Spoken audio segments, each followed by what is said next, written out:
hello, everybody. Wait a second. There we go. Wow. Hold on.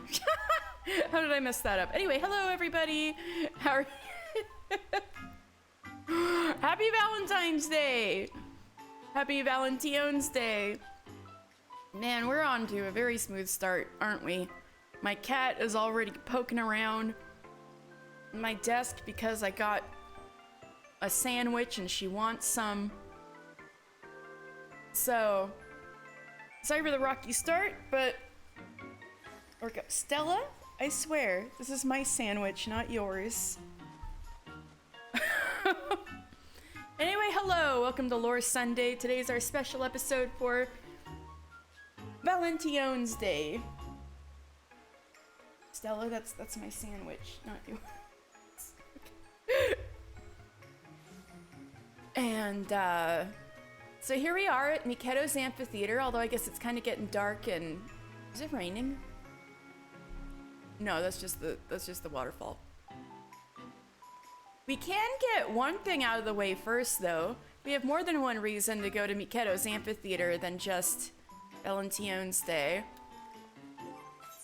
Let me go to Bard real fast. Oh yeah. So just so you're warned, I'm leveling. As you can see, I'm leveling up all the jobs, and most of them are pretty close to level 50. However, I keep just putting on automatically what's the best gear for them at that level.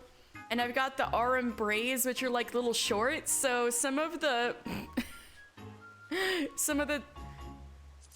like Bard look a little silly. Cause we've got these RM Veil short shorts on. But anyway, let's go talk to Simpkin here. We just became a bard this last time. Have you come to listen to the silken strings of Simpkin, traveling troubadour and master minstrel, no? You do, however, have the look of someone who lives life on the road. And on the wondrous subject of wondrous wanderings and the musical expression thereof, I do mayhap have some small wisdom to offer. Oh, is that so? When I suddenly find my heart stirred by some spectacle of nature or inspiring act of daring do, I simply let the emotion of the moment flow through my fingers and into my harp.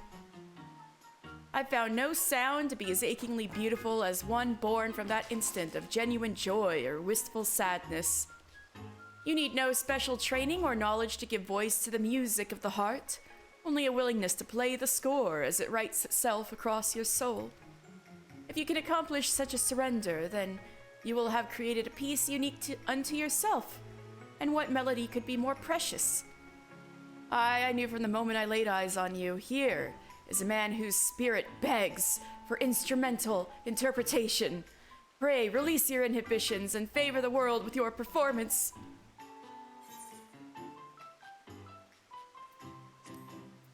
Oh God, I gotta sign a end user agreement. Performance actions unlocked. To begin, you should simply play whichever notes catch your fancy.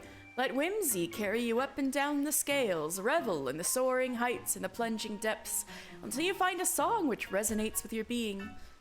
Painted with the experience of your adventures, the timbre and tone will be yours and yours alone. Oh, I wonder what manner of music will fill the air. May the wind catch your composition and deliver it unto my covetous ear. We have learned how to perform! Yay!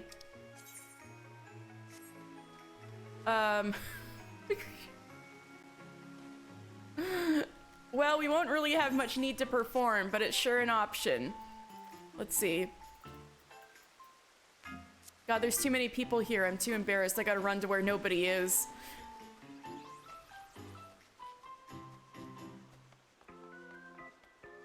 How about right here? By the water wheel.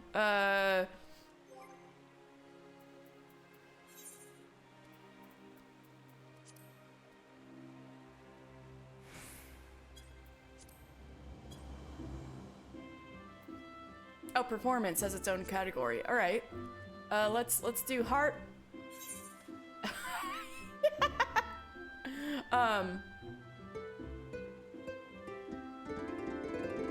So see, I can do it whatever I want. Oh my god, I should do, okay. So I know a YouTube channel that does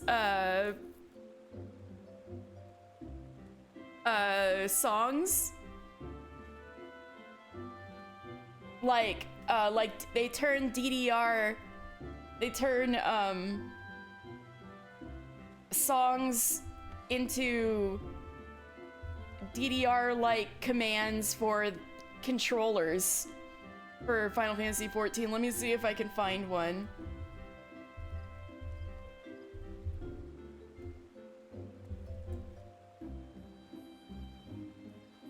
Where is this person?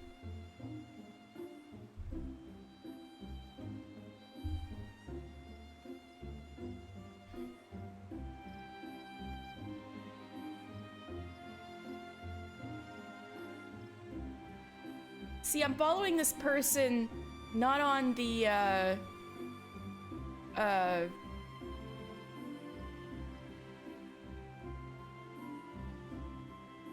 Ah! I think I found them. Maybe. No, it's not that person. No, I should have set this up beforehand. Oh no, I found it, I found it. Okay, I gotta find, what's, oh, how about papaya? Papaya, papaya, papaya. There's no way I can mess this up. Or is there? Okay. When the stakes... Whoa. Let's see if I can do this.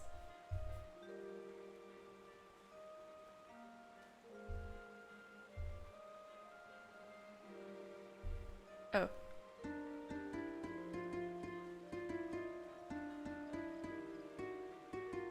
It must be tuned a certain way. Hold on.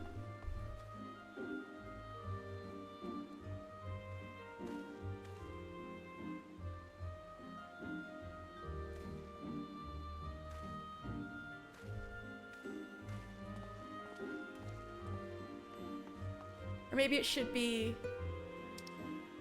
Who's standing right in front of me? Oh no. I'm just messing around. You don't have to watch me. No. This is so, I'm so embarrassed. All right, so this says to go to flute.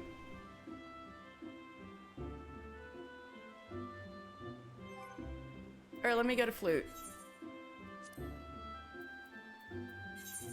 Okay, let's try this.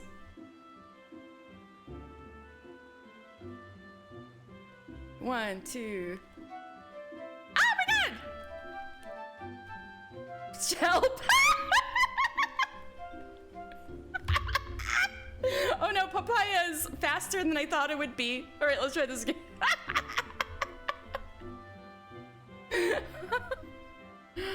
Oh my god. Help. All right, let me try this again. Maybe I can make it play more slowly. Playback speed half. All right, let's try this again.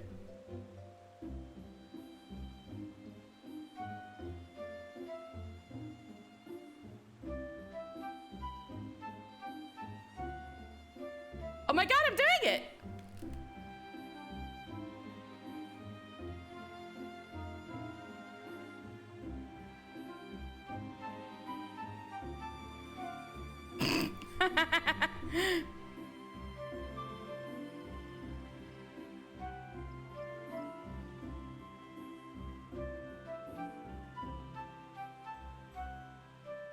Oh my god, I'm doing it!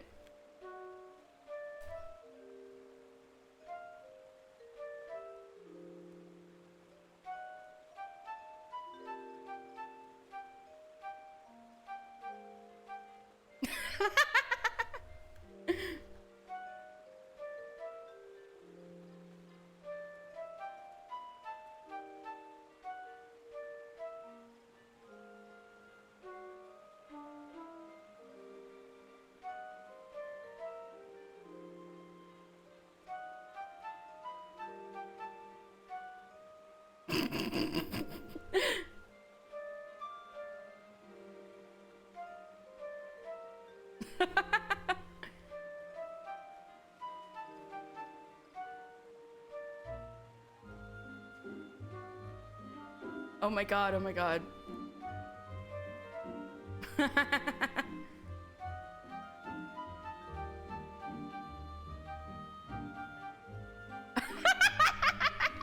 Okay. Alright, I need to stop. I need to stop. That was so funny. How do I stop? Wait, no. Options. Alright. Alright. Alright, I did it. I'm a bard.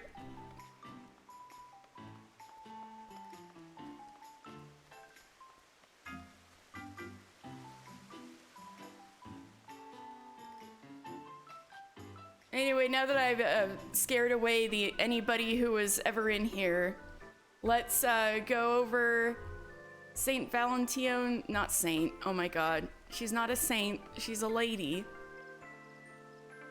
Valentione's Day.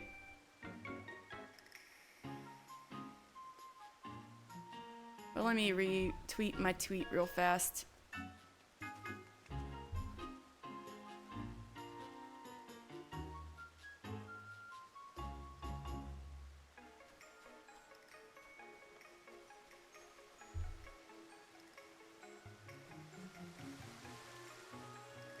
But first of all, let me get out of this outfit.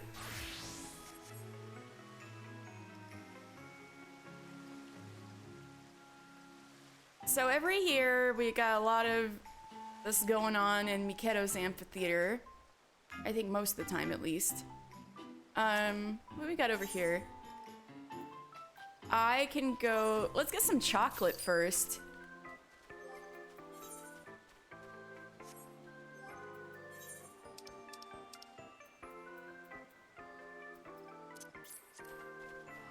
Valentione's dangers.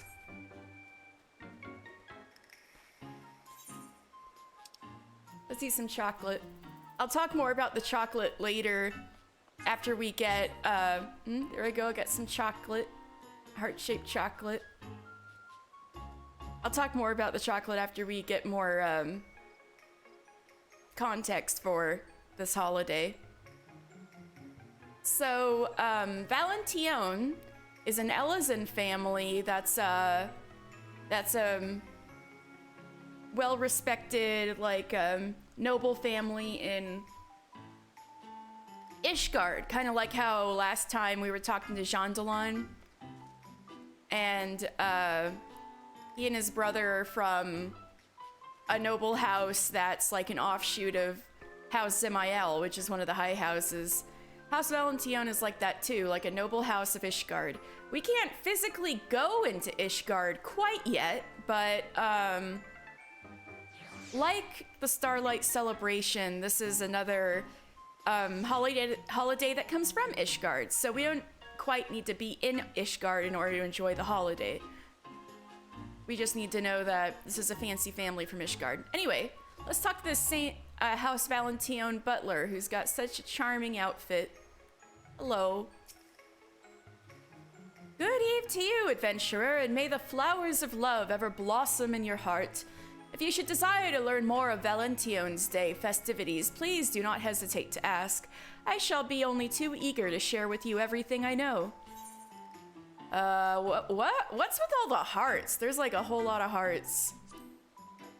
We of the proud Ishgardian house of Valentione spread ourselves across Eorzea this day in the hope that we may give budding sweethearts the courage to take their first steps together. Hearts across this fair realm torment themselves with unspoken ardors, and thus we have crafted events to inspire even the shyest of souls to confess their hidden feelings. So yeah, I'll talk about this again once I look at these other ones. All right, what is Valentione's Day then? It is a time of celebration when we honor the life of Countess Arabelle de Valentione, a high lady of Ishgard who struck out against her life of cosseted detachment and risked all in pursuit of a pure and all-consuming love. In the years after the Countess's passing, a tradition became established among the Ishgardian populace. Every year at this time would they strive to emulate her passion and her bravery by plucking up their own courage and bestowing a token of love upon the object of their affections. Who is Lisette de Valentione? Who is standing over there? Lady Lisette is a direct descendant of Countess Arabelle de Valentione, and her very image, both in beauty and spirit. Whether it is by her tireless exhortations or simply by her captivating presence, there is none who stokes the fires of passion in Eorzean hearts more than she. Men want her, women want to be her, and many the other way around. But how can my words do justice to such a light as hers? If you wish to learn more of my lady, pray speak with her yourself. She is ever eager to meet new faces, provided they are willing to submit to her command. See, Valentine's Day don't discriminate. Many women want her and many men want to be her. And who is Astrid, who is over there and standing next to Lisette? Lady Astrid belongs to the newest generation of House Valentione's emissaries. As a relative of Lisette de Valentione, the desire to see others skip a beat runs in her noble blood. If you would aid this diminutive avatar of love in her efforts to saturate the realm in ardor and affection, then you need but make yourself known to her. Okay. So who is Rodrigal, who also has quite a cute outfit? Pray join us in contemplation during this most auspicious season of love. I, Rodrigal, shall be glad to provide all ailing hearts. Wait. Rodrigo. That's right. That should be his name, right? Rodrigo. I, Rodrigo, shall be glad to provide all ailing hearts with sound and rational assistance. Oh. And we have Ortefens, who is actually pretty notable, but I won't say exactly why yet because he's gonna show up when we actually do the event. May the heavens shower felicity and love upon you, my good adventurer. Enjoy the festivities. So yeah, we're gonna see him again, but he's also got one of those cute outfits. Anyway, Bert. Come one, come all. The passionate flames of Valentine's Day, vigorously stoked by none other than Bert the Beloved himself, roar brightly eager to consume you. Wow, everybody is so... all the people working for this holiday are so enthusiastic. So yeah, Valentine's Day is... I'm not quite sure how many hundreds of years old it is, but it's quite old. And yeah, it all came from the inspiring life of Countess Arabelle de Valentione, and the spirit of the holiday, it's like a little bit more laid back than some of the other holidays, like Starlight or All Saints Wake and such, because it's a bit more about individuals. And getting over your own and like getting over, what's the good way of putting it?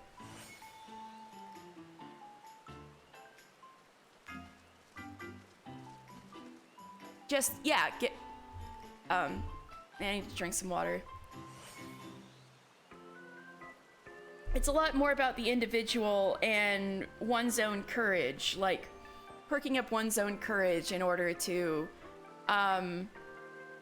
express their feelings to, you know, the person they like, which is really, I mean, I can say from personal experience, that's really tough. So it's cute that there's like an encouraging holiday like this.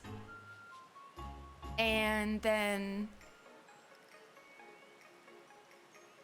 and it's also, it's not just romantic love though. Valentine's Day is also a day about expressing your gratitude to loved ones. So it can also be about family, you know, or your friends. Though, of course, everybody gets excited over the romantic love aspect. So the House Valentione coat of arms actually added a heart to the middle of it after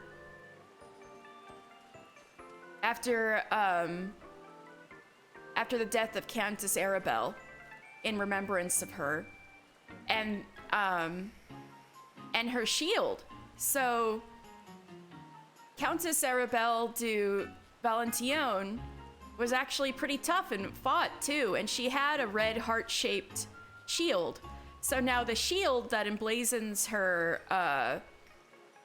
her family crest is now looks like a big old red heart in her honor. So it's all up there. You can't even look at the Valentione family crest without being like, oh, Valentione's Day.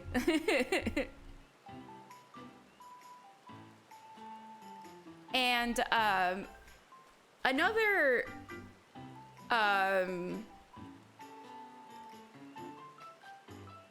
tradition with Valentione's Day has to do with the chocolate. I think most of the chocolates are made by the Culinarians Guild, like in the Bismarck. So I'm sure some people complain this is all about money and selling chocolates nowadays, but I mean, not necessarily.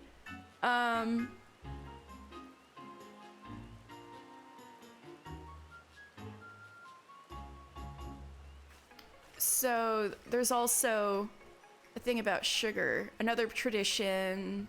Let's see. Yeah, there we go.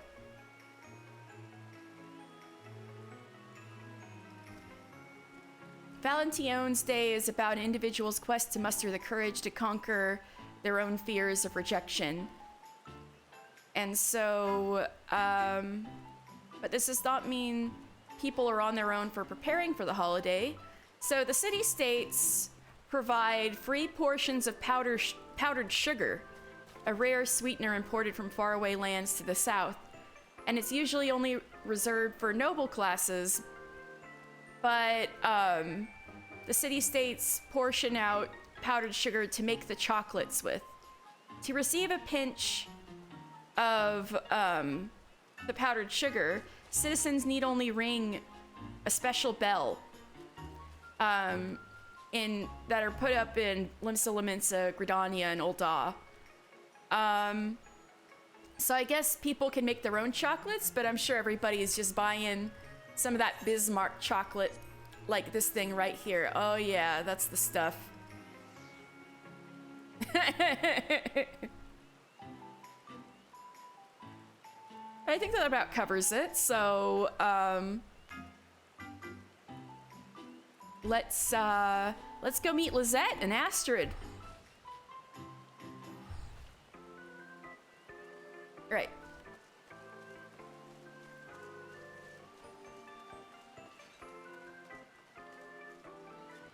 Oh, there's another servant to talk to. If you are here for the Valentione's event, I'm afraid the venue is overcrowded at present. We ask you for your patience and understanding. I mean... Okay, anyway. So this is Lizette de Valentione, the direct descendant of Countess Arabelle, and apparently they look similar too. And she's got cute hair. Anyway, let's talk to, and this is Astrid, her little relative. Pretty sure Astrid's her little sister. I'm sure they'll mention it. So let's talk to Lizette. Lizette de Valentione's gaze is sultry, yet her eyes wander uneasily. As dawnlight kisses sky above, so too eternal beams my love. Though dusk may drown the world in gray, the night shall taste. Why, hello there. You, my dear adventurer, have the unmistakable gleam of a man who would champion the cause of love. A Valentione's Day. Me? Okay. If you have a moment, I would be much obliged to hear your thoughts on a certain matter of the heart, of my heart, to be precise. You see, my sister Astrid, see, they are sisters. My sister Astrid has been demanding to lead celebrations this year. Yet while her enthusiasm does her credit, I simply cannot shirk my responsibilities as head emissary of Ardor. No matter what I say, she refuses to budge on the matter, but perhaps she would heed reason were it to come from an impartial party, and such a charming one at that. Why, thank you, ma'am. So I beg you, will you not try to talk some sense into her? Okay.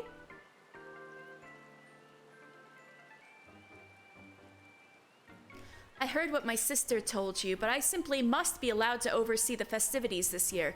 I have my reasons. Lizette herself has a love, yet she devotes all her time and energy to the happiness of others when she should be focusing on her own. Lizette, I think your sister's being rather thoughtful.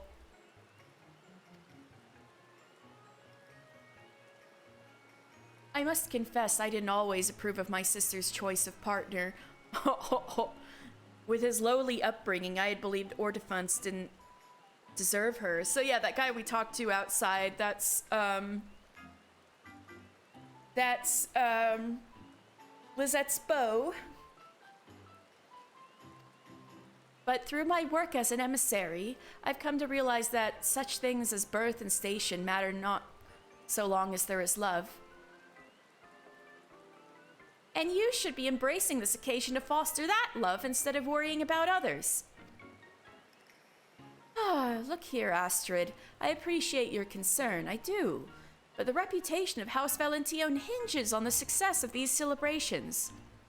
As lady of the house, I've labored to ensure that everything has gone smoothly, year in and year out. Failure is not an option. You understand this, yes? I know this full well, sister, and I won't fail us. I even have the assistance of our new emissary in training. What do you think, adventurer?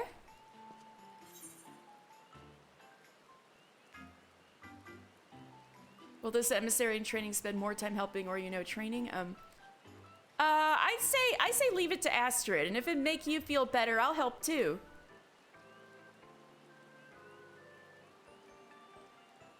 Well now, who am I to turn away an offer of help from such a charming adventurer?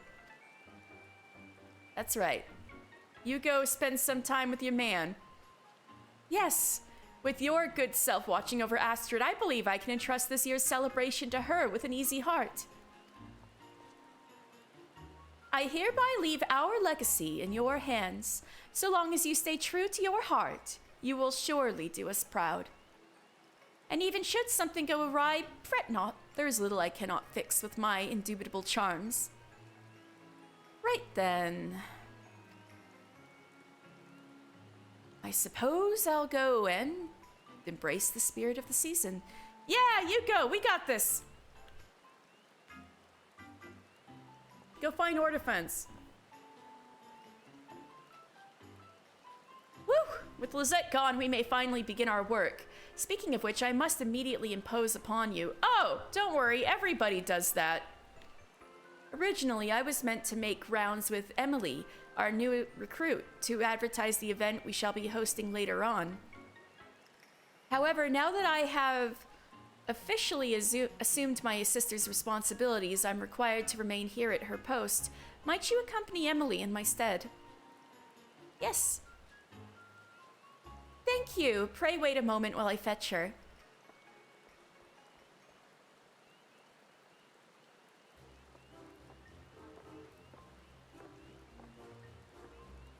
Oh. Ahem. Wait, your clothes. You're no longer dapper. In love's fine season, our task is one, to spread gay tidings to all and one? Allow me to present our new apprentice of affection. Yes, well, the dress is quite a departure from my usual attire, but if I am to follow in Lizette's footsteps, I naturally must adopt her lovely image. Nice to meet you, adventurer. My name is Emily, and it'll be my pleasure to advertise the festivities together. Let Emily know when you are ready to fly forth upon the wings of ardor and spread the word of our happy congregation. Alright, I gotta help these kids. So maybe Astrid is trying too hard?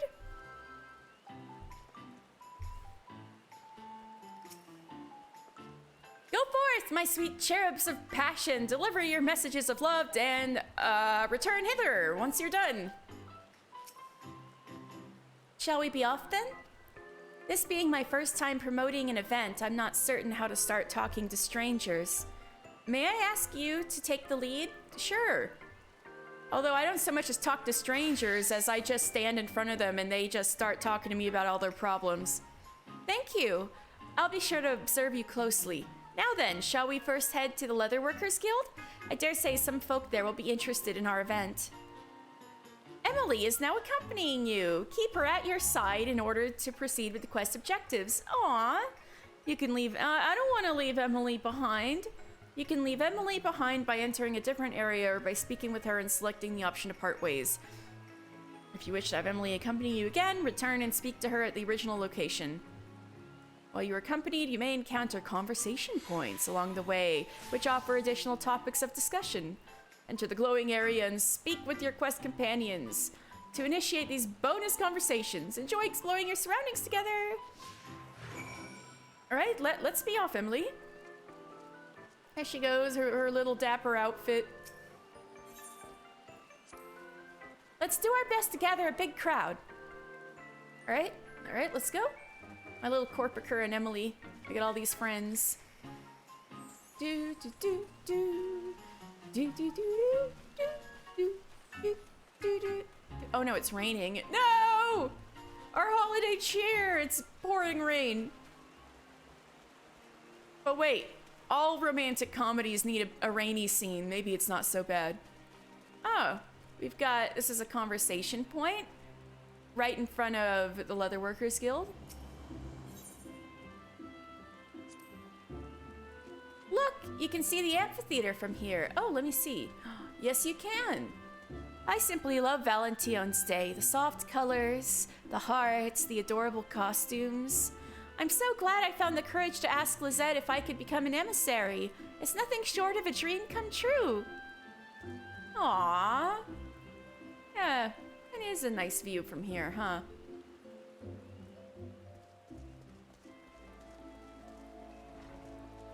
What? Hey, Keva! I know we don't have to talk to her for this, but I was just like, how you doing? Well, if it isn't my favorite apprentice, I almost didn't recognize you in that ridiculous getup, mister. You best have a good excuse for showing up without your leatherworker's gear. Oh, dang, Geva. Oh, I love her. You're looking for another round of accolades for your showing at the exhibition. You've come to the wrong place, but you knew that already. That said, just between the two of us, the whole Angerbotha ordeal taught me a valuable lesson. For all my talk about respect, there are those out there who lack even the most fundamental understanding of what we stand for. I may pride myself on being a stern taskmaster, but all my scheming, screaming, and shouting will go for naught if my own work doesn't embody the virtues I preach. You do well to remember this too, mister, if you have mind to represent us in your travels across the realm. Yes, ma'am.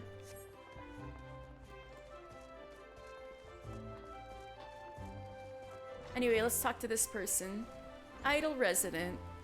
Have you heard about Valentione's Day? Looks like I'm early. Wonder if there's something to do to pass the time.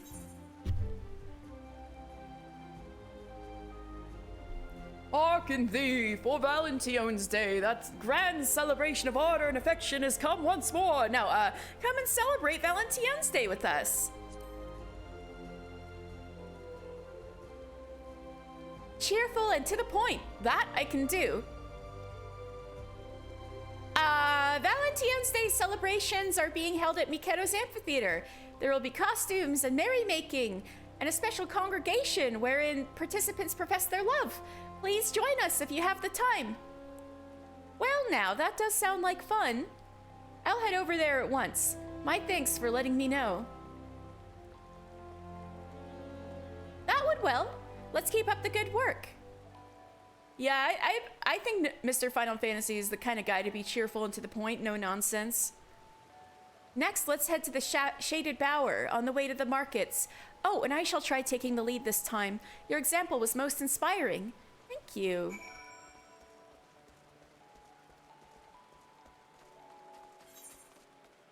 There's another conversation point this way.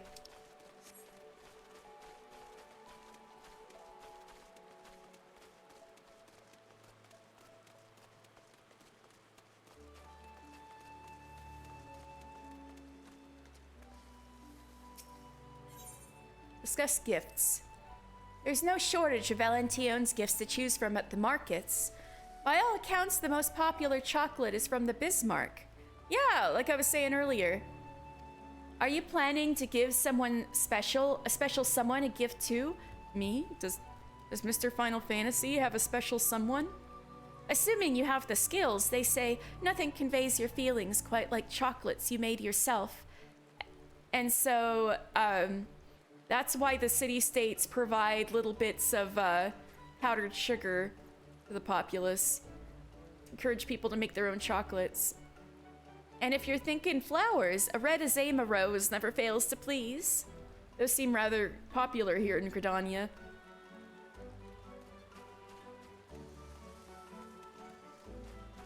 Relaxing resident.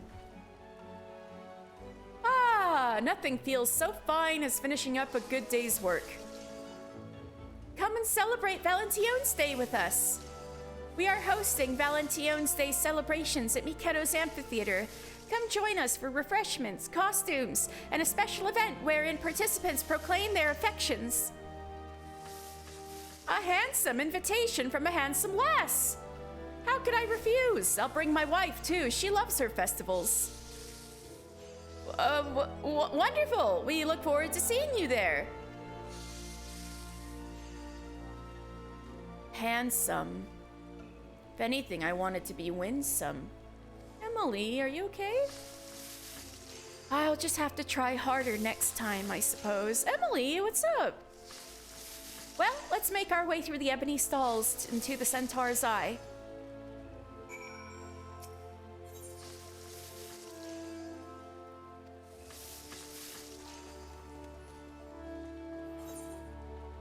Yeah, we're gonna go up this way.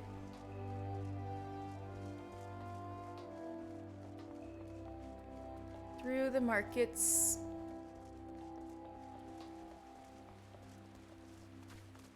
Still raining, unfortunately. Meowdy! Hello, Rowan. It's raining, but I figure every rom-com needs a rainy scene, right? We're doing Valentine's Day.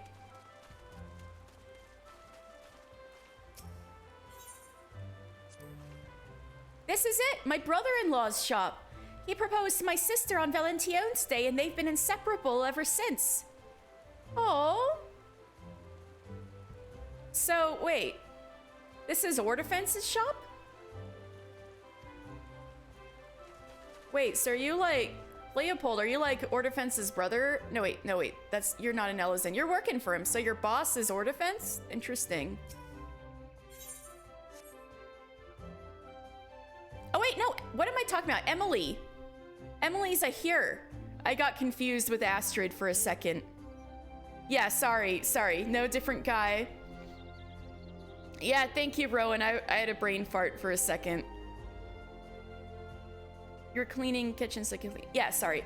So Leopold must be Emily's brother-in-law. Isn't that interesting? Yeah, Emily's not their sister, but Emily's got her own sister, and Leopold, it seems to be her brother-in-law.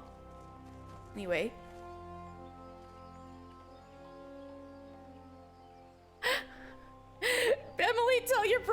want to get better hair. Yeah, tell him to stop having a duck butt. Oh my god. Alright, contemplative resident.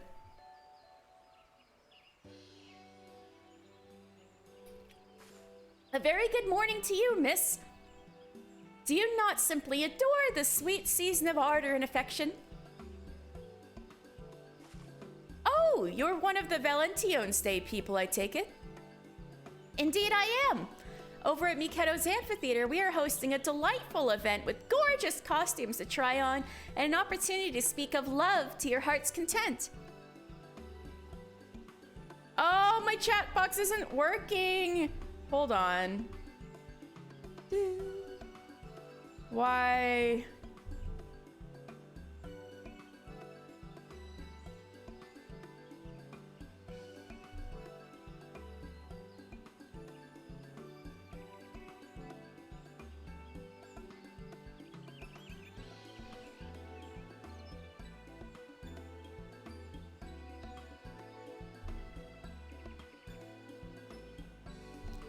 Okay, hopefully it'll work now.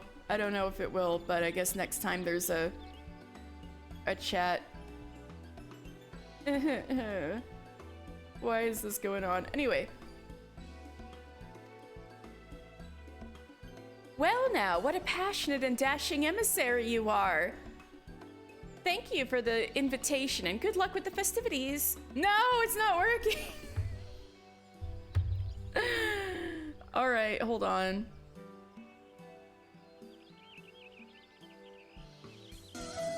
No!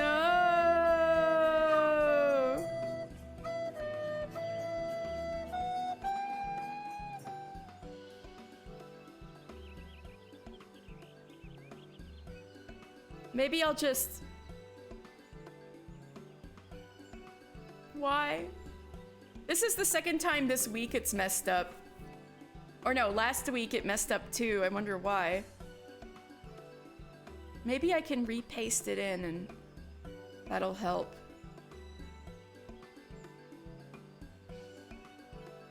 Yeah, I guess it doesn't matter that much. Just, yes, anybody watching the VOD, there is a chat that I am speaking with. You just cannot see it. I'm sorry. I don't know what's going on. I'm silencing you? No! I can read what you're saying. No!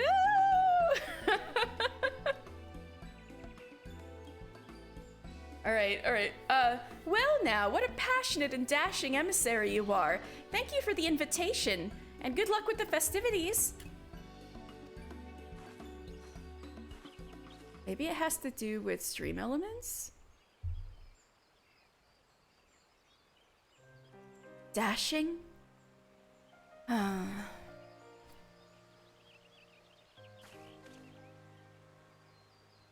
I know it was said in kindness, but I just... No. This is no time to complain, not when Astrid's trying so hard to do her sister proud. Emily...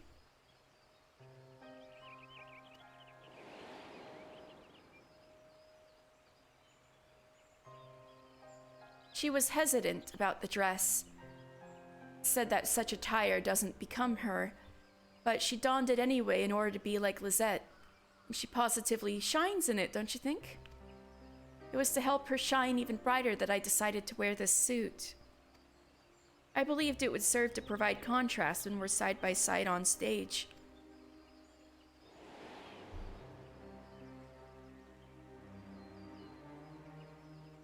But this simply isn't me. I've always preferred to look ladylike, adorable, and being called handsome and dashing reminds me how far from myself I am right now. I need to persevere. I know this. It isn't the time to be selfish, and yet...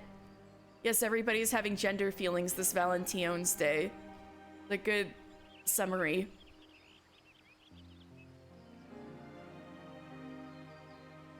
And being called handsome and dashing reminds me of how far from myself I am right now. I need to persevere. I know this. it isn't the time to be selfish, and yet...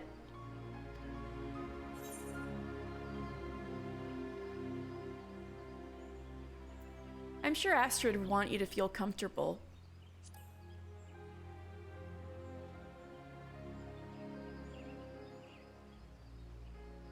Truly, then perhaps I will speak with Astrid about it. I'll need a moment to gather my thoughts, but let's meet back at the amphitheater shortly. Yes, ma'am. We gotta fix this right now. Oh my god, Tishwin is... Look, Rowan will not be stopped. All the chats are gonna be in here from now on, so this is the new chat box, is Tells. Amazing. You will read what Rowan has to say.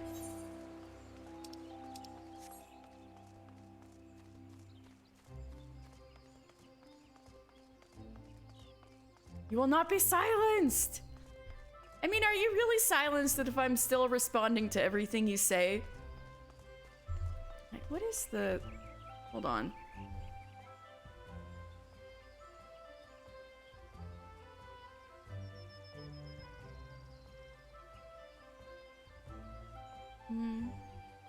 I think that the chat would fix if I restarted OBS, but that'd mean I'd have to restart the stream, which would be lame.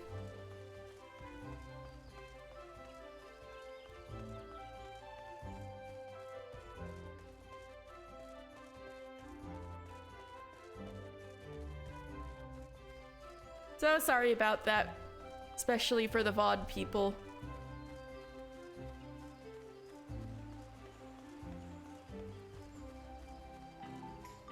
Oh, because OBS updated? Oh, nuts. Is that what it is? Oh my god. Rowan, look how pink this bunny is. Pastry puff. Meow Meow's got competition. Cousin. Meow Meow cousin. Anyway, Emily. Ah, there you are. I tried gathering my thoughts, but I still don't know how I should broach the subject with Astrid. Nevertheless, I'm determined to speak with her, and I would be grateful for your presence.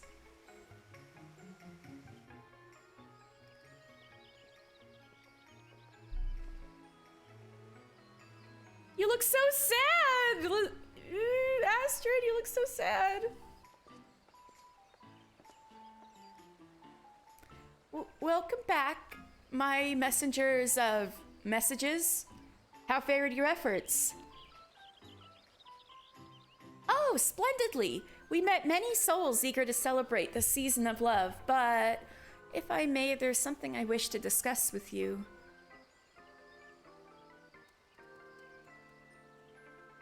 Later, perhaps. You're looking a little pale, Astrid. Are you feeling well? Oh, fret not, Emily. I am simply blanched with anticipation for today's most lovely events, piqued with pleasure, as it were, weak with, oh, who am I fooling? The truth is, people have been bombarding me with compliments on my appearance. Every second person says that I look sweet or adorable, and it's been positively exhausting.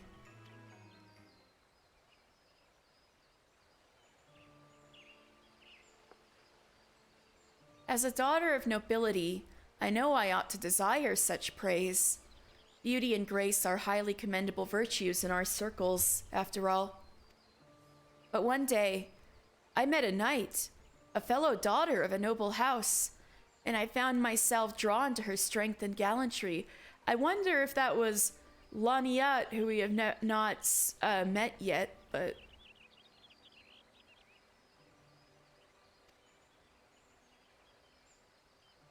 Our famous ancestor, Countess Arabelle, was also a skilled warrior, you know. Alas, I never had the physical disposition for such a rigorous calling. Oh yeah, Rowan, I was saying earlier that House Valentione actually has a family crest. And you know how family crests usually have shields on them and stuff? Countess Arabelle had a red shield that was heart-shaped. And so after she died, they replaced the shield on their family crest with her shield. So it basically looks like there's a big old red heart on their family crest. And so you just look at that and you're like, oh, Valentione's Day. Yeah.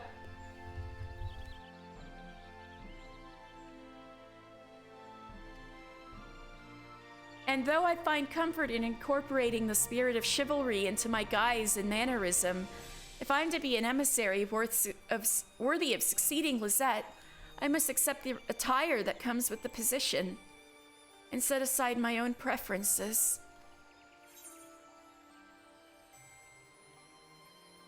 Emily would be happy to trade outfits of you. No, I gotta do the deep one. Embracing one's own preferences is also an expression of love. Self-love.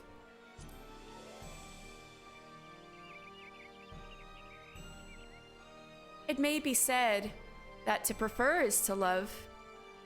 Man, that's deep. To prefer is to love. Still, as an emissary, I can't allow my personal concerns to interfere with duty. Astrid, I know your feelings all too well, for I have them too, though in reverse to you. I find it uplifting to be called sweet or adorable, yet I feel anything but in this handsome suit. As emissaries of love, our duty is to help people embrace their hearts. But how are we to do this if we don't embrace our own? If we don't love ourselves and pursue our own happiness? You're right, Emily. You're absolutely right. There I was, chiding Lisette for ignoring her own happiness, yet here I am, guilty of doing the very same thing. In order to become a great emissary like my sister, I had believed that I needed to emulate her completely, but that isn't the case. No, as my sister herself advised, I need to stay true to my heart. Only then can I hope to become the best emissary that I can be.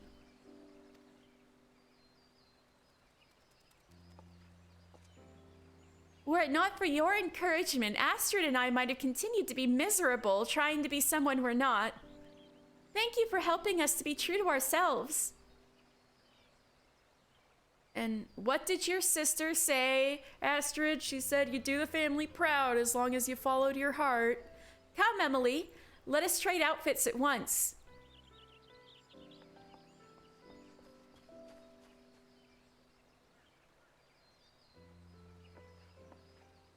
Oh my god, they're so cute.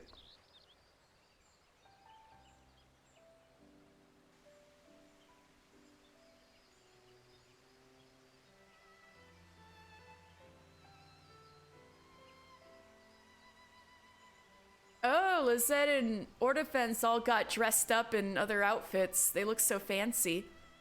Just so. To succeed someone doesn't mean you have to imitate them. Now that Astrid has learned this, she's truly ready to take over the Valentione legacy. Which means that we can start considering our future in earnest. Among other things, I still need to pay my respects to your family. Yes, well, we'll get around to it soon enough. Ishgard wasn't built in a day, you know. Aw, they're cute.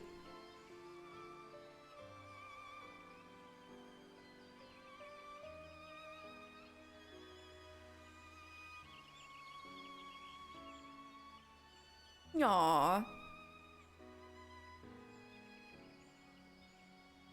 Look at those big hearts.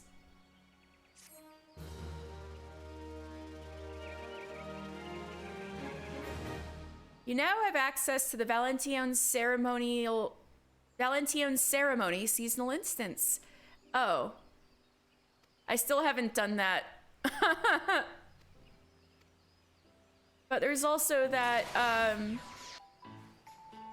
that thing we were telling everybody to go to. The thing where people get to profess their their love for something. All right, let's... All right, let's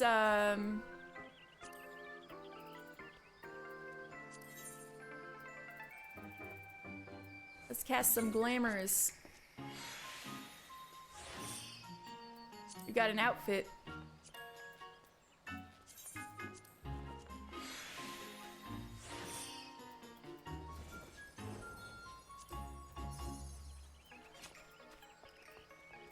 Oh, there's no gloves. Oh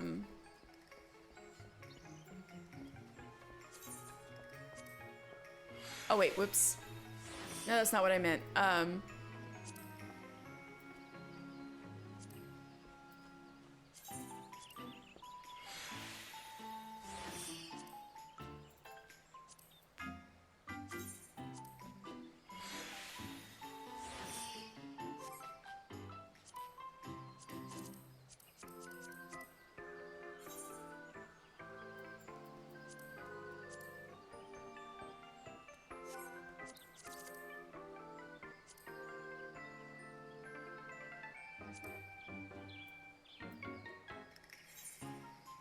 Oh yeah, this is it.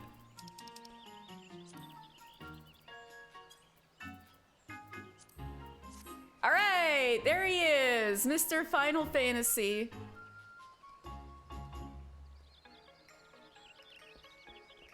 You've only seen 2 of them. Oh no!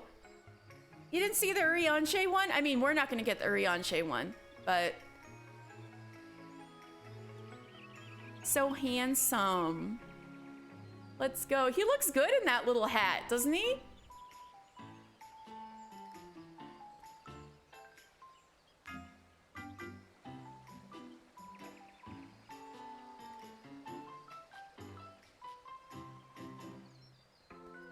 Wait. Wait, check this out, Rowan. Look what I got. See, it's it's red for Valentine's Day. Red with blood. I got the Ardbird axe. Wait, who's Ardbird? I don't know who that is.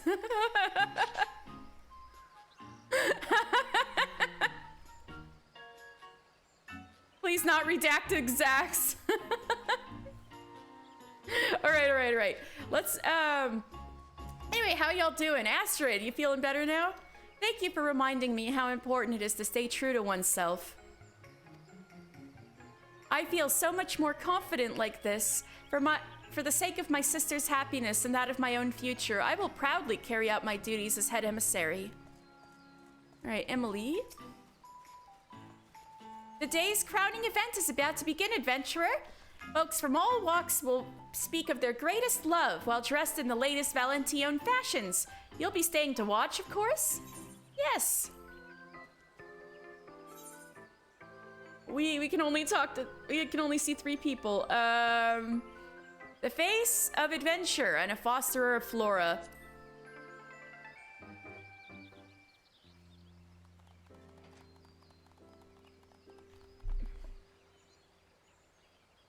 Please give a warm welcome to Gridania's very own Mother Miyun and Fufucha. You saw caps of the emissaries on Twitter? Well, you gotta go see the things. All you gotta do is talk to, talk to Emily.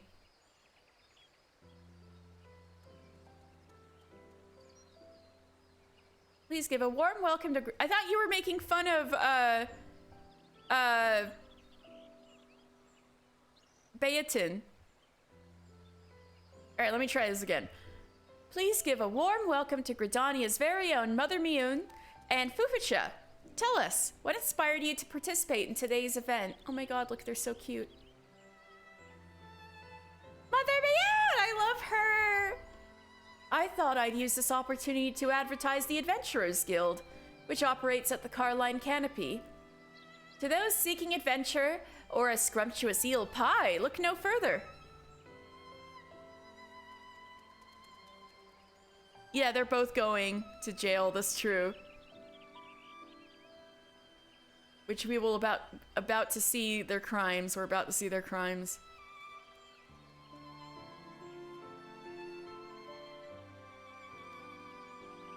And I'm here representing the Botanist Guild. We hope to cultivate a fondness of flora in one and all. There's no better way to express one's love than in the company of like-minded friends. Please share with us what it is that you love.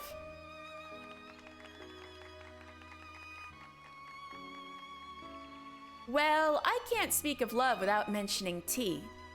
Whether I'm enjoying a cup or brewing a pot for a weary soul, tea brings me joy like little else. She's so pretty.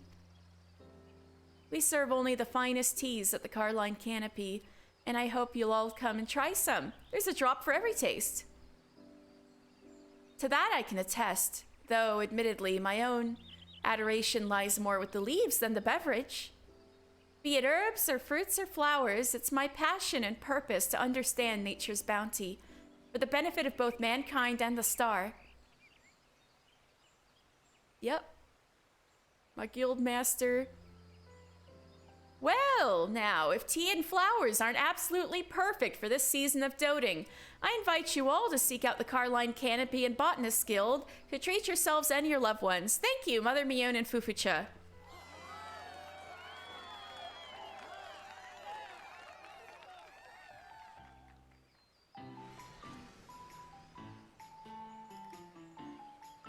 Oh, Emily looks so excited. Look at her, like, yay!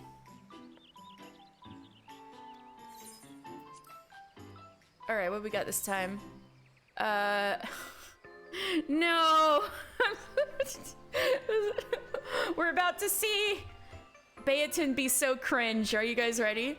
The soul of wood and a great oak in the making.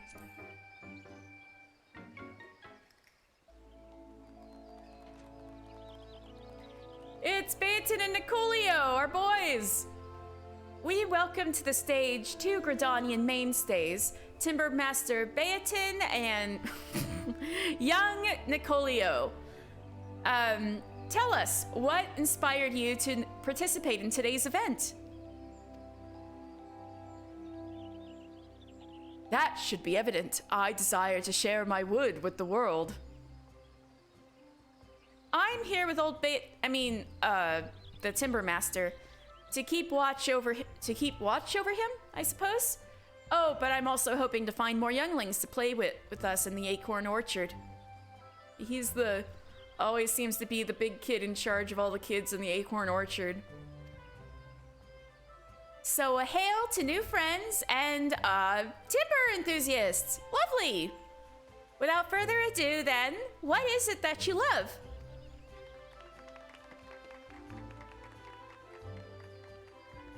Your query is simple, but how does one aptly describe the fire kindled within a carpenter's breast at the side of a quarter-cleft plank?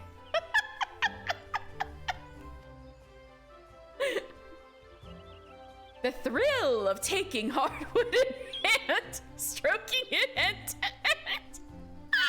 end, feeling every knot and grain against your fingertips. No words can do such euphoria justice.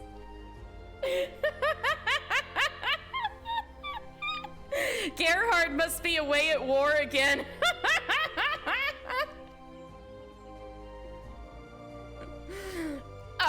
What he's saying is, wood is great. As for me, I love all my friends as well as the carpenters who built our play equipment. That includes the Timber Master, of course. No! Please, Valentione, the Conjurers can't keep pulling splinters out for you. No!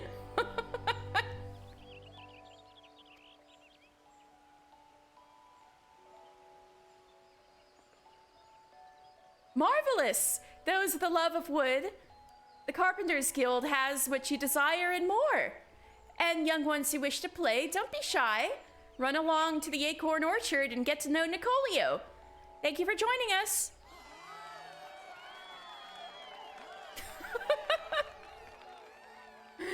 Okay, one more.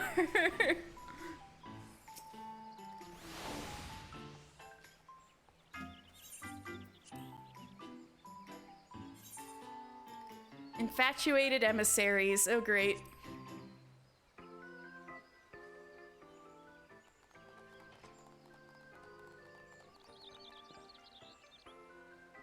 May I have a warm welcome for Lisette de Valentione and her beloved, Sir Ortefence. Tell us, what inspired you to participate in today's event? Well, I could hardly forgo this splendid production of ardor and affection hosted by my very own emissaries of love. Precisely. We are here to support you, and I suppose I'd like to profess my passions a little as well. How romantic! You have our audience captivated already. Tell us all about your love.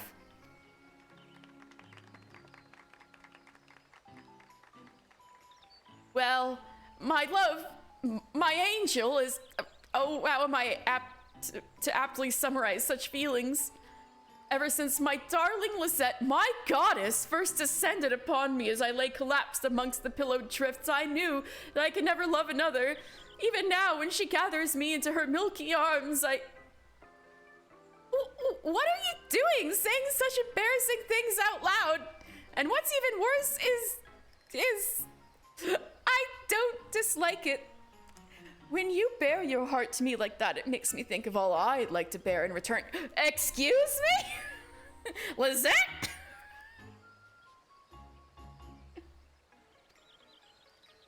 Look, even Mr. Final Fantasy looks pained. And we seem to be out of time! Astrid's like, I'm gonna get my sister off the stage as fast as possible. Perhaps these two love doves can continue their conversation somewhere private. Thank you very much.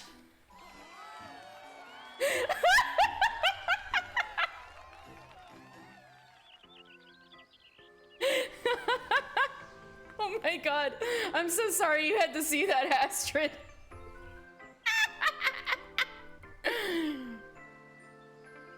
All right, I guess that's about it. That's Valentine's Day.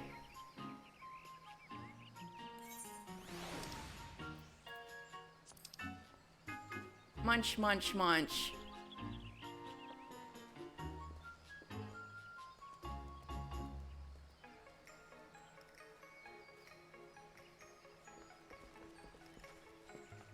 All right.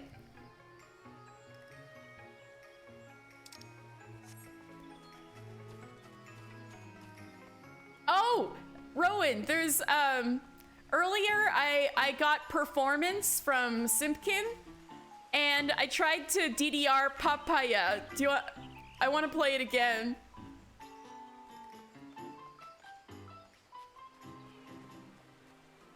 All right, let me I was standing here.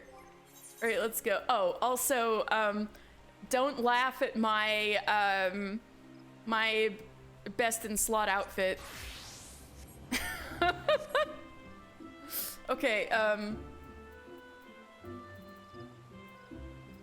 I tried to play Megalovania and it was extra shitty, which made it great. That's amazing. I love that. Alright, what am I doing? Here we go. Loot. Alright, y'all ready? Y'all ready for this?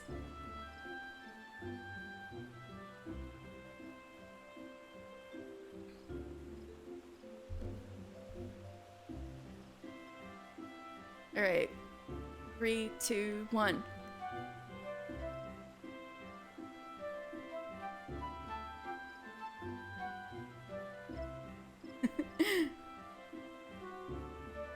Oops.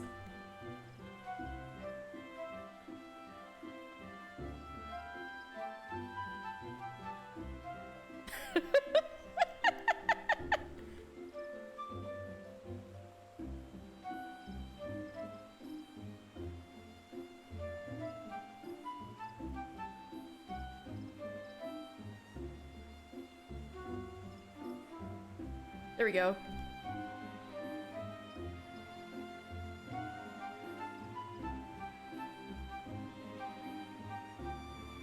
Yeah!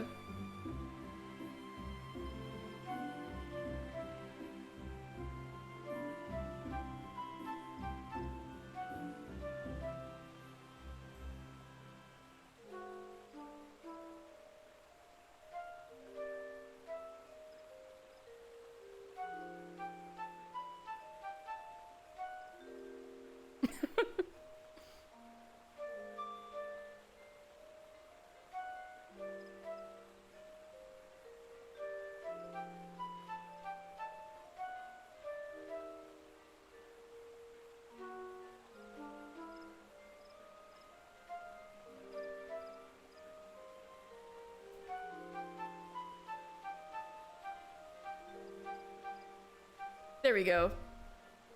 How was that? Hey!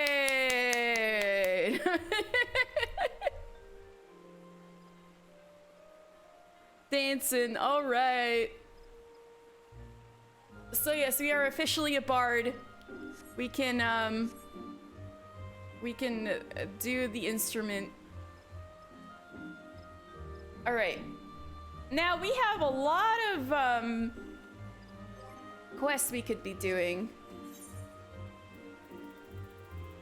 Let's see. Oh, we also started Red Mage Quest with my man's Sharoon Tia. Actually, that might be perfect for Valentine's Day. I get to see Sharoon Tia. Right, anyway, let's catch up with some of our ARR things, though.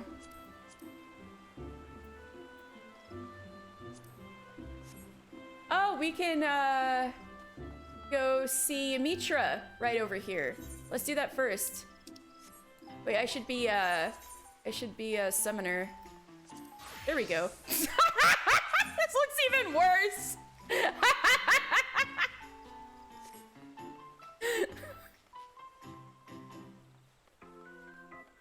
Mister is in some horrible outfits today.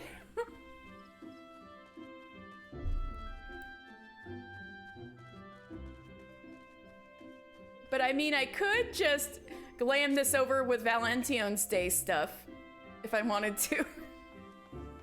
Meow meow slapping him.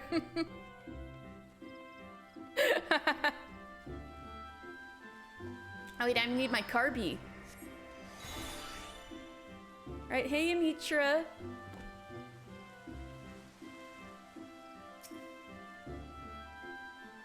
It's so tranquil here, don't you? Wait, what? What did I do wrong? Is this not what I need to do? It says speak to Mitra, southwest of Elder Springs. I'm level 50. What's going on?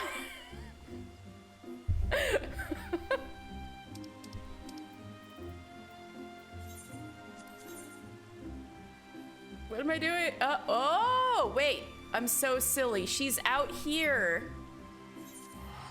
I was like, Alder Springs, Apkalu Falls, they both start with A and are a water feature. Oh, I'm so silly.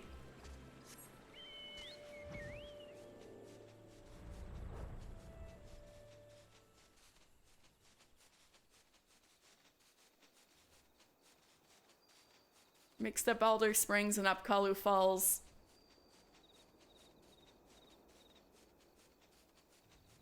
Wow, what a nice fate you've parked yourself in, Yumitra. All right, so we need to see if we can summon Titan Negi, right? That's where we're at. The ritual you are about to perform is essentially no different from the austerities of flame. Instead of fire, however, you will be concentrating on shifting your etheric balance towards the spectrum of Earth. Once you have achieved the required state of Earthen affinity, the primal's captured essence will tumble forth and coalesce into the stony form of Titan Negi. As before, you must demonstrate unflinching authority if you would convince the newborn avatar to heed your commands. Let us begin. Gotta do unflinching authority.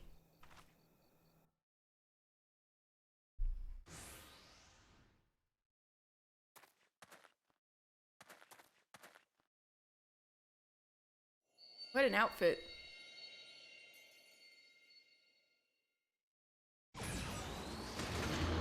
Oh, look at that little chicken nugget titan with the little hair. Feet Titan Eggy.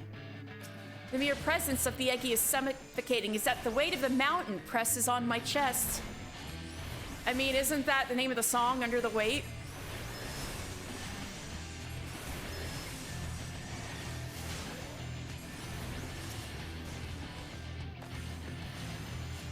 The entity has summoned allies of Earth.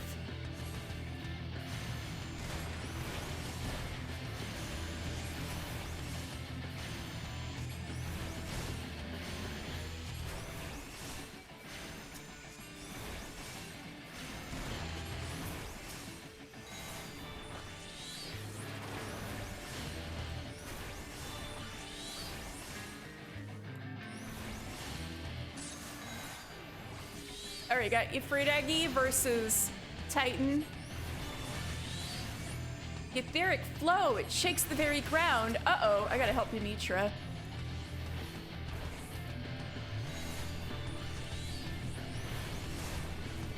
Ow. Ymitra the Learned. Oh, I got it? I got it? I got it?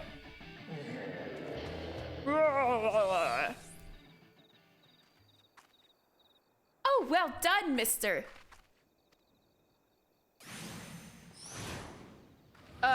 What? Excuse me?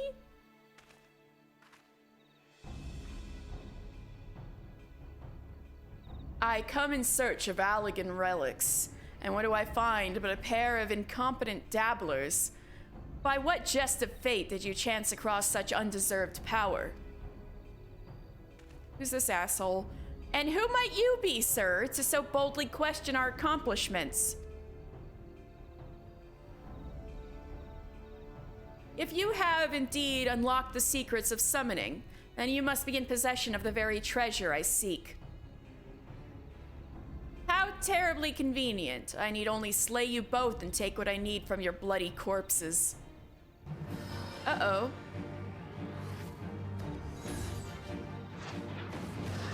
His own Ifrit. Gods below, a summoner? But how? I thought I was the only one. Cease your infantile prattle. The continuation of my divine work far outweighs the worth of your pitiful lives. Wow, this guy's dumb. Let's wipe that look off his face. Dark summoner. The dark, edgy version of me. How fortunate to die by my hand. Naught but ash shall remain of your wretchedness. Defend yourself, mister. His words are no empty threat.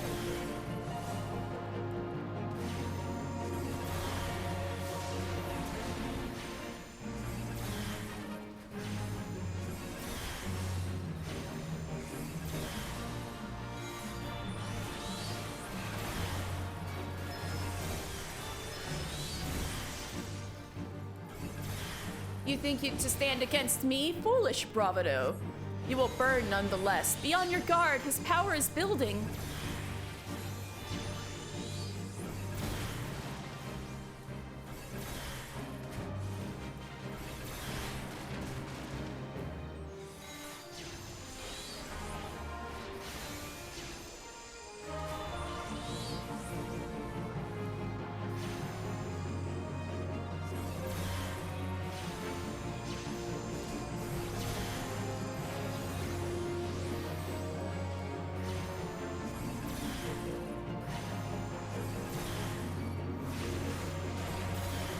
They bioed me. Remember when summoners had bio?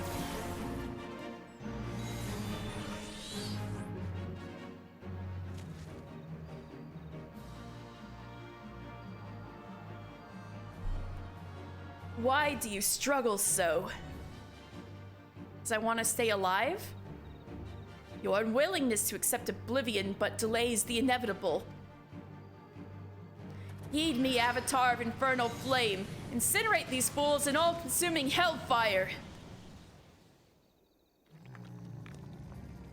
Hey! I got my Titan Eggy. Let's go, chicken nuggets. What?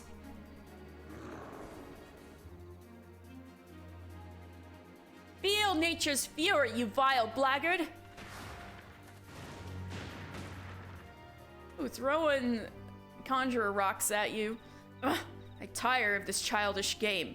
Thank your gods for granting you another day of miserable existence.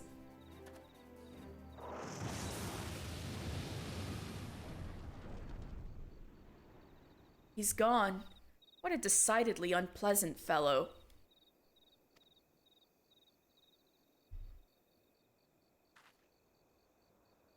I just realized to not confuse people, I should probably just hide the chat since it's not working.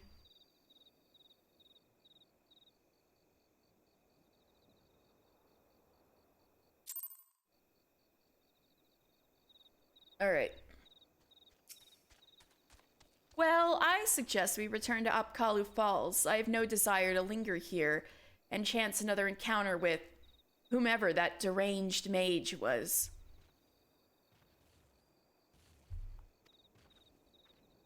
Yeah, that was something. That was something, all right. All right.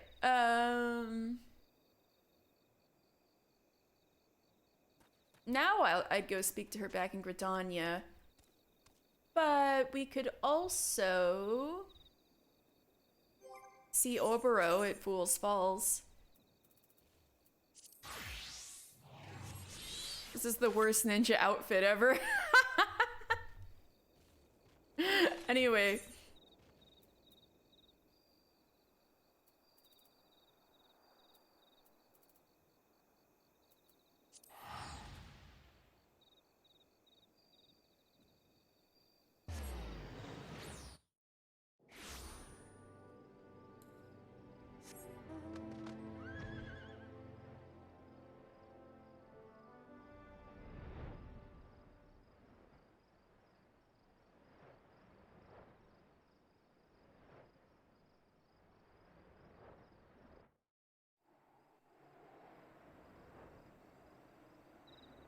Oh no, I have to go across the lake. Oh, well, I'm here. I might as well pick up the one Camp Bronze Lake quest I still have lingering. It's quite something. I remember this one vividly. Oh wait, there's two of them. Never mind. But still. All right, let's talk to Rakusa Farusa. So, quick recap. Camp Bronze Lake is full of hot springs, but their biggest clients are actually veterans from Cartano. Like Imumu right there, veteran from Cartano coming to treat her injuries. So Rakusa Farusa is a man much tried, the monster of Bronze Lake. As you know from your prior visits, we treat the wounded from the front with all our arts, and with the healing waters of the hot springs, we serve soldiers. But for some unaccountable reason, we have a goldsmith here at present. A goldsmith? He simply showed up, and we could hardly turn him away, and now he's asking for salamander oil, but we cannot spare any. A goldsmith? Salamander oil? I find the entire situation awkward in the extreme. Will you extract 4 vials worth of oil from the salamanders roaming nearby and give them to the goldsmith? This sounds awfully familiar. Alright, then we have Aurunlika. The healer Aurunlika greets you with a smile and a chore, as she is wont to do. Who could mind when the cause is so good and the smile so fair? Okay. We use mulled wine from Wineport to treat the war wounded. It restores the bodily humors and gives vigor to the hearts made weary by fever. I mean, mulled wine is quite nice, especially warm, so I don't blame him. Why don't you put yourself to good use, adventurer?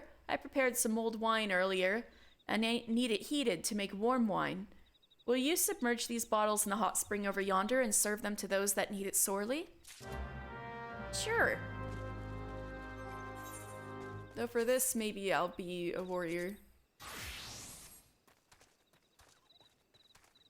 You know what I should do? I should go to an inn real fast in a bit and make a quick, what's the word, glamour plate for the Valentione's outfit.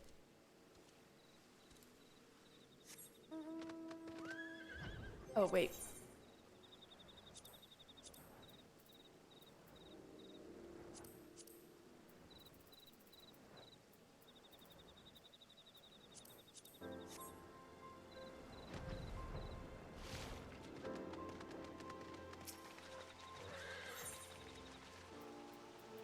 Mulled wine, sour red cooked with various spices and citrus rinds over a low flame has preserved the alcoholic content. Oh, that sounds so good right now.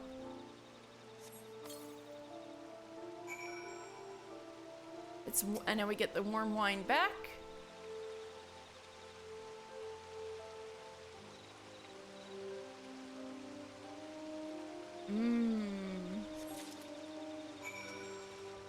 we give it out to the injured soldiers.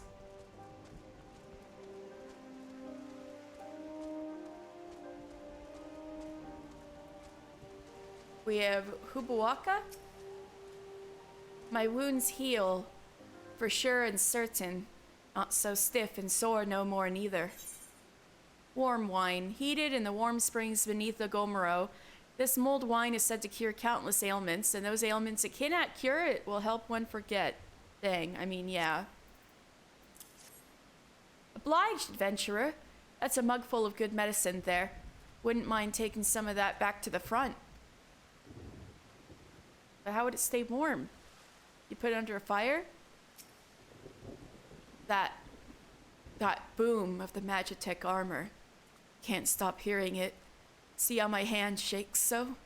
Used to be that I'd pinch myself on my face for sure and certain. At least I'm clear of that. Oh, poor girl. Ostsig. We gotta look up that one. Oh, that's smarts. I know, I'm counting my blessings. Don't you make those eyes at me, I'm just saying it's smarts.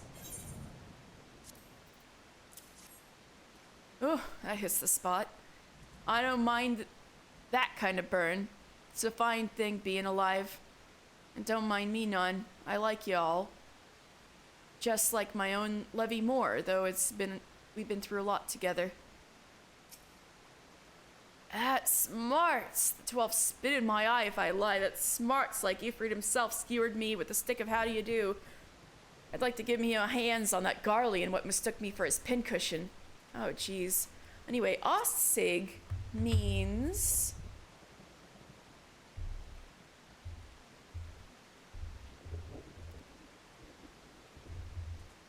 Ost means east.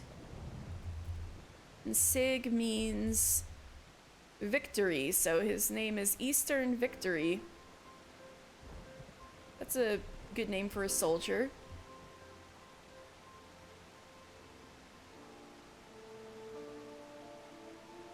All right.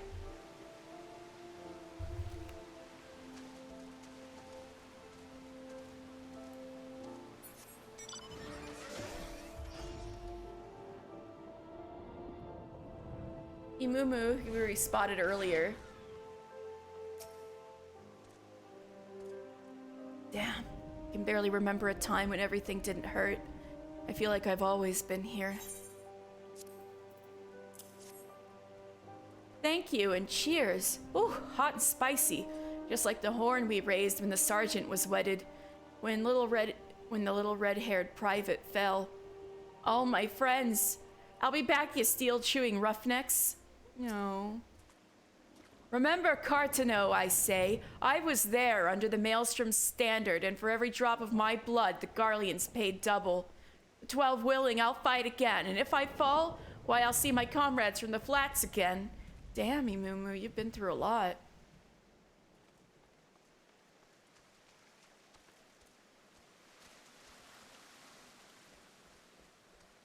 Svenlona. Look at that. I do believe I can move a foot. That foot a little more. Sure helps with the hurt, too. Thank you, adventurer. You'll see. We'll be on our feet and halfway to being the warriors of light before you're done warming another bottle. I do believe this is just right. Not too hot, not too cold. Right, Svenlona means... Lona is just like a feminine ending.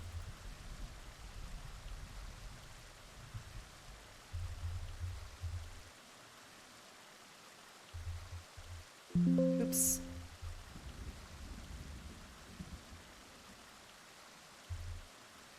Swain is Mushroom. She's Mushroom Lady.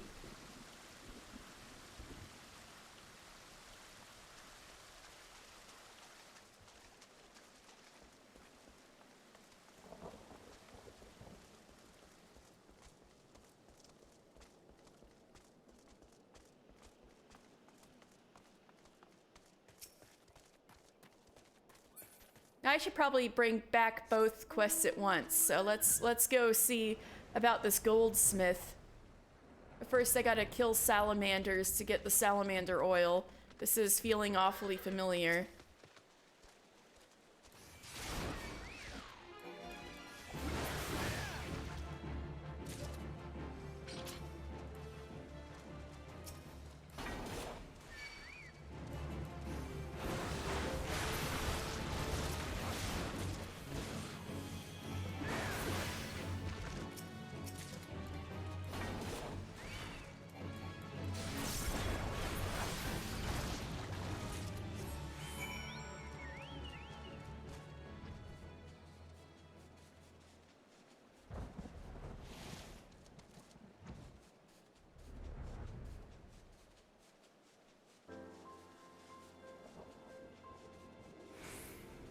Wait, wait, wait, wait. We know who this guy is.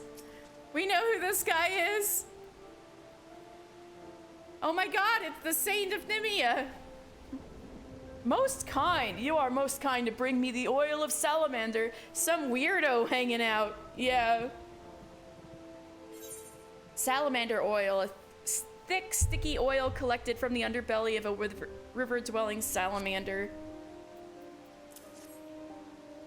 I had need of a large horn and made the grievous error of visiting a great buffalo with a handsaw. He liked it not, and I sustained a most horrific scratch. Scratch. Uh-huh. It smarted so, and the ache. Oh no, I was not thrown. I am not so green as that. No, when the beast shook its head, I stepped backwards, slipped and fell. Then I fell again later. Strolling back to the dog cart. Wow. Okay. No need to be shy. You are an adventurer, and I am a goldsmith. The body is simply an instrument in occasional need of oiling. Oil, sir. Oil, I say. I had to do this to your son already. Come, my body awaits your ministrations. Oh, I had to do this to your son already.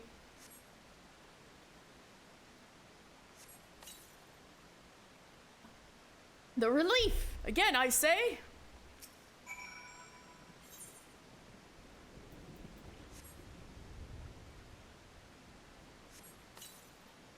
Ah, I can feel soothing fingers working into every knot. That is your cue, sir. Soothing fingers now, please. By the 12, that feels good. Now quickly with the rubbing.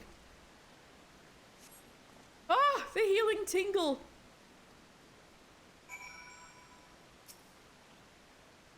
By the 12, that feels good. Now quickly with the rubbing.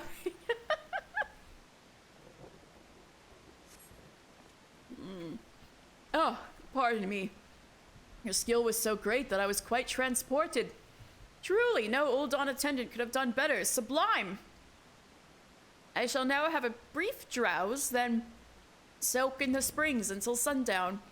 After that, a humble meal with white wine from my own stock and perhaps peaches. Oh, there he went. Here, there he goes. According to Godbert, Mr. Final Fantasy is really good at giving massages.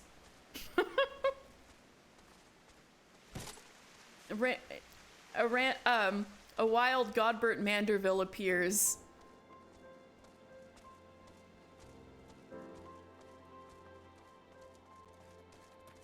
Rakusa Farusa. Maybe I should turn in the warm wine stuff first. Thank you for your kindness, adventurer. Those soldiers you met, they may be champions for our way of life, but here they are sisters and brothers, sons and daughters. They are so young, most of them, and so hurt in spirit and body. Most will return to the front, and some will not even survive to come under my care again. It's what they want and what we need of them, I know.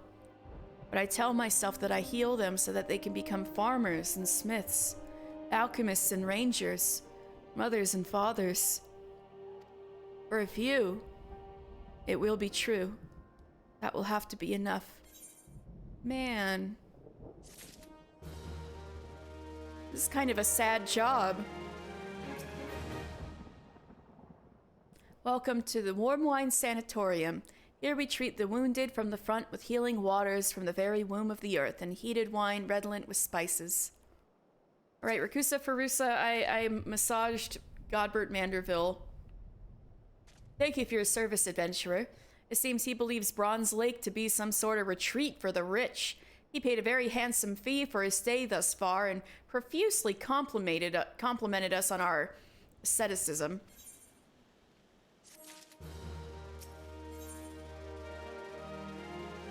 The adventure of the fainting goldsmith. We're not done with him yet.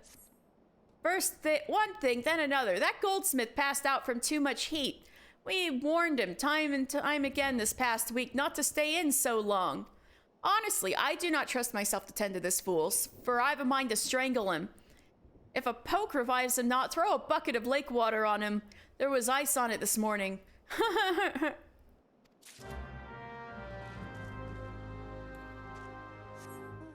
Well, I don't think strangling him would kill him if his son is any indication. Oh, see? He would have drowned already. Look, I can't believe Godbert Manderville is fucking dead. His face is fully under the water.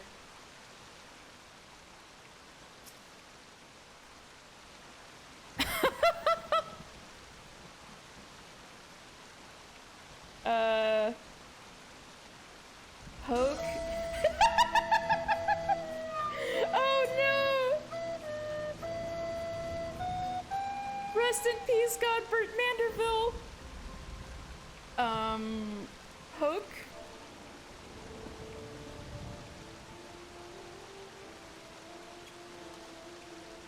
Poke, poke.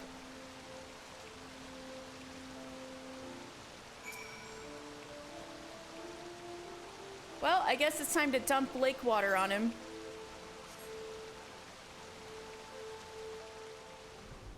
Wait, do I have lake water? Oh, that I got from him. Lake water, ice cold, wait, ice cold water gathered from Bronze Lake.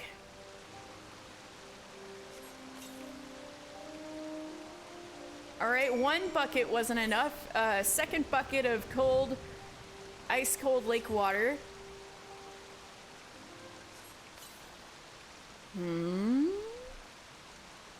A sign of life.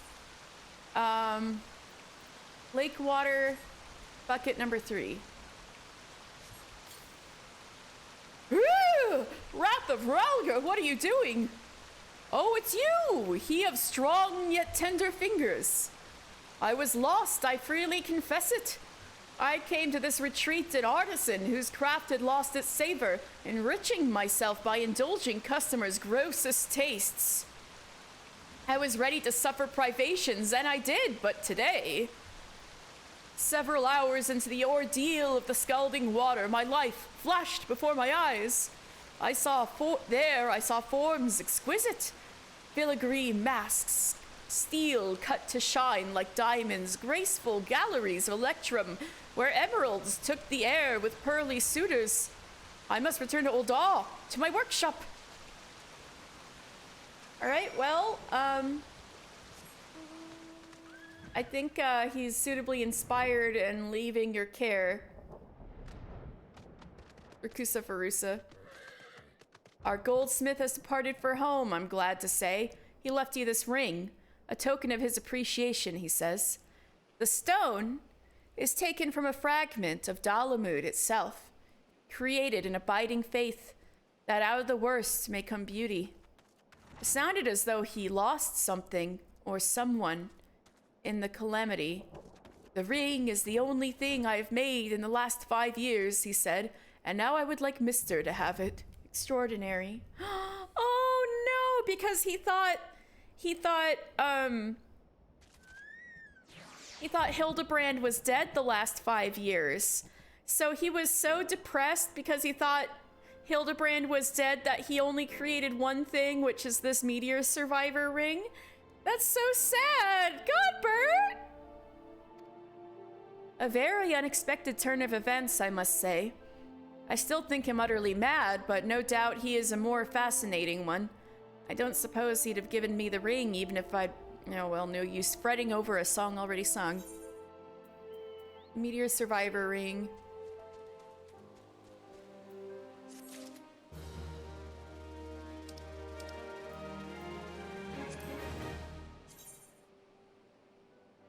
Wait, wrong hand.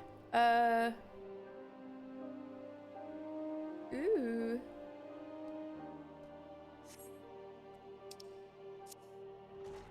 All right.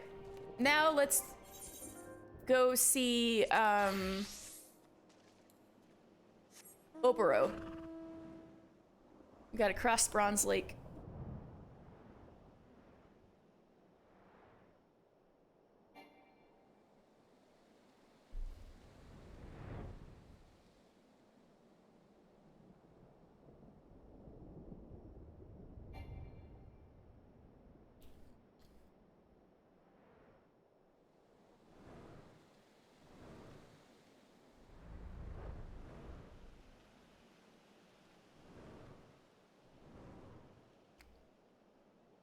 Oh, you can see Pharaoh Sirius from here.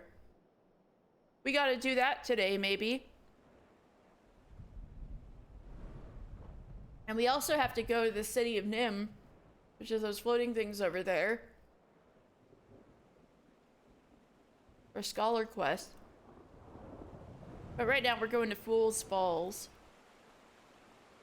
Fool Falls.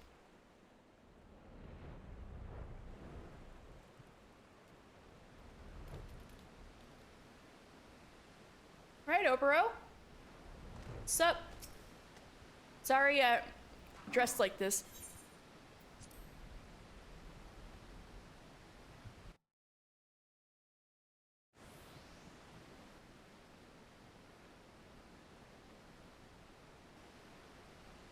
Until today, I knew this place only as letters on a map.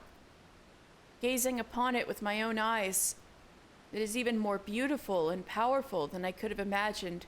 Yes, this will serve us well. My people do not worship your deities 12. Our gods are all around us. In the trees, in the soil, in the crashing waters before you. Close your eyes and open your heart to the sound of the rushing falls, that you might purge your mind of all worldly thoughts and distractions. The techniques you have learned will serve you well in battle, but confuse the order of your mudra, and you can just as easily turn victory into defeat. It is imperative that you keep a single focus of mind. So it is that masters have brought their students to falls like this one for training since my ancestors' times. Who is the more foolish? The fool of Fool's Falls, or the fool who comes here without realizing he's being followed? Karasu again. Karasu! Now here's a curious scene. The dim one is accompanied not by his swallow, but a chirping horsebird chick who fancies himself a shinobi. If calling me a baby chocobo is something about me being Eorzean, that's pretty funny. The dim one is displeased. This, after our hero has postponed 2 assassinations to make this little journey. Could his friends not greet him with a smile and some crumpets, or whatever it is Eorzeans take with their tea?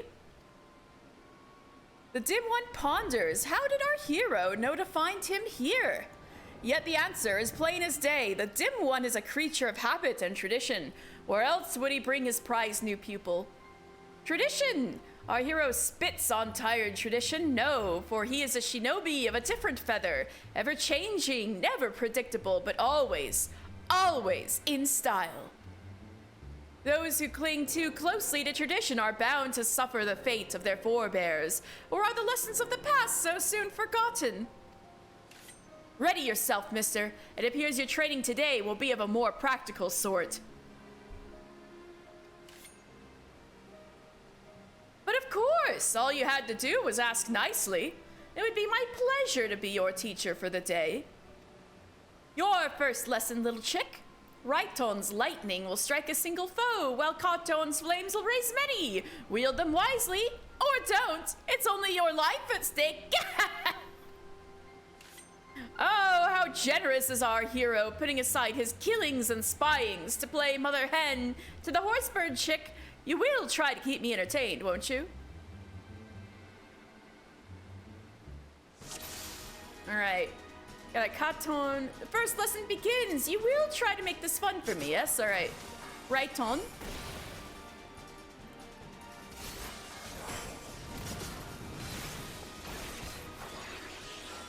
I was there, now I'm here. Can you not see? Ah! Must they be so slow? Our hero tires of this dance.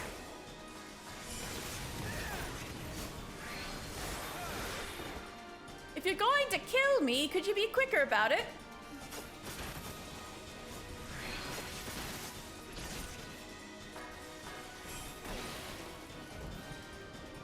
Alas, I fear your teacher has better places to be, but worry not, my pawns.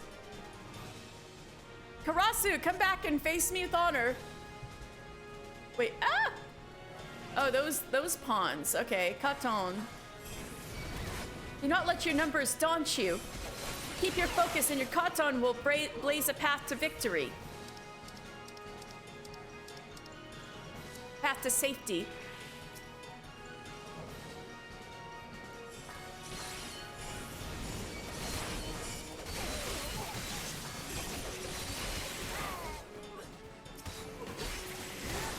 Imperial Night Shadow.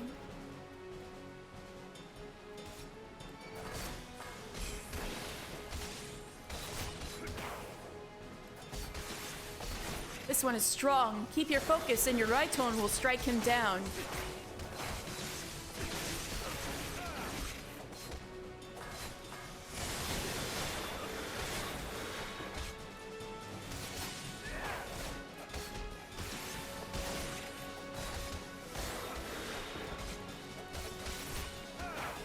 All right, we got it.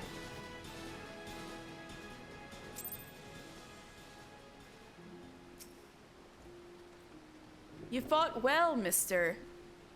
I, however, should have known to expect the traitor's attack. I was careless and put you in danger. It will not happen again. It appears that Karasu has taken an interest in you, and I fear this complicates matters some. Let's return to the docks. There's much I would tell you.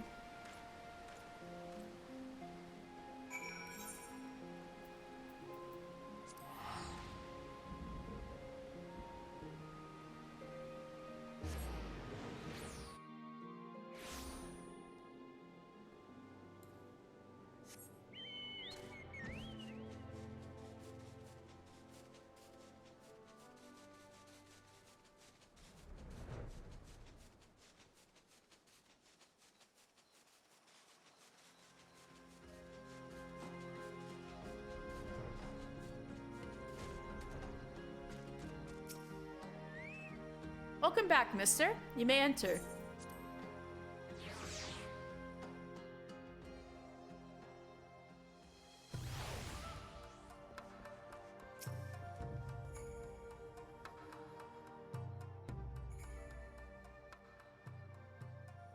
I would tell you a story of our past, a story of the traitor, and why he must die at our hands. Growing up in the same village, I have known Karasu since we were both children. When we came of age, we began our training together under Master Gekkai. From a young age, it was clear that Karasu possessed an innate talent for our art that few could rival. I spared no effort in my training, yet struggled to grasp techniques that he would master effortlessly. In his own way, he possesses a mind singularly devoid of wasteful thoughts, a mind seemingly unclouded by concepts such as right or wrong, good or evil. Despite this, deep down, I always thought of him as a brother. All that changed on that fateful day when Castle Doma fell to the Garleans. Someone had betrayed our homeland, sold our secrets to the enemy. Looking upon my friends as their bodies lay broken and bleeding, I saw a figure flee into the hills. It was Karasu. Were I younger, more naive, I might have pursued Karasu as he fled in an attempt to reason with him. But it was clear that this man, this demon, was no longer one of us, if indeed he ever had been.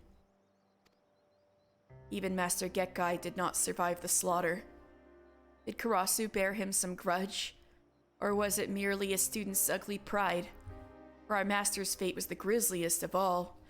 His body mangled, his once proud face shattered beyond all recognition.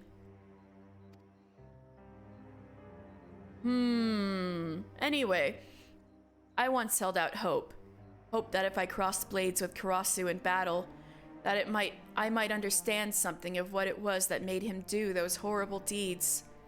And yet each encounter only raises more questions. One thing is clear, however. Karasu could have killed us back at Fool Falls had he seen fit, and yet chose not to. It was as if he were testing us, testing you. Needless to say, this does not change our mission. For his crimes against Doma, Karasu must pay with his life. And yet, his thorough knowledge of us and our art has put Tsubame and I at a grave disadvantage. But you, mister, your thoughts, your movements are still unfamiliar to him. Yes, your presence might just serve to break his focus and afford us an opening. Yet to accomplish this, you must become stronger still. Promise me that you will not let up in your training. Yes, sir.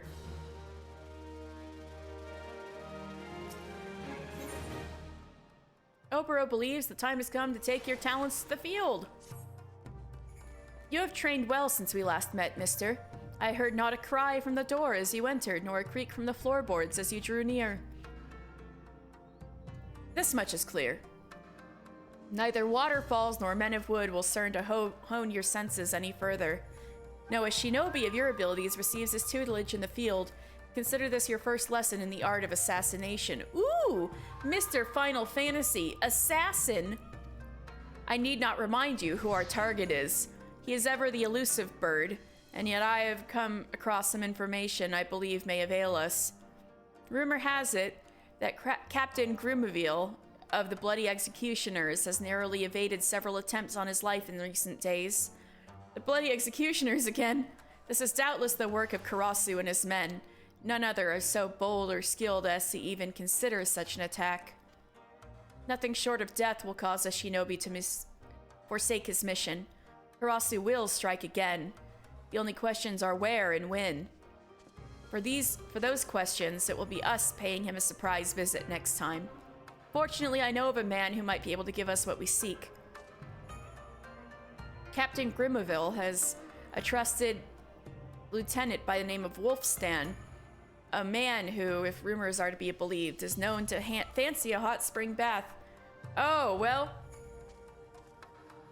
I guess we're going back to Camp Bronze Lake. I recall reading of a famous bath resort not far from here, but the name escapes me. Have you any idea where it might be? I was literally just there. Camp Bronze Lake. It'd be so funny if I said Camp Overlook. Why, yes, that does sound familiar. In Upper Lenosha off to the east, was it? Let's make our way there at once. Here we are at Camp Bronze Lake again.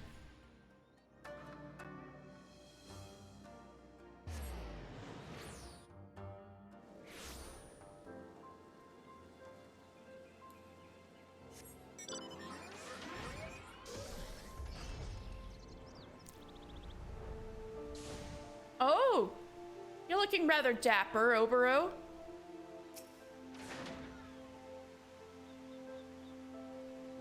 I had no idea that so many Eorzeans also enjoyed public bathing.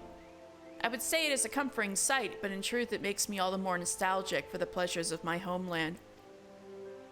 That said, seeing all these people milling about gives me cause for concern. Even with these disguises, it is only a matter of time before our foreign mannerisms raise eyebrows among the more observant types. Yes, best we stay out of sight until our man arrives. Let us keep watch from high above until it is time to act. Time has come for me to impart to you another technique, which we call shukuchi. You may think of it as compressing the physical space around you, allowing you to cross great distances in the blink of an eye. Go ahead, mister. Give it a try. Shukuchi!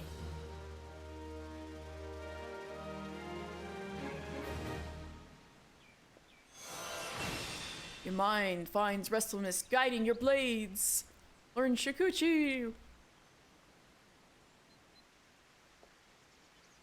Let's try this out. Woo! Slick.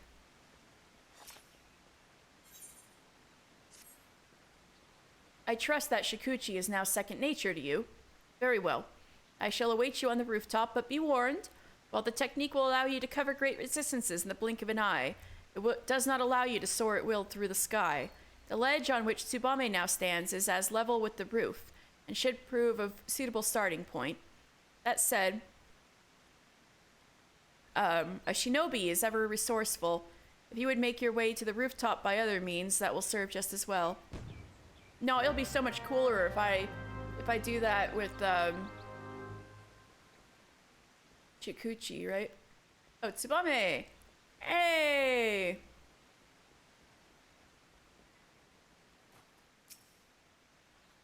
The roof may seem quite far away, but use your Shikuchi technique from the edge and you should be able to reach it with ease. Alright. Damn, that's cool. Alright. I gotta look this way.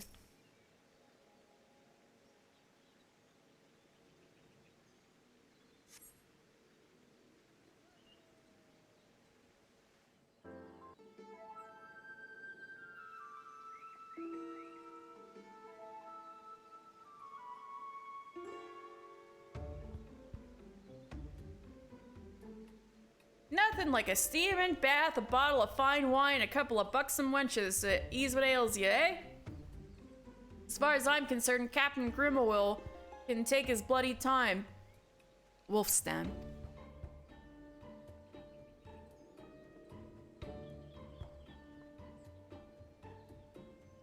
Very well. Now we need only employ these bamboo breathing pipes to send underwater and like a cartoon. Oboro, I do not question that such methods have served us well in Doma, but might bamboo not arouse suspicion in these environs? Do you truly believe so? But underwater surveillance was always my area of expertise. Oboro, you're so silly. I have an idea that I believe is well suited to both our target and the customs of the land.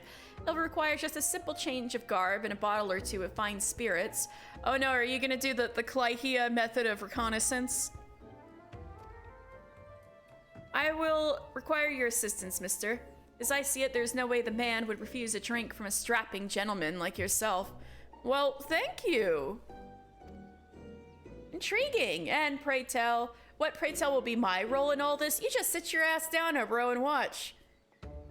I was thinking that your talents might be best put to use overseeing the operation. Yes, from up here. To ensure that nothing goes amiss, of course. Tsubame is savage. I love her. He's like, huh? I must prepare now, mister. Meet me down below, out of sight. And I shall furnish you with the item that will sure to deliver the final blow, as it were. Wait, if I'm gonna have a fancy little outfit, I need to put on the Valentione's outfit again. This is the perfect disguise.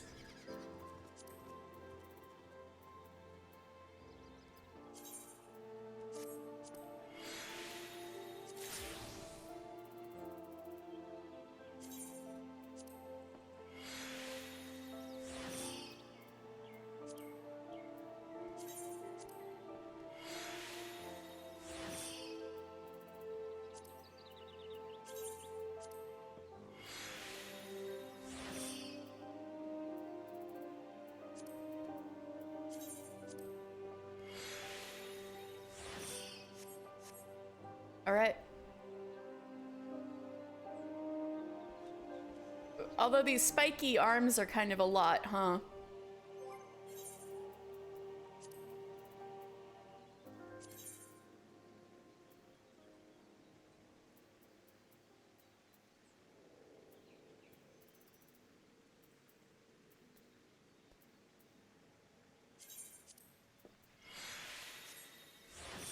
better. Alright. I am now, my disguise is on. Where is she?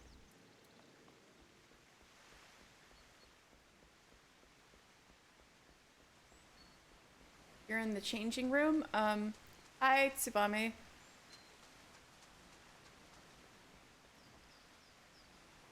Okay, we're in separate changing rooms. Oh wait, I can't actually talk to her unless I'm there with her? Oh, I can't actually see you. Sorry. Am I wearing this properly, mister? I'm not accustomed to garb that is so revealing. Regardless, I will entrust this to you. Though it may appear to be a simple bottle of wine, I have made a few enhancements to the recipe. Off-duty or no, a salty sea dog like Wolfstan is certainly to be on his guard. I'll start him off with an untainted vintage. Once he's in sufficiently good spirits, that's your cue to step in with the stronger stuff. I suspect that once his mind is sufficiently addled, he will gladly take a swig with a minimum of fuss. Now, let's begin.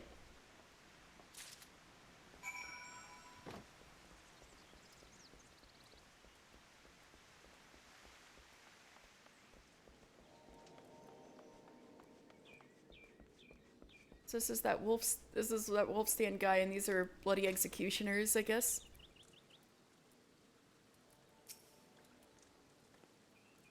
Oh, just look, Wolfie, my darling. This strong lad's as a treat just for you. Man, Tsubame's good at this. Oh, bro, you suck at this. What is he gonna say if I talk to him up there?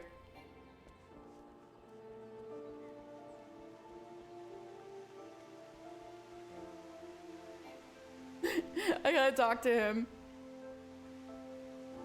Let me Shikuchi again. Do it the cool way. What?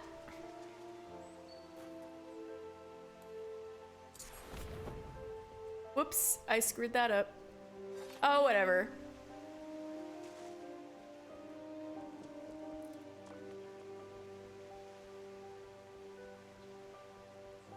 I'll jump.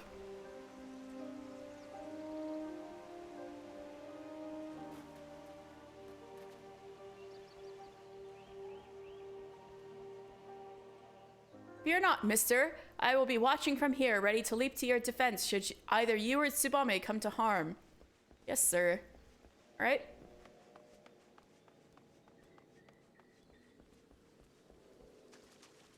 Alright, I have some wine for you, sir. Fine wine and fine wenches. Now this is what I had in mind when I took up the pirate in life.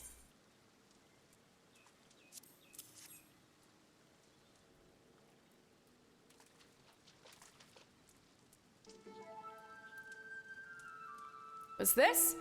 Think you can outguzzle Wolfstan's 7 stomachs? You're either a legend or a fool. Haha, someone fetch me a cup. Yeah, yeah.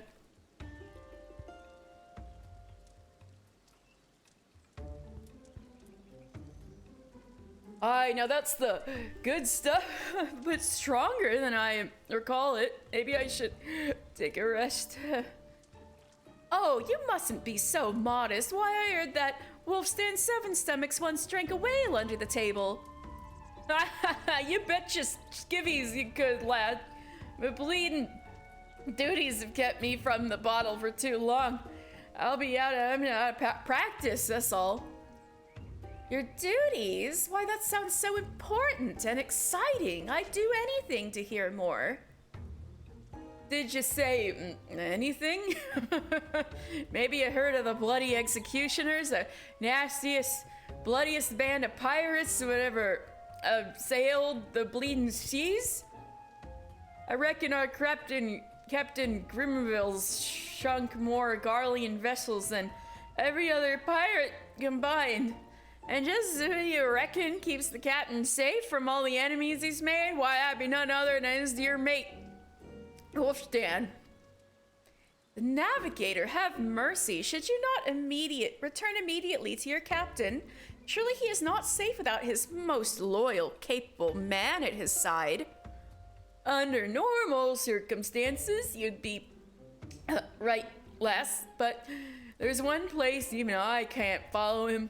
Aleport. Aye, the man's bloody particular about his grog. He says he can't concentrate unless he's on his own. Not that I'm complaining. It's the only time of day we get a day's rest.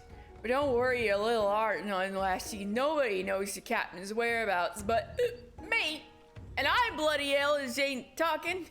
You just told me though. Lassie, are you listening? That's curious. He was just there a moment.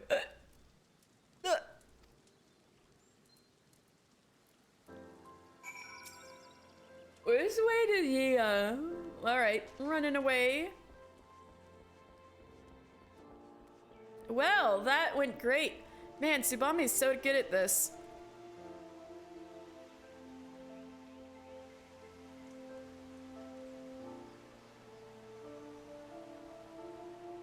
Alright, I'm gonna Shikuchi properly this time.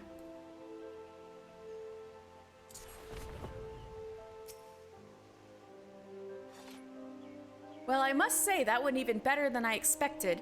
Let us share our findings with Oboro. My costume? I have stowed it away forever, with any luck. Do Eorzean women have no sense of shame?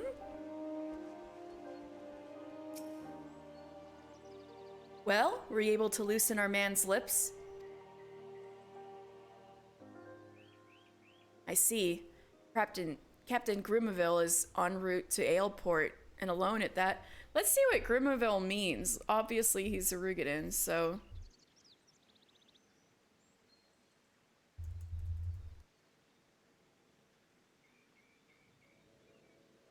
Grim is cruel, which makes sense.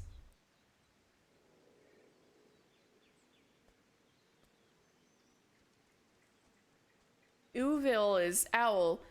Cruel owl. That's a good spooky name. It's Sunday, let's go! Yeah, Pinkie Pie, hello! Sorry about the chat box this time. It's not working. I think I'd have to restart OBS if I got it to work, and I don't want to cut off the stream. So yeah. How you doing?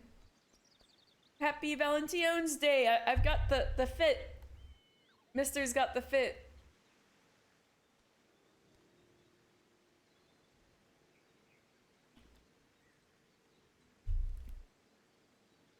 If I know Karasu, this knowledge has not escaped him.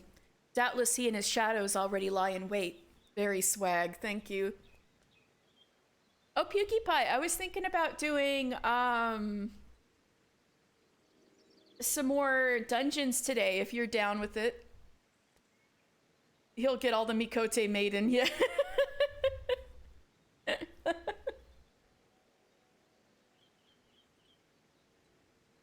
Doubtless he and his shadows already lie in wait. We haven't much time. Let's hurry to Aleport and ambush the ambushers. Alright, Aleport it is. If I don't die from the unholy cocktail of Starbucks and Taco Bell, then oh no! Your poor digestive system! Hold on!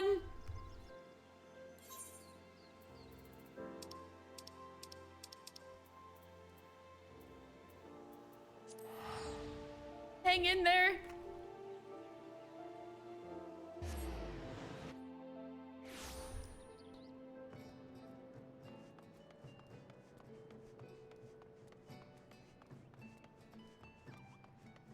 Are they up on the walls? Is he out here? Aha. Oboro and Tsubame. Karasu and his shadows are lurking here somewhere. I can sense it. Alright, let me do some dapper... I'm gonna be the most dapper ninja ever.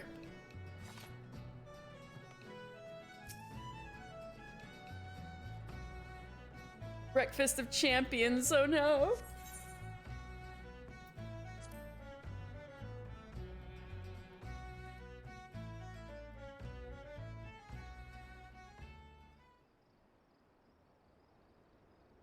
The sun sets, and the port is cloaked in shadow. There were a perfect time to strike.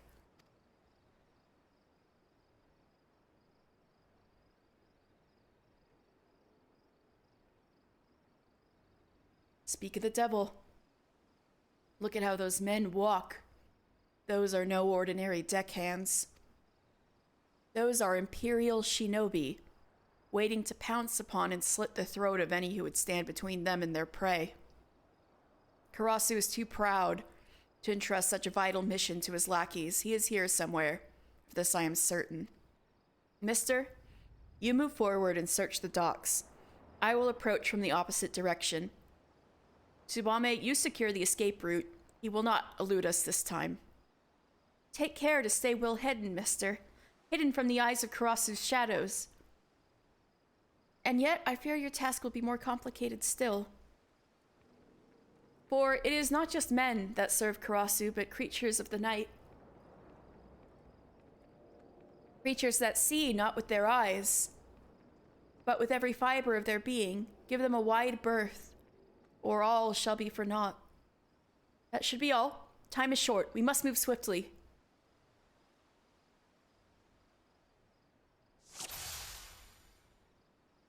Alright, so I gotta be careful of the bats.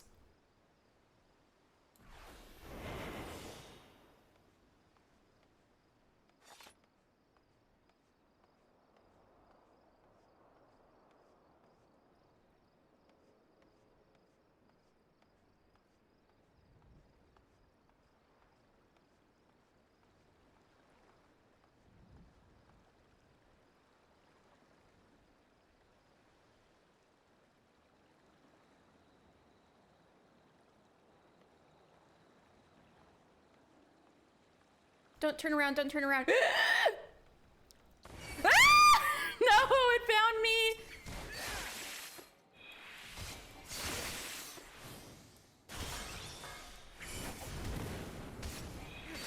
I should have shakuchi'd or something.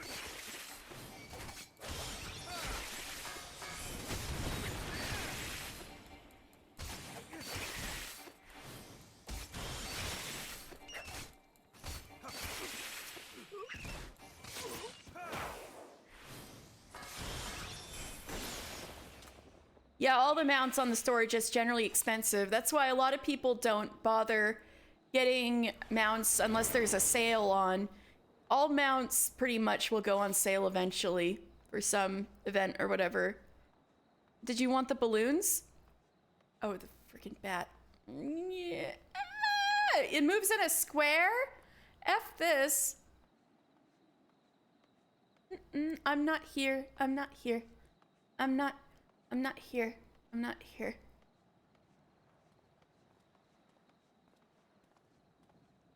There's Karasu.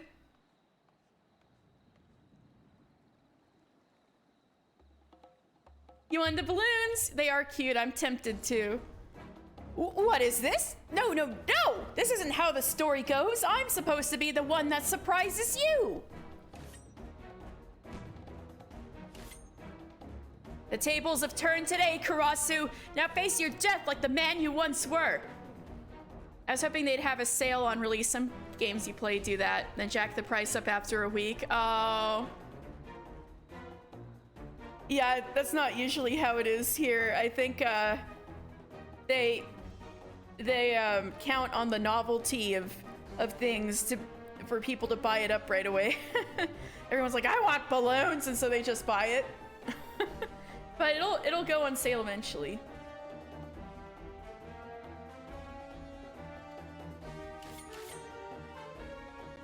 I must say, popularity really does have its downsides. Fine, if you're so eager to dig your own graves, here's your bloody shovel. Frickin' Squeenix, yeah.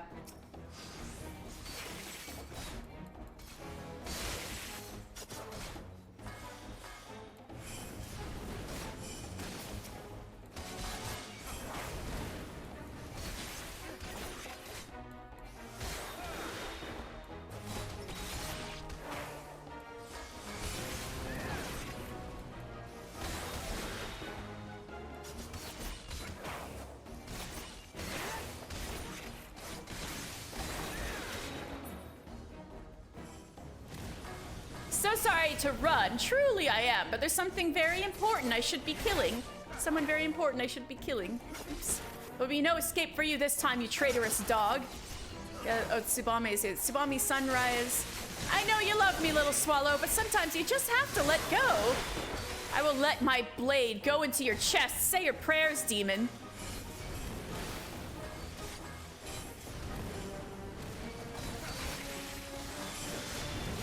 I like how Oboro is moonrise and Tsubame is sunrise.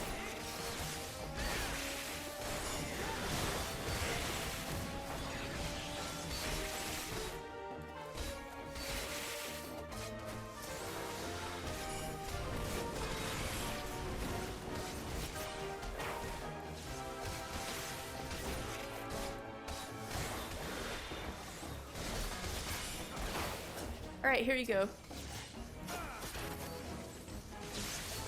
Well, looky here. Too bad you didn't realize there's more than one way out. All of us Naruto running. Curses! We had him just where we wanted him.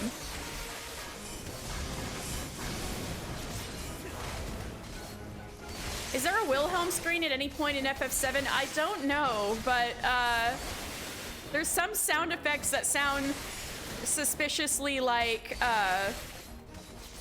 what is it? Fire 3? I feel like sounds suspiciously like the Star Wars like pew pew laser noise. Only one of you can be Hokage. So true.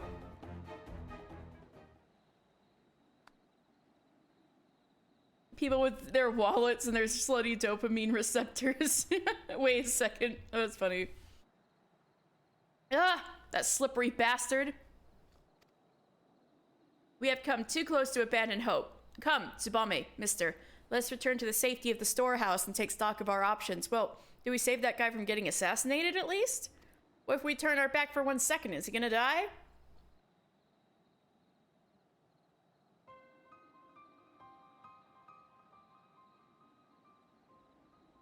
Rimaville lives.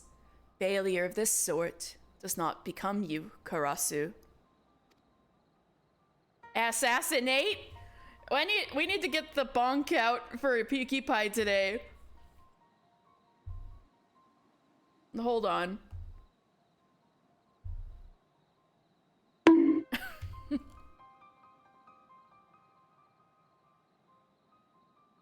Forgive me, Master. I had an unexpected reunion with some friends. Seems they had a mind to kill me.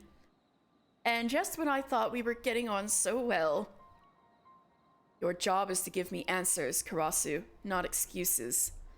We can ill afford to let a few stray rats foil our plans. Should they return, kill them. This is your final warning. Next time you fail me will be your last. Well, does he have to say it like that? Fine, fine. Let it never be said that I'm not a loyal soldier. Something else is going on here. It's not my fault that that's how you spell it. True. Absolutely true. Do, do, do, do, do, do, do, do, do, do, do, do.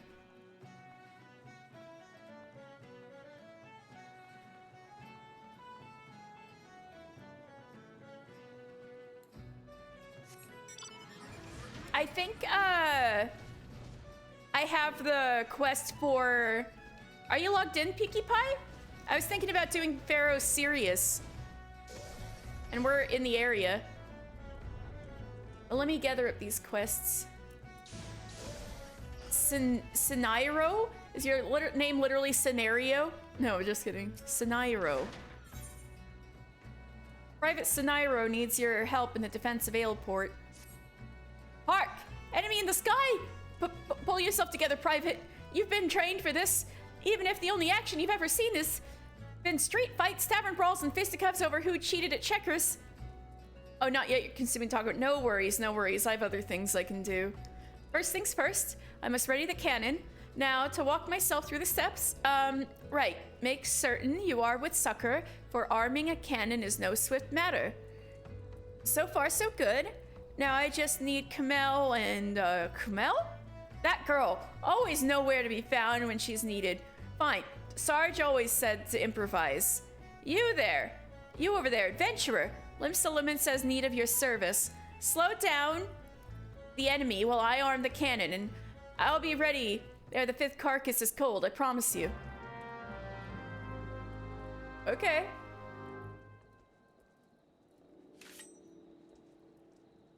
Why can't I jump off the ledge there? Oh, that's silly. Whee. Oh my god, I don't take fall damage!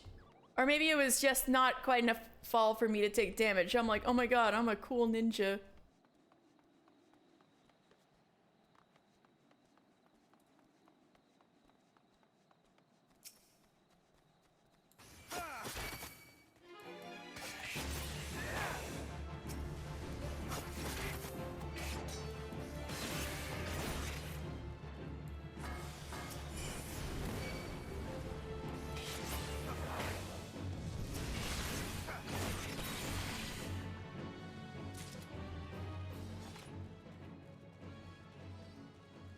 Where's my prey?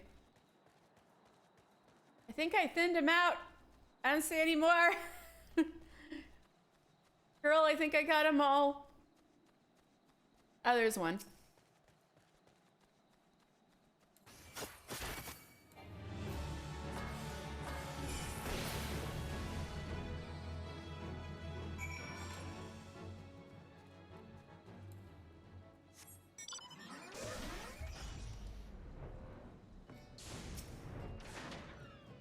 Ready to fire! I keep my promises, adventurer, and you keep your skills well honed, I see. A moment, I just received a dispatch. What? They weren't attacking Eelport? Well, that's, what? We're not important enough? They were just babies? Well, you'd have to be duller than a box of hair to fly it at a cannon position at times being what they are. Well, I suppose all's well that ends well, but I must admit I was looking forward to putting my training to real use. I didn't join the Maelstrom to break up brawls, you know. Oh, I have to clean the cannon. Oh, she's so silly.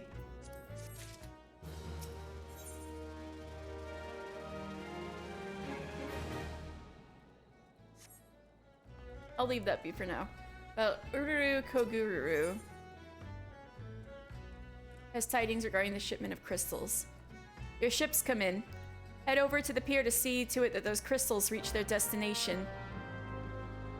Right, this was kind of stuff about getting everybody together to work together with the Garleans and the Primals and everything. Dawson!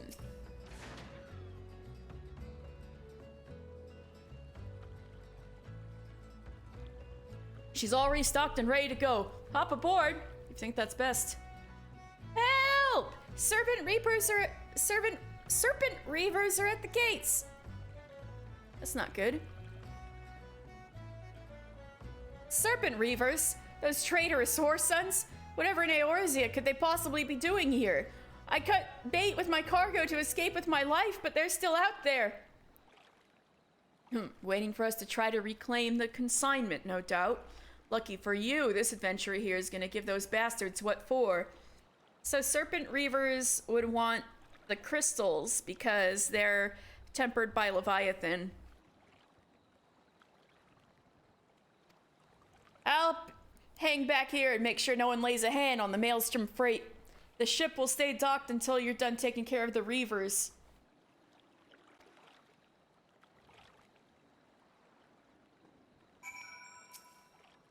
Off you go. The Serpent Reavers are just outside the gates. Needless to say, the ship will still be here when you get back. All right, let's go ninja the heck out of these Serpent Reavers. Yeah.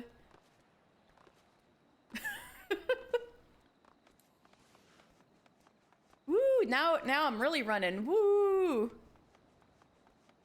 I'm super Naruto running now.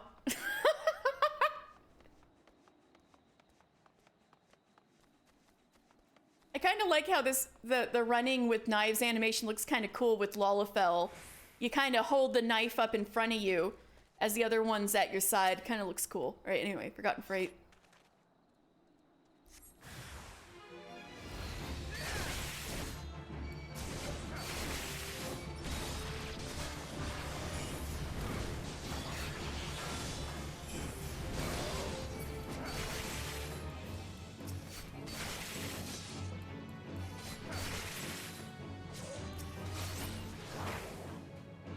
Got him.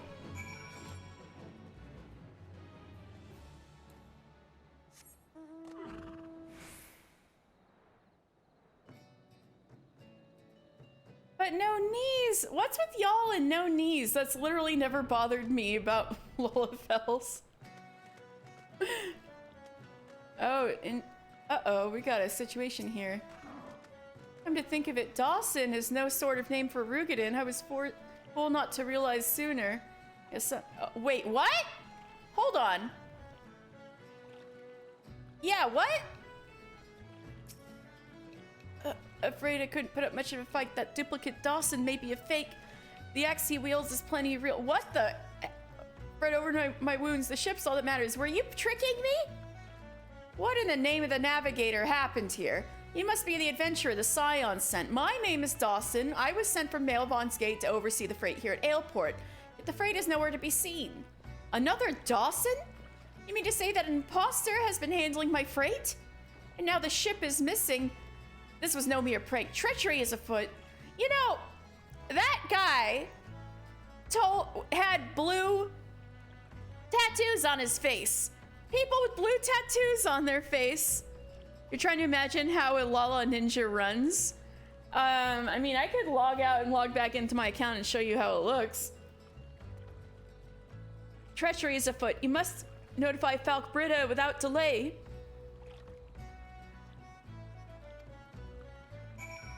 Holy crap. Yeah, but that guy had blue tattoos on his face. Usually the guys with blue tattoos on their faces are serpent reavers, and yet I didn't question it at all. That explains the suspicious delays and farcical harassment I encountered on my way here. All part of their plot.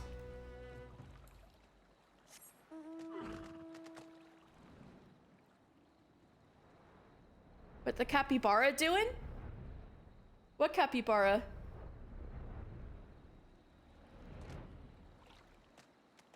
Oh my god! It's Kincaid Larkson's little friend. Oh my god, little capybara. Yeah, there's a traitor among us.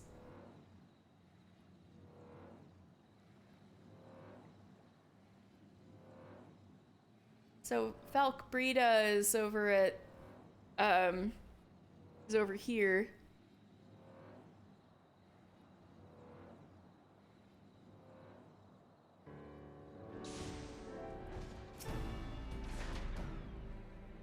Word of all our folly has beaten you to me. So consumed were we with the dangers of the Sahagin at sea that we left ourselves open on land. Though the scallowaggery took place on shore. Oh my god, what a word, scallowaggery, I love it. Oh, no. I've got the settings so that people's usernames don't show up unless I highlight them. At least on the overworld.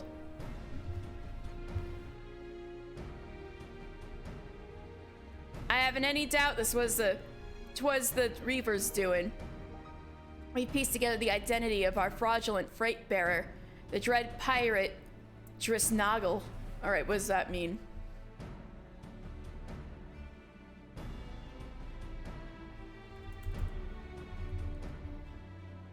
Driss means 3. Noggle means nail. 3 nails. That is kind of scary sounding.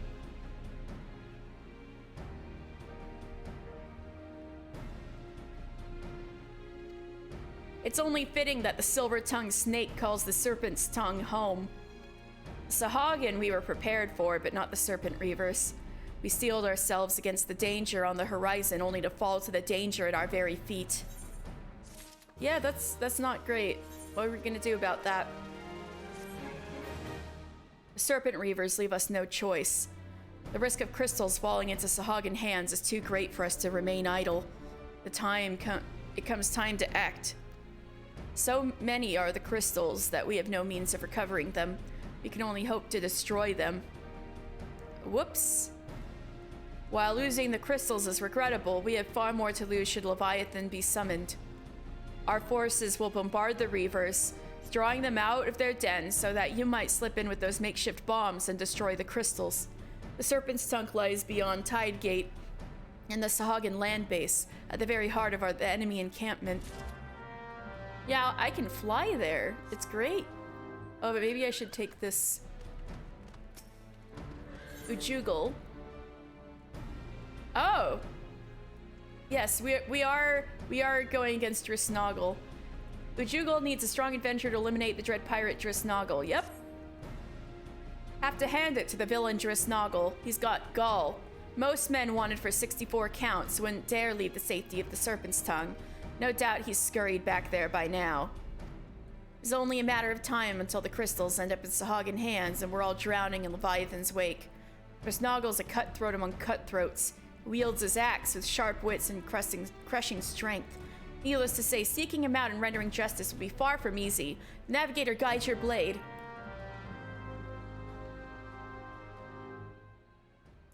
Alis, Storm Commander. Pulling the Horde. Beyond Tide Gate lies the Sahagin land base, whence the Fishbacks mean to launch an attack. Though we cannot forestall their advance, we might give them pause with a sudden strike. I'll need you to make 4 Sahagins serve as a cautionary tale for the rest. Well, that's a little scary, but, okay. That's a Rutch. That's a track.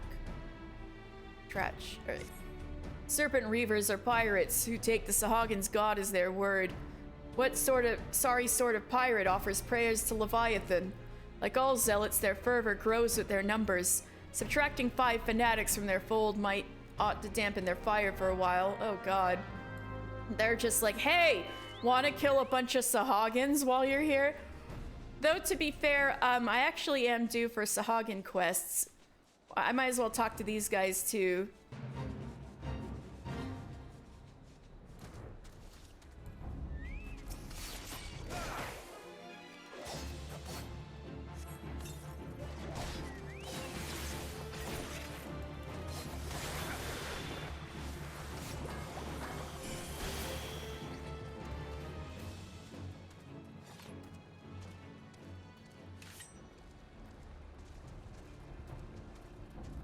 Yeah, Nov. Got something new to do with Nov. Actually, check this out. I've been working hard off stream. Look at my tribal relations. I have quests due with every single tribe.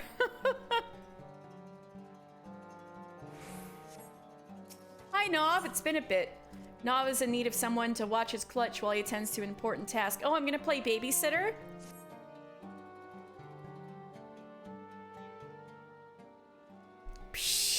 Mister, I wish to ask a tedious favor of you. There is a task for which I must attend. A task that will take me away from the nursery for a time. Thus, I would have you watch over my clutch while I am gone. You need not feed or discipline the spawnlings. Few, Ho, and Su will have such duties well in hand. The coral tridents concern me. It would be foolish to think our acts of sabotage have escaped their notice, and they surely desire vengeance. Thus far, my presence has been sufficient to deter any such reprisals, but should they learn of my absence... To where do you travel, Clutch Father? What is this task of which you speak? Do not question your elders, Sue. Your duty is to care for your spawn brothers, that and not more. I leave the safety of the nursery to you, mister. I will return as soon as I am able.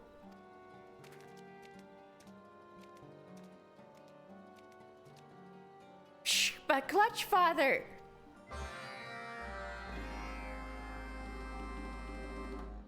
Alright, I'm playing babysitter.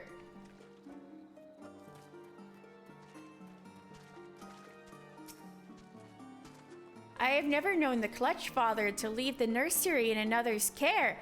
The fate of our people must hang in the balance. I wish only that he would trust us with the details. Spawnlings we may be, but we have taken our warrior rights. And yet the Clutch Father will not even describe to us the battles of his youth. Now that I think on it, he has told us almost nothing of himself. We know little of his past or his part in the old wars. That is interesting. Mysterious man, Nov is. Will you do something for me, mister?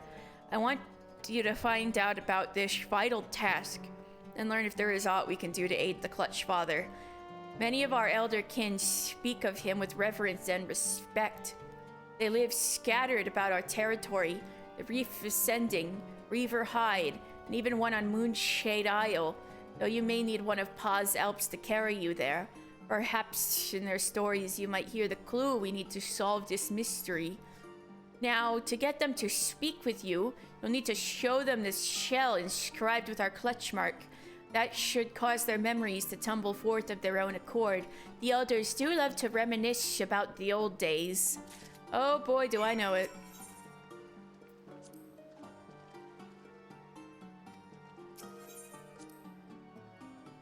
Do not be concerned. My spawn brothers and I have lived here for 5 years. We know how to defend our home. The Clutch Father says we once lived in another nursery, but it was lost into the calamity. I don't well remember that time, and he is reluctant to speak of events that happened long ago. One day I will learn why. Mysterious. Alright, Pa, take me to Moonshade Isle. My Alps is ready to bear you to Moonshade Isle, Shorewalker.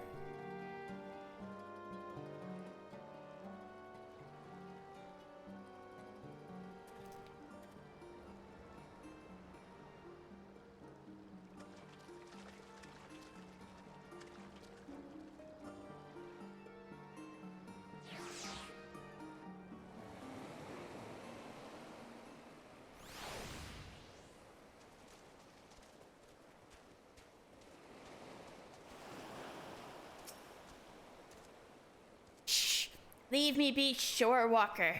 This is my isle. I'm harming no one. Nov's clutch mark. Why do you carry Nov's clutch mark? Has he cashed his lot in with the finless ones? But it's too late for Nov. His time ended long ago.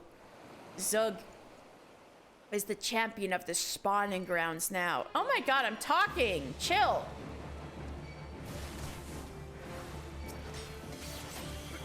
Jesus.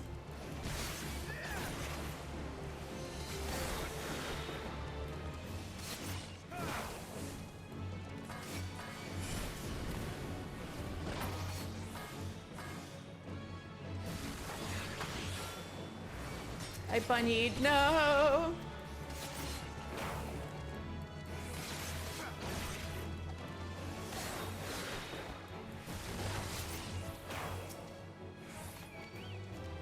God damn it.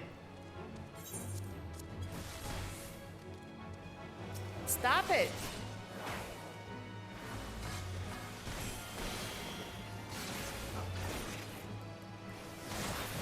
Alright, that's it. That's it. I'm switching to warrior.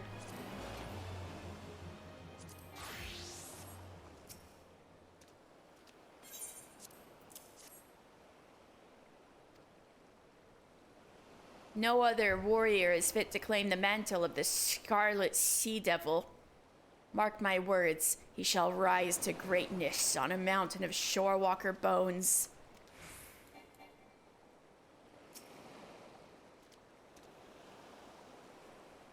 Zug will lead the Coral Tridents to victory.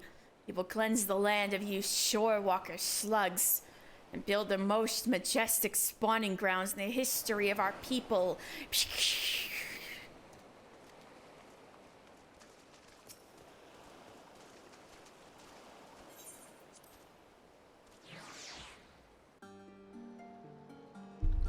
So Nov used to be a bit of a badass, I take it?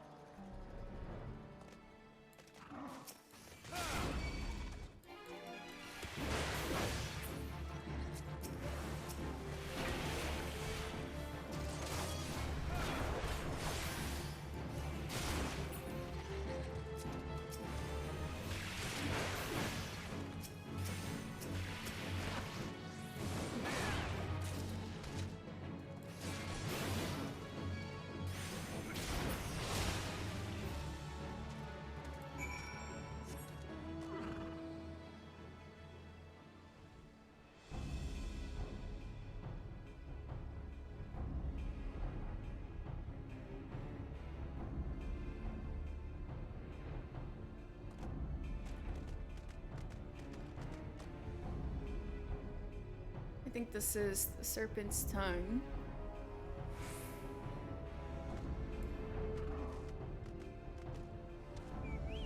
Alright, there is Drisnoggle. Dustyfoot Drisnoggle. You!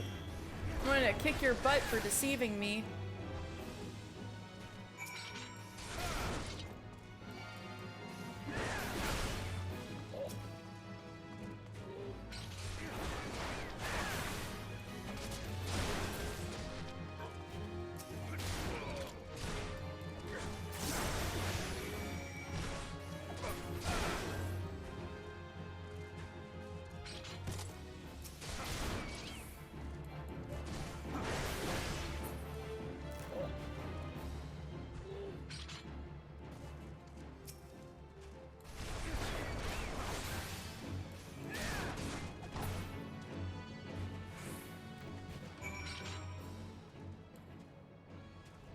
Oh, the bomb. I have to bomb the crystals, right?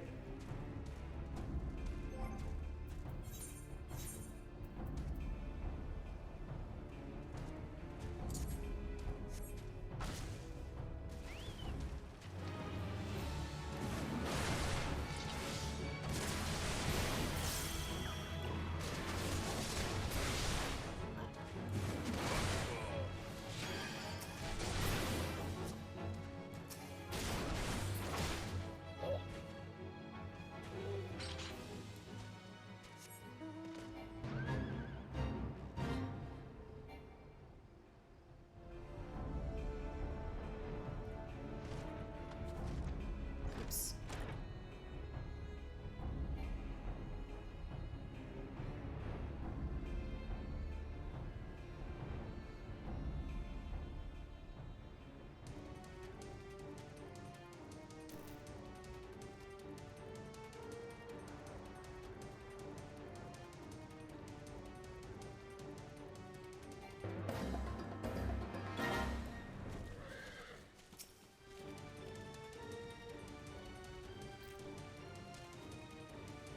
This is a sacred place, Shorewalker. Only the tridents of fallen Sahagin are allowed to impale the reef of sending.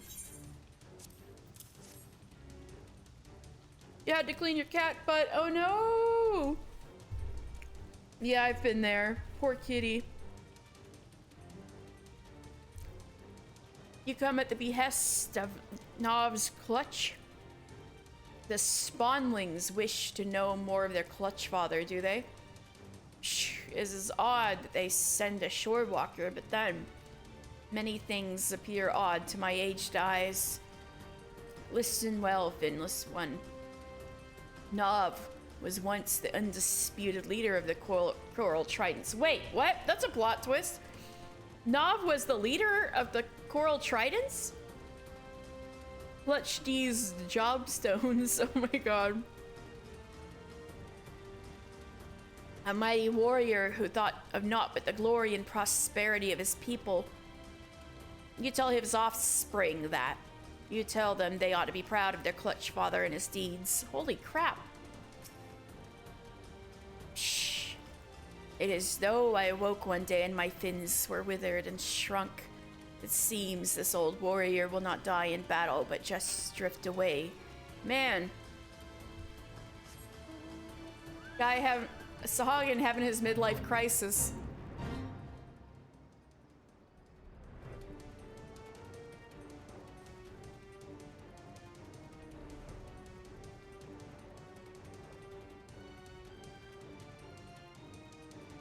Wait, you all are way out here.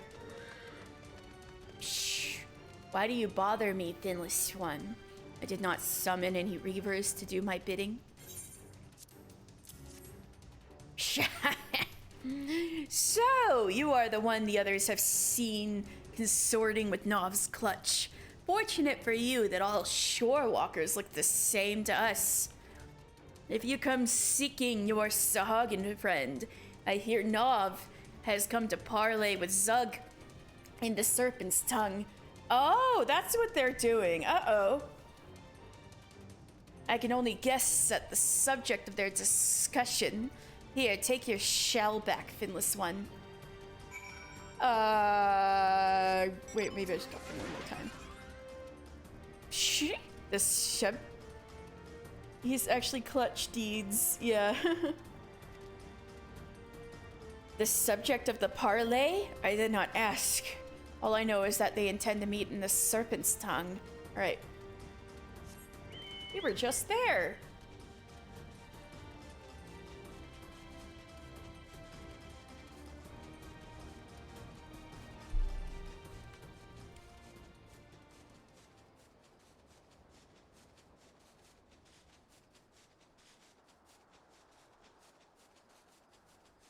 Wait, I think I overshot.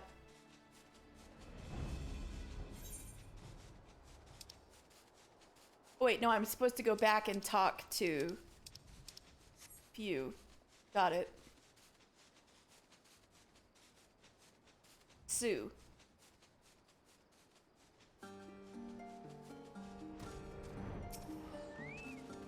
Well, mister, did the old ones have much to say? The Clutch Father once led the Coral Tridents? Incredible. And now you say he goes to meet with the Trident's current leader? You cannot possibly expect to negotiate with those fanatics. The stink of ambush upon this parley reaches me even here. Oh, Clutch Father, this is why you chose to attend the meeting without your spawnlings. You mean to fight those savages alone? Finless one. Mister! I would willingly face battle myself, but I cannot abandon my duty to protect my clutch mates. It falls to you to ensure this does not end in tragedy. I'm gonna save him, don't worry. The Clutch Father is meeting with the Coral Tridents in the Serpent's Tongue. You're the only one I can trust to rescue him when the parley turns sour, and you can be sure it will. No, I completely agree.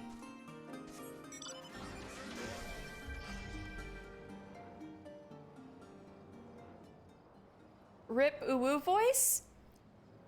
Oh! I can put that back on. I think I took that off for a specific stream and I just forgot to put it back on. Let me see.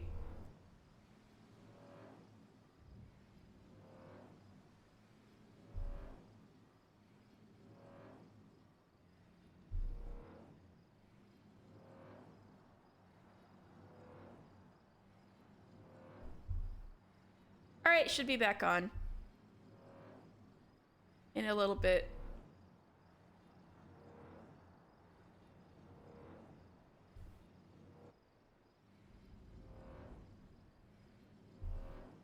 Imagine the fish people sounding cutesy. I kind of do too.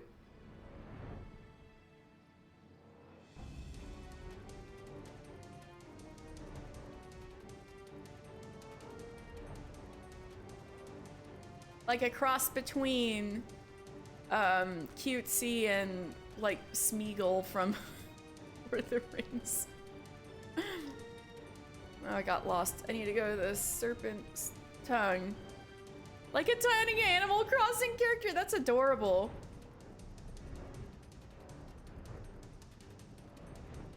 Here we go.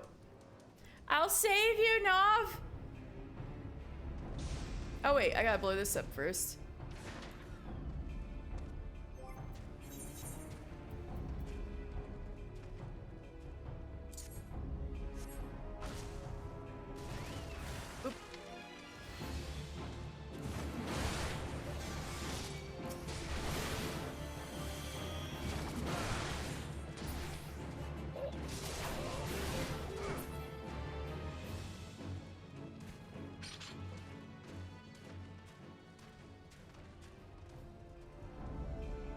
Wait here along with this other warrior guy.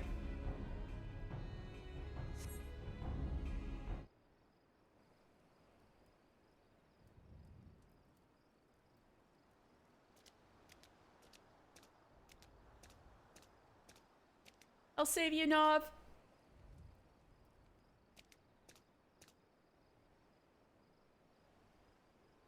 Psh. You come alone to our lair, Nov? Your mind is as wilted as your fins, old one.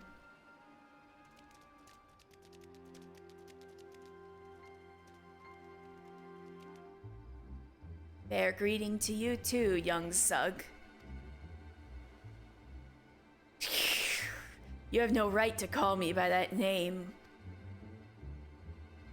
I am the Scarlet Sea Devil.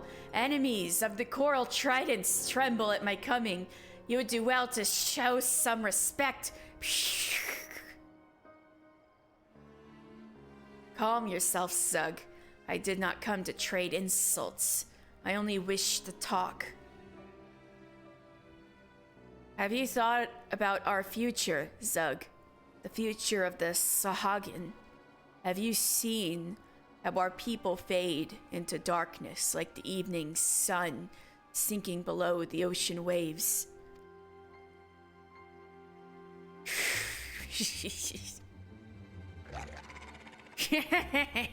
Poetry, Nov! You have become even more pitiful than I suspected. You were once feared above all, bloodthirsty as a shark, deadly as a raised sting, savage as a sea serpent, the terror of the Indigo Deep. Shh! You were the first Scarlet Sea Devil. Have you forgotten who you truly are? The first one ever, huh? I consigned that title to the deep long ago, along with my heinous past. And that is why your legacy must live on through me. The Coral Tridents will thrust our spears to the very heart of this land and bathe in the gushing blood of the finless ones. If we lack the territory in which to spawn, then we shall take it by force. Our offspring will thrive on the sand that has drunk the life waters spilled from our enemies. Oh, cutesy woo voice now? Alright, let's go. Alright, I'll get my timer out. 2 minutes, cutesy woo voice. Redeem. Oh wait, wrong. Wrong tab. There it is. Alright, 2 minutes. Starting now. Shh, I see my words are wasted on you. Is it so hard to understand, Zug? What is needed right now is diplomacy, not war. Your hubris will doom your spawn wings to the wives of violence and misery. The edge of a soldier's blade, the only success.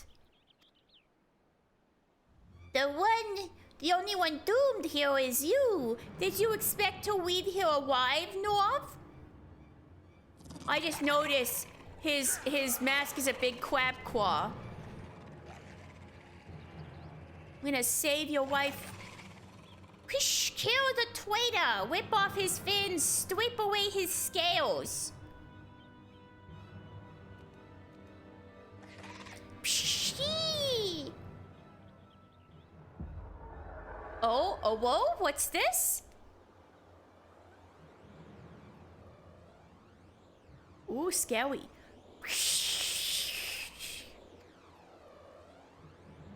Ooh, everyone's scared. You said he was weak now, feeble. Oh, everyone got scared off by his one aura. It's like Hunter x Hunter. Cowards, spineless sea dogs. Well, I didn't even need to help him. Return to the shallows, Zug. You are not ready for the ocean deep. Ooh, burn!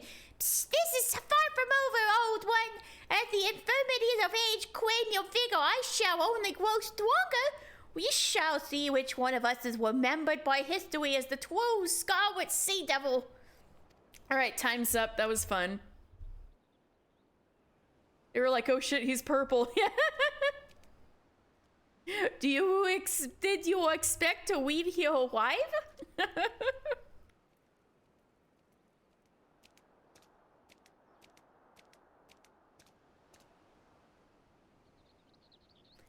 Mister, you stood ready to rush to my rescue? Psh.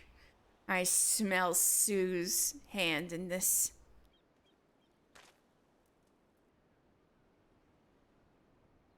I yet think of him as my little spawnling, but his instincts are those of a warrior grown.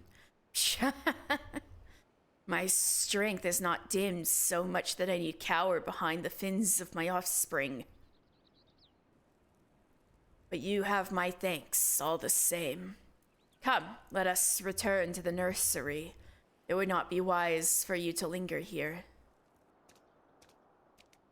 Man, Nob's a badass.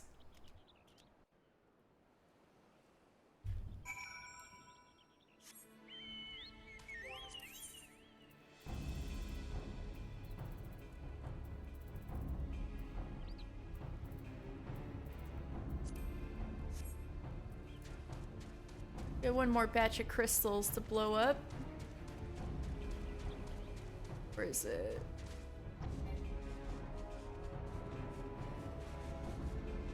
There it is. I was here earlier and I didn't notice.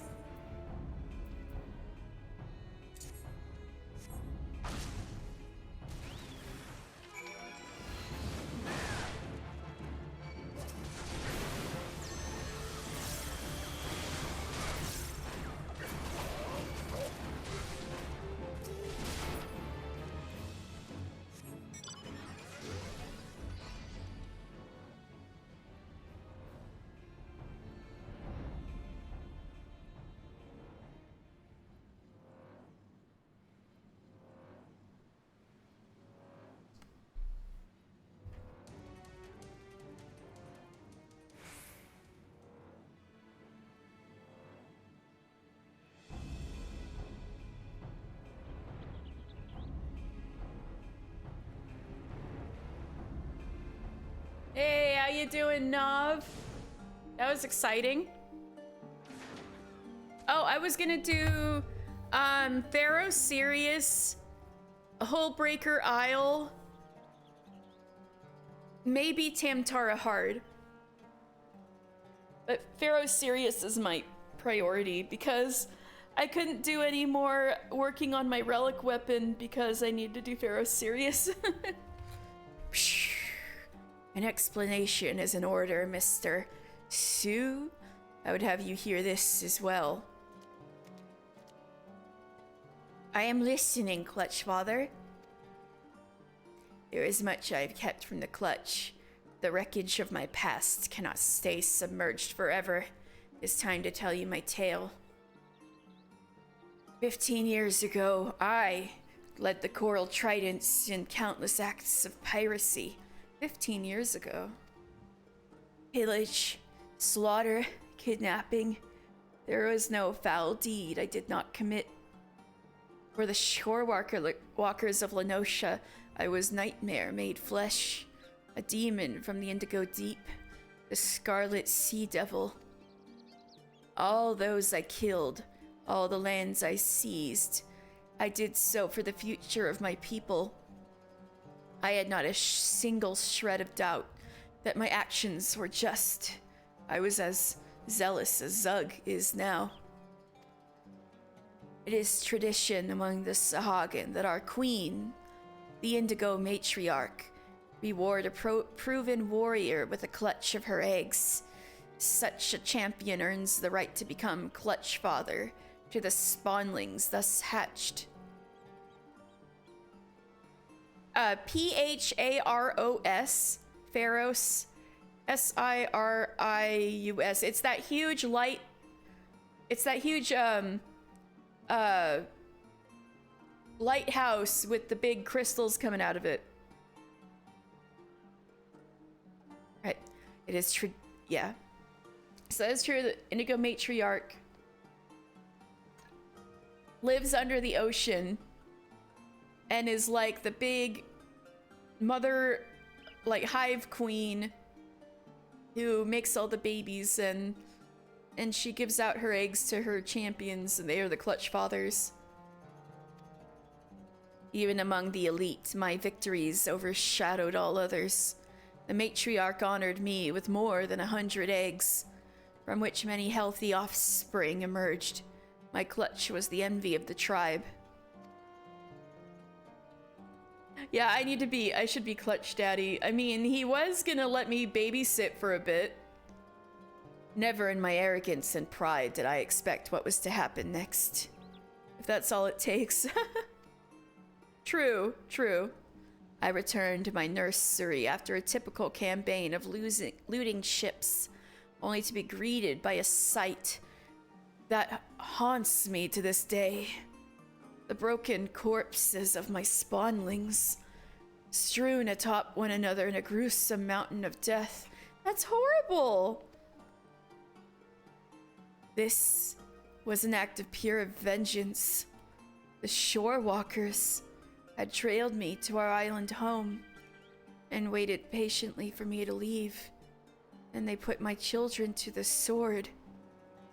Then how come you're the only one who's receptive and nice to us? Man, this must have really done something to you.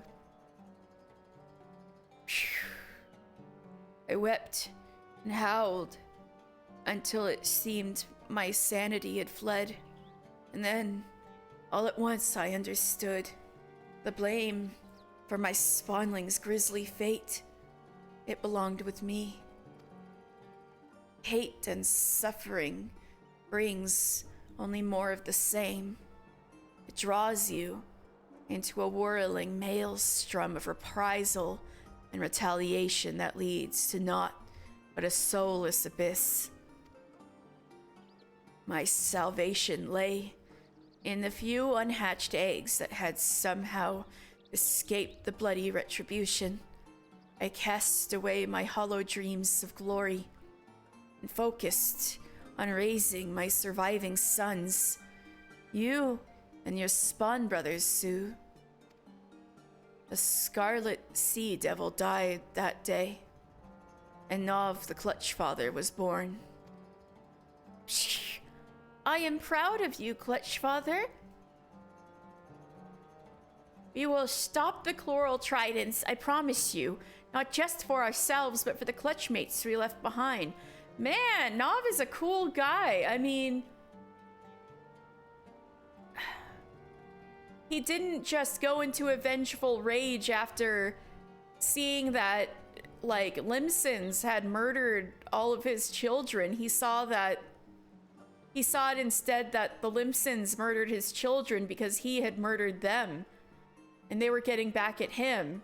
And if he had gotten back at them, this would just go on forever and they'd all be miserable. It's a pretty tough person willing to do that.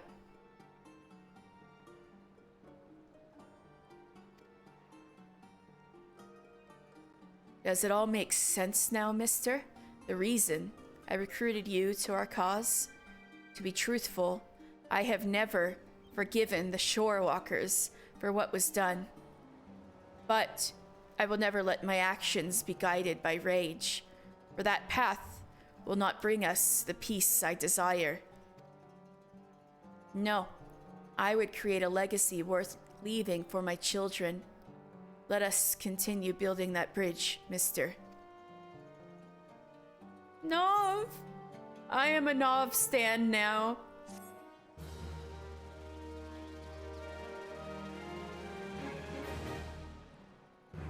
You achieved friendly reputation with Nov's Clutch. Now, new Sahagan tribal daily quests are now available from Sue at Nov's Nursery. Furthermore, you now have access to a wider selection of wares from the Nov's Clutch vendor. Nov, I love you! Alright, now I need to work on the next level of quests eventually. Where am I at?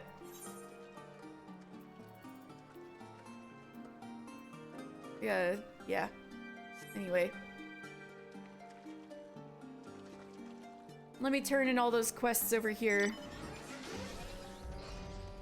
I think right here is the quest to unlock Pharaoh Sirius, so I wouldn't mind doing that first. So yeah, just let me know, Pukey Pie, if you've got Pharaoh Sirius unlocked.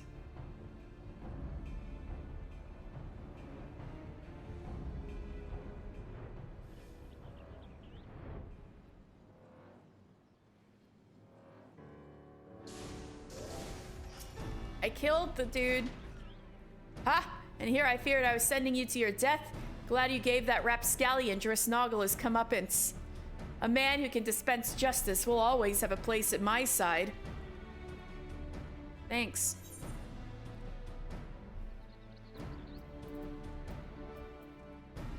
I could use these for my, retainers, actually. Right.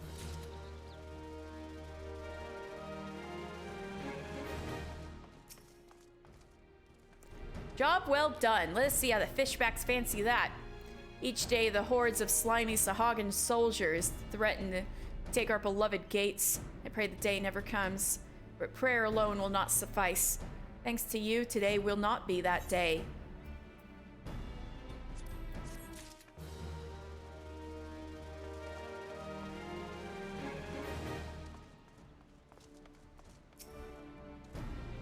I'll teach those reavers that they reap what they sow, but Tish, rest assured in the knowledge that you've made the seas safer for all.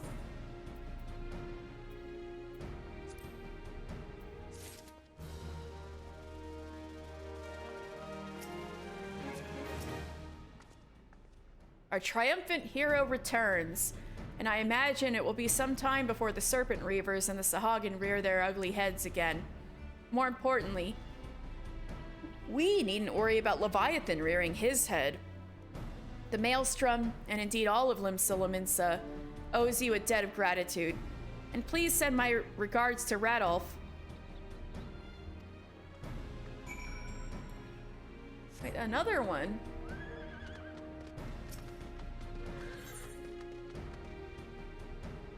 Oh no, the frickin' siblings again? I'll check that out later. I'll see if that's worth it off stream.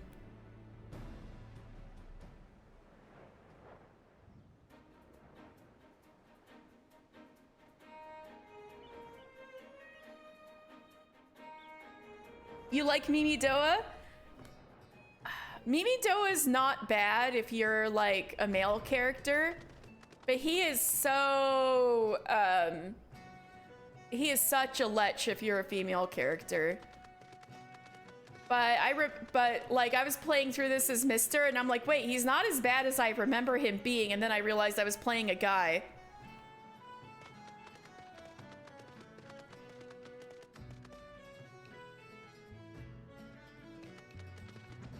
Yeah, you kind of think of this as like, oh yeah, this is Lenosha, but then you remember it's actually not that close to Limsa. Yeah.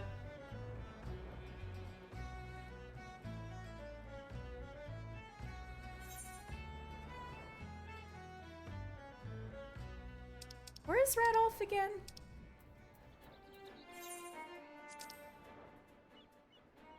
Oh, he's in the Waking Sands, right? That's where I got that quest originally.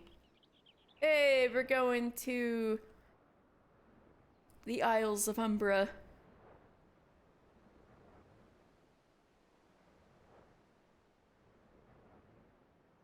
Kiki Pie! Hey! Hello, David. Ah, adventurer. You've come not a moment too soon. The siren has holed herself up in the lantern chamber atop the structure.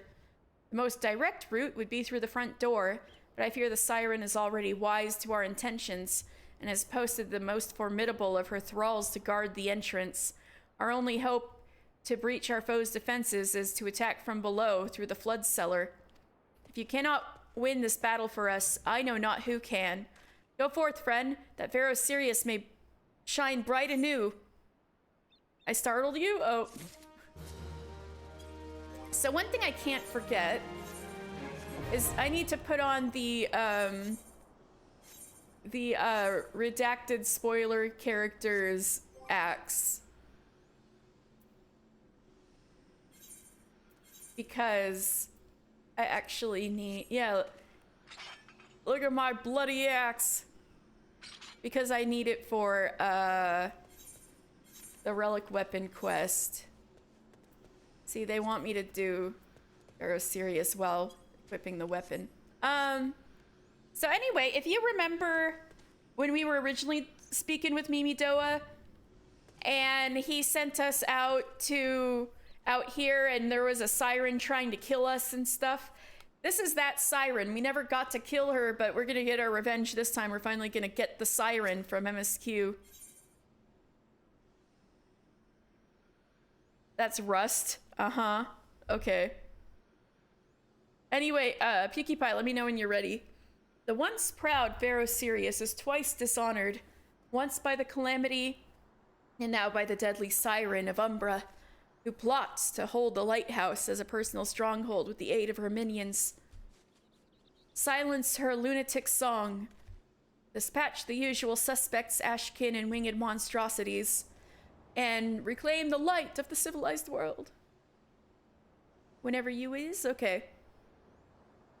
Hold on a second. I just realized I should get my book out for this.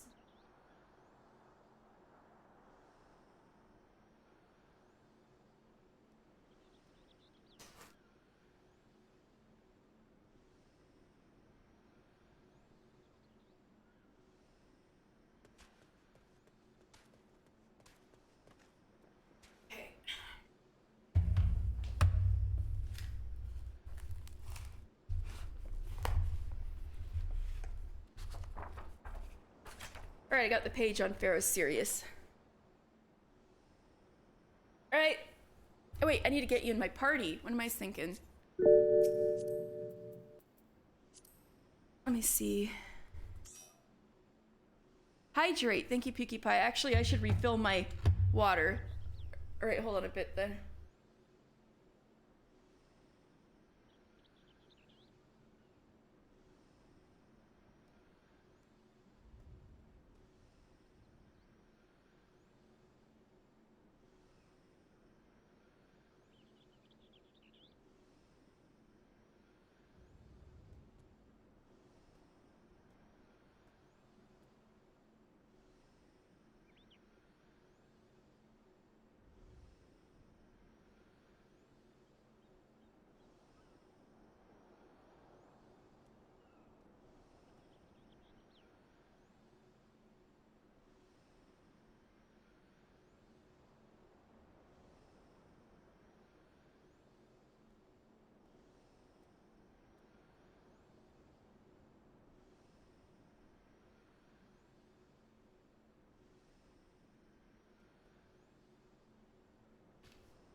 Alright, I'm back, but I have a feeling Stella's gonna demand food from me soon. Alright.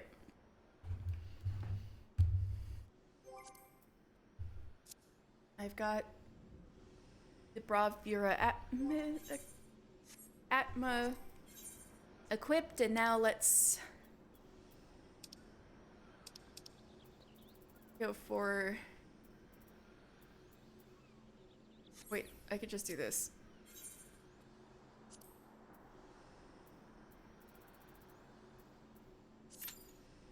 Alright. Anyway, in the meantime, situated upon the Isles of Umbra, Pharaoh Sirius, this colossal, huge lighthouse. Let me fly up a bit.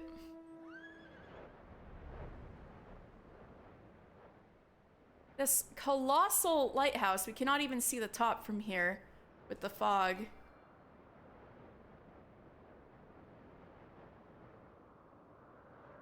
This colossal lighthouse was erected to guide ships safely through the treacherous reefs near Aleport. Its light shone by means of a revolutionary mechanism developed by Naldik and by Melis, which channeled the land's ether into the crystal housed at the beacon chamber before releasing it again. As the calamity wreaked havoc upon the realm, however, the lighthouse was struck clean through by a hail of fireballs, causing vast amounts of ether to spew forth. That ether solidified all at once, leaving behind the dynamic formation of corrupted crystals that remains lodged in the structure to this day. Though its original light has ceased to shine, Pharaoh Sirius continues to function, after a fashion, owing to the crystal's glow. I mean, yeah, the ships can still see it, so... Concerns grew over its structural integrity, however, and craftsmen were sent to carry out repairs, only to be driven out by a dread fiend. Ugh, that's where we're going. A siren of seafaring legend has taken up residence within the lighthouse, and intrepid adventurers are called upon to evict the unwelcome tenant. We gotta go get that siren.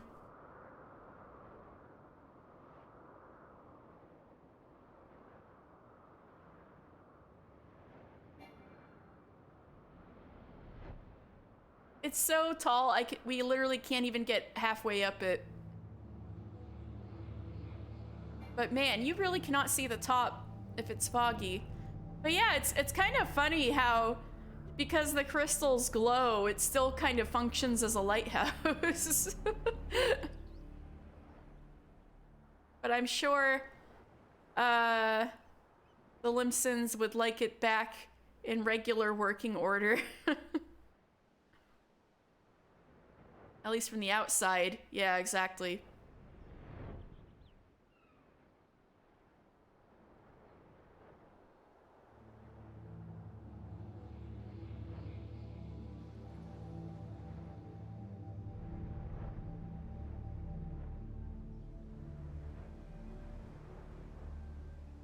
Stella, what is it? Ow! I knew you were gonna come bother me to feed you.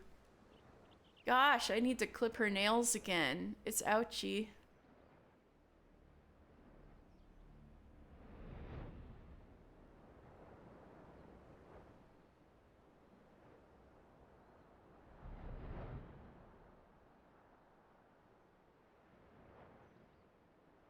I think I remember something about sirens being in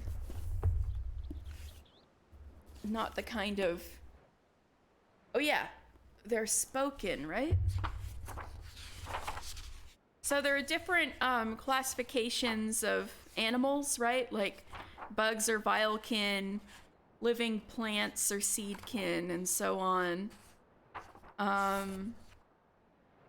But any creature like us who are you know, sentient and speaking language are called spoken. And sirens, like the one we're gonna fight, are that are considered spoken. So technically us giants, the Hecatoncheires, when we were fighting them in Copperbell Mines, like Ara, Lalafels, Vieira, here, everybody that, you know, is like sentient, speaks their own language, and including the tribes like the Sahagin, the Kikern, the Malja, all those are considered spoken. So you can kind of say that's what unites us as a people, but still it's kind of messed up when you realize that people put division between like civilized races and uncivilized races when we're all considered spoken. We're all classified the same way. So it's a little messed up. But anyway, sirens, once feared across the 5 seas, today sirens are but the stuff of legend, due in part to a thorough culling of sirens some years past by the renowned pirate Mistbeard. Recent sightings of the seductive she-devils, however, once again have sea and landsmen alike exchanging tales of sirens entrancing entire ship crews with their accursed songs, then feeding on their captive souls until all that remain are lifeless husks. But due to the fact that sirens can, you know, speak language and sing lyrics and things like that, they are considered spoken, because they're not from the void. They're not void sent.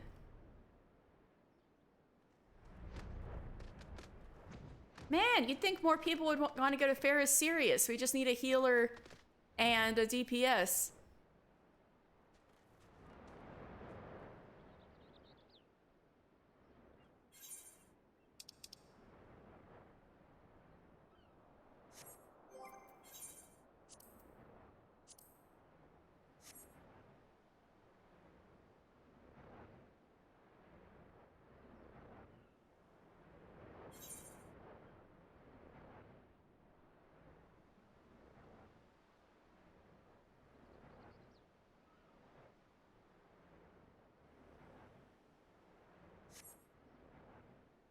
You can heal?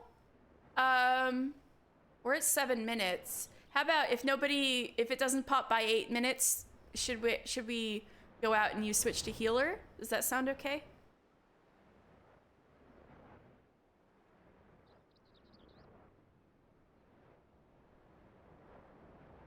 All right.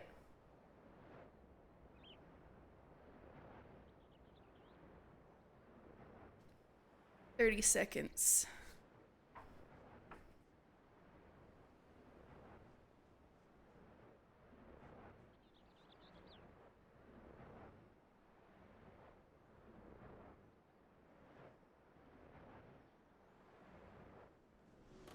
Unicorn friend.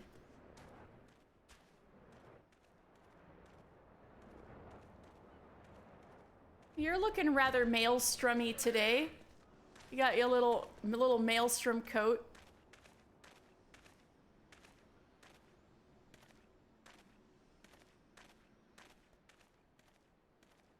All right, 8 minutes. Okay.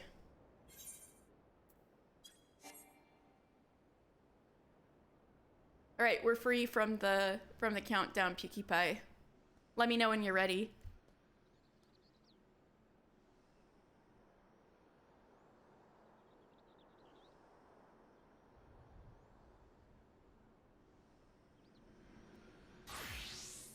PewDiePie. No, I'm just...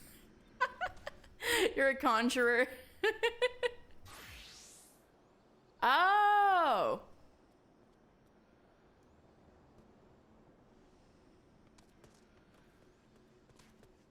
Oh my god, your outfit. Hell yeah. Wait, that's a great hat. Wait.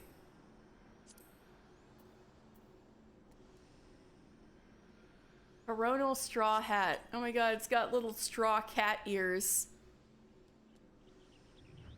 Alright, let's try this again.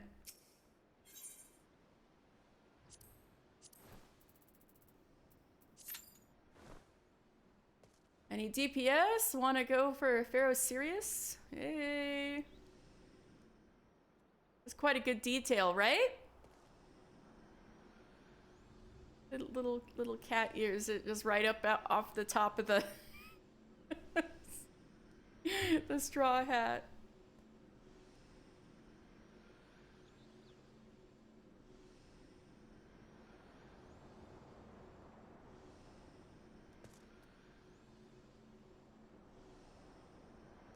Ah, wind up Moonbrita.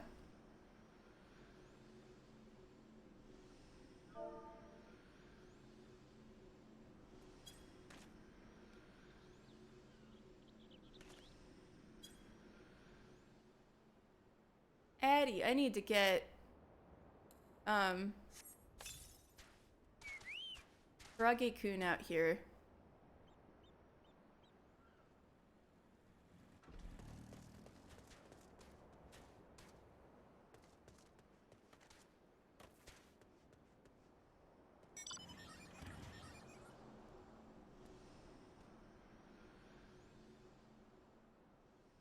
Wow, we literally have a healer in a tank, and yet it's not popping. But we've only been waiting a minute and a half, and it says, we gotta wait for... Oh, wait, PewDiePie, I have the same staff. Hold on. Look at it. We got this. We're twinsies.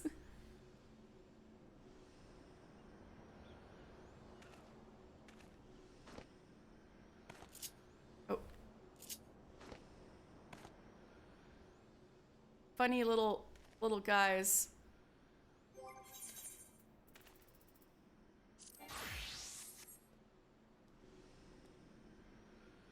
He's just a guy.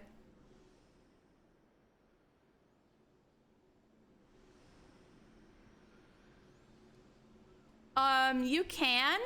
It's just that when the queue pops, it won't be very happy with you if you're not in the... if you're not wearing the right thing.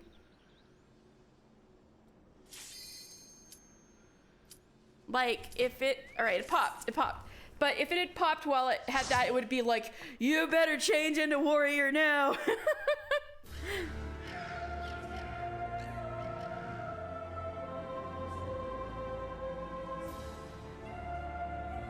Woo!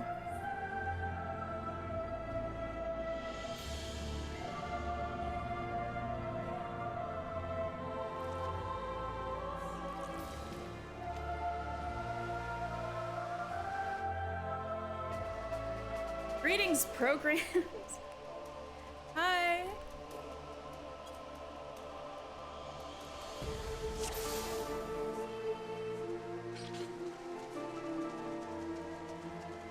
I greet you all with Mr. Final Fantasy's winning smile. Wait, shit. I was on the right. Okay. What the heck? Oh, right, there we go. I was not on the correct thing for a second. Hold on, sorry, y'all. I was not on the right hotbar. I got this now.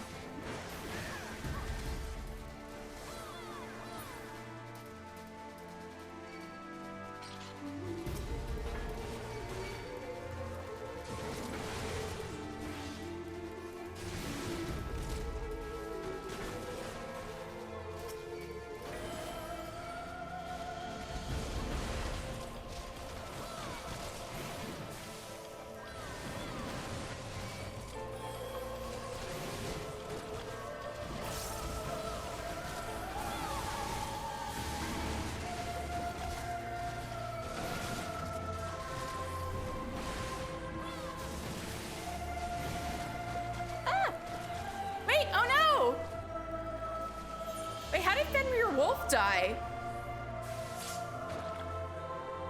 Oh god.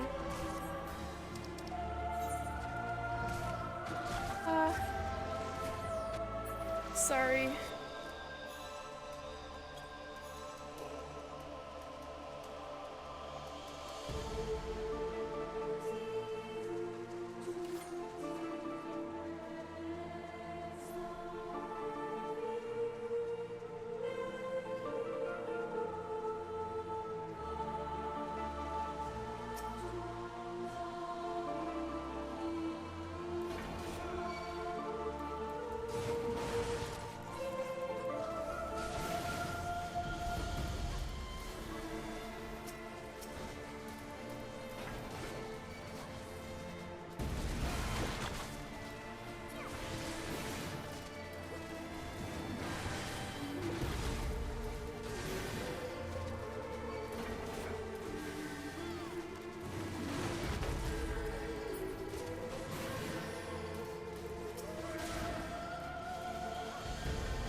No, these guys are messed up. You see this? They got the crystals growing out of them. These zombies.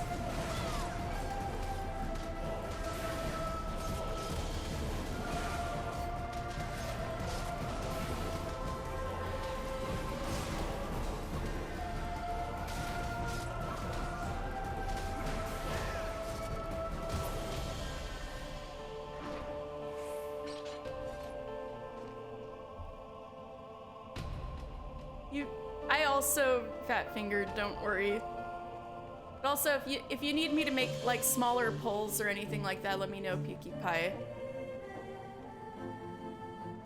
Oh god, these guys again! Yeah!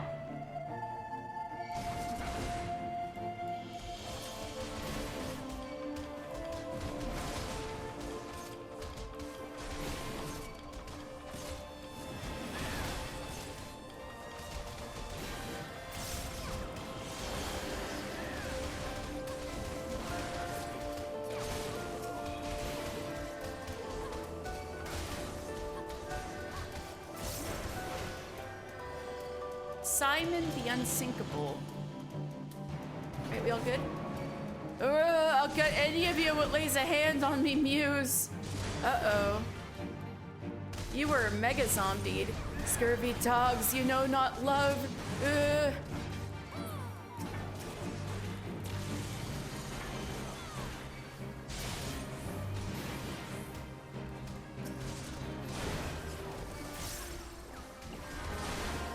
Pistol is mightier than the sword.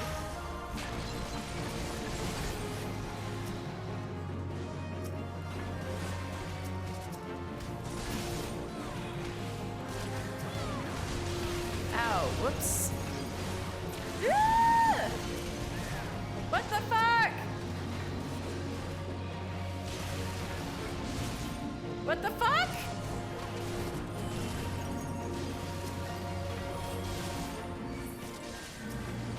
Ah!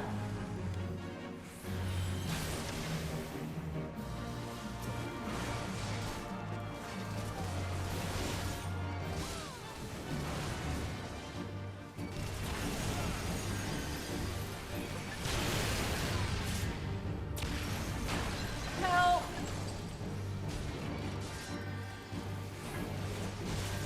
Poor Pukey Pie. Ah! Oh, Benny, thank you. That was very Benny. Oh, I'm on my own. Oh, great. Ah!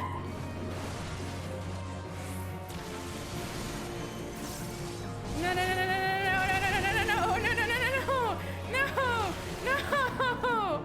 Ah. What the heck? I don't remember it being that bad. But I'm not I'm not sure if I've tanked this before. Oh my god.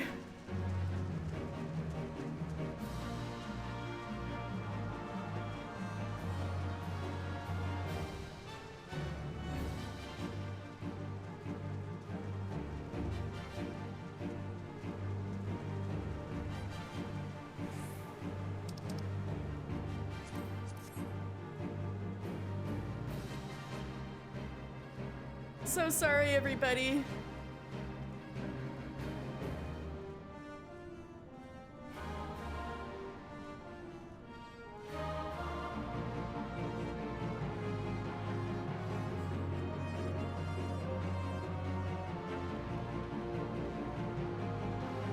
All right, we good?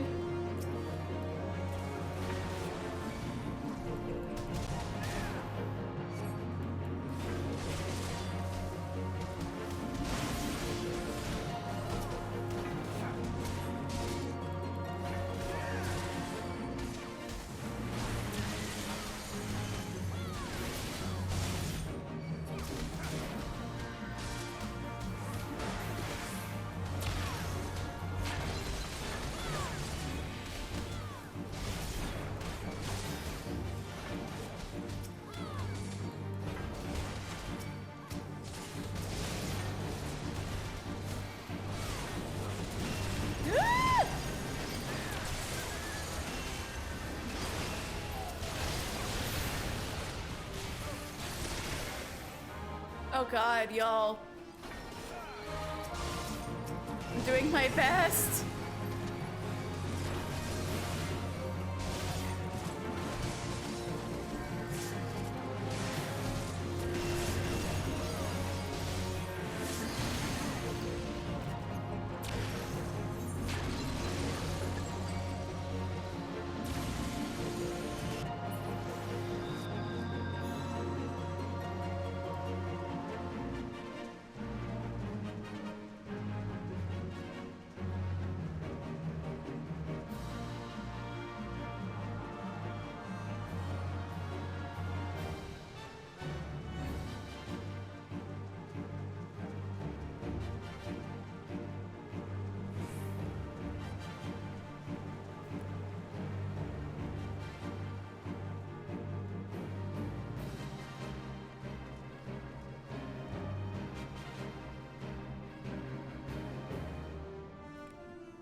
Okay.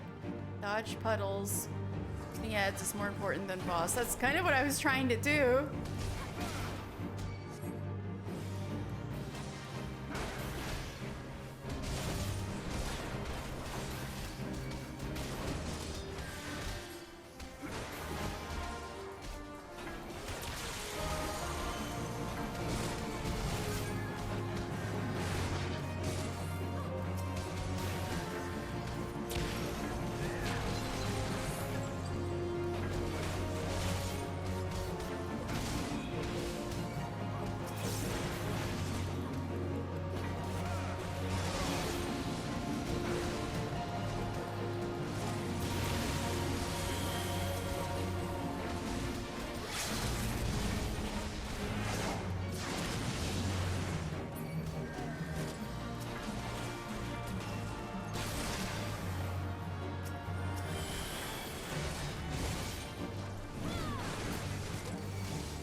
Get him! Woo! Landho Diamanda, I've come home.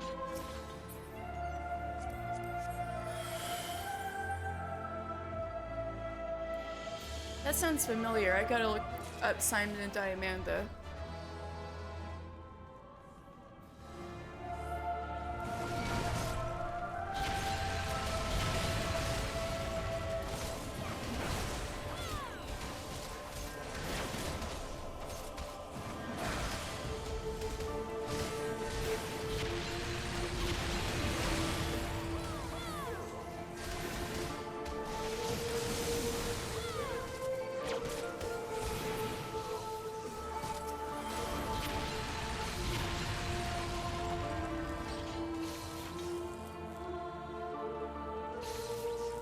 Yuki Pai, you can Asuna us, by the way, with.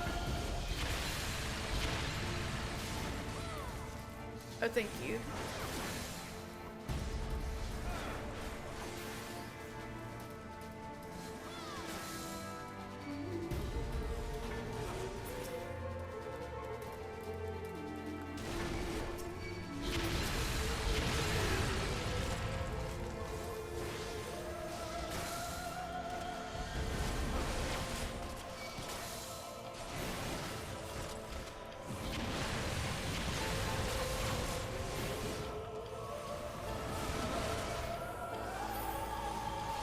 Wrong way? Oh, shit. True.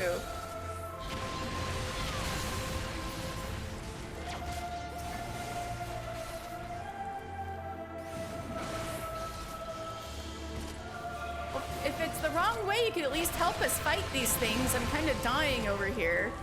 Fenrir. Thank you.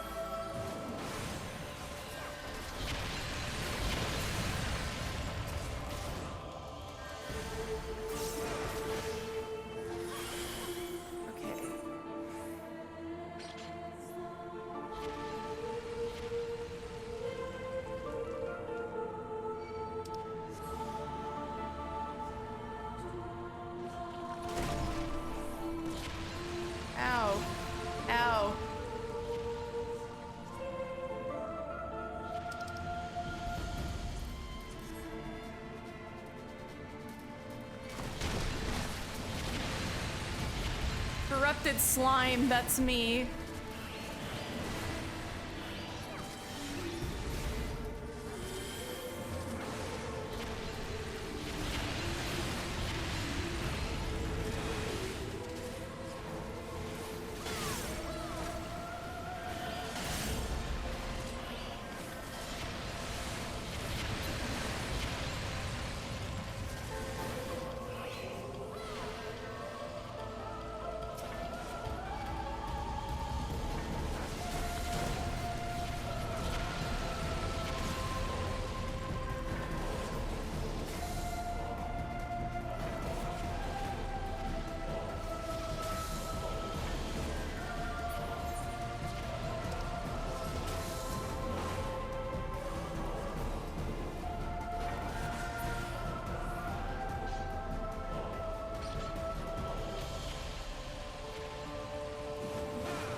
birds.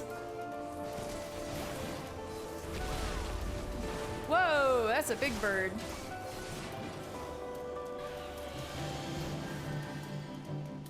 Oh, I see. Now, if I remember, the zoo loses its mind if you go for its eggs. That's the only thing I remember.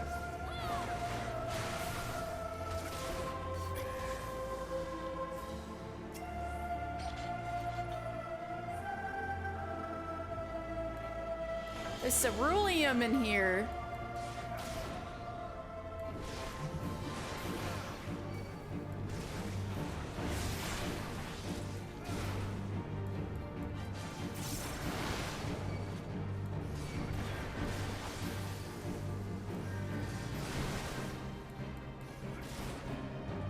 Egg is threatening to hatch. Oops.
Let's go, Shadow!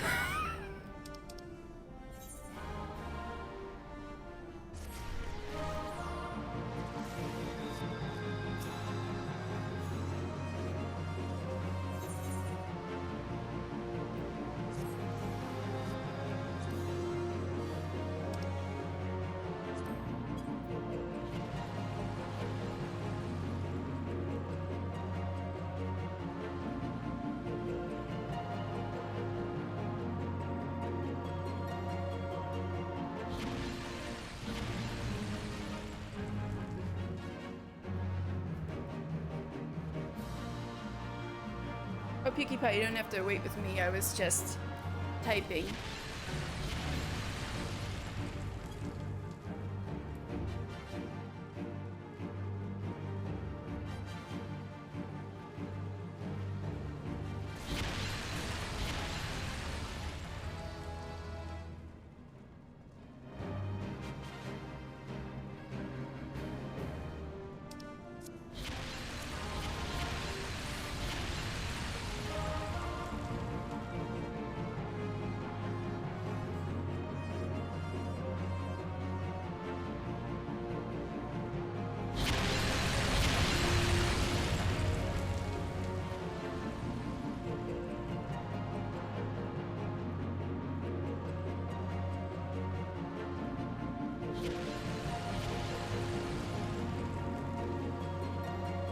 Chaos, let's crack all the eggs.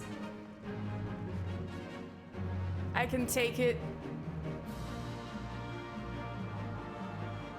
She'll be so mad, but it'll be worth it.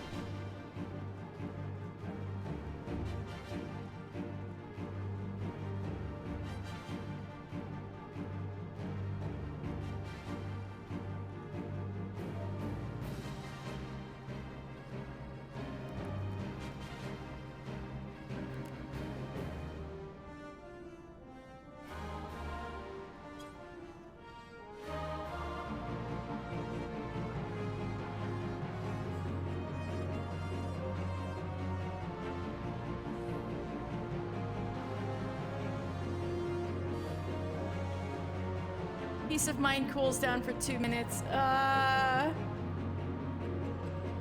Yeah.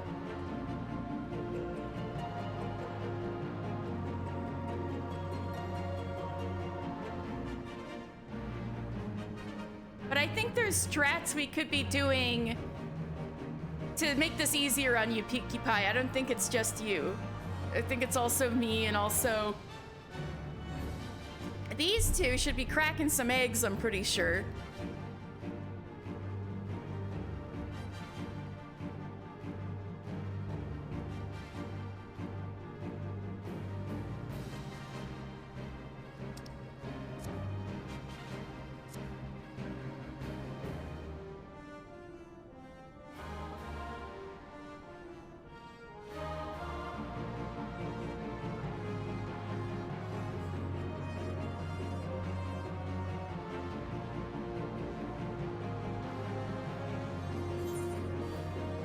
Oh no!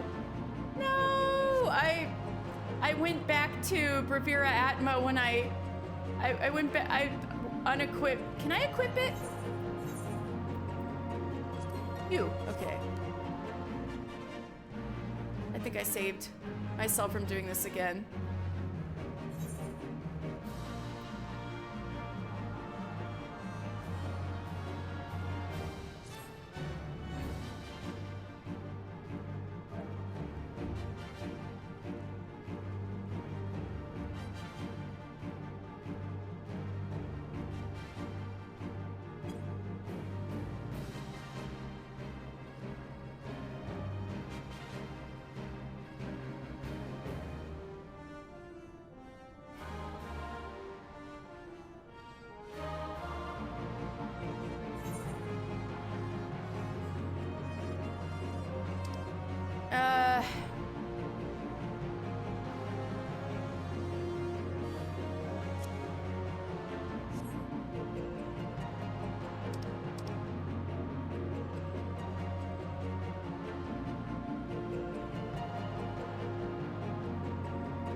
True.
Oh shit. So don't worry about that. I was kind of trying to get the duty to add members.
They're learning. The sprites are learning.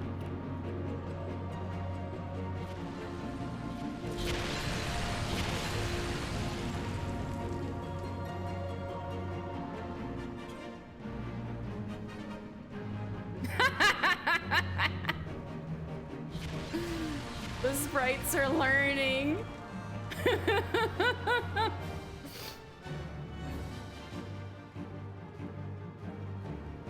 AI generated dungeon features. No! Oh no!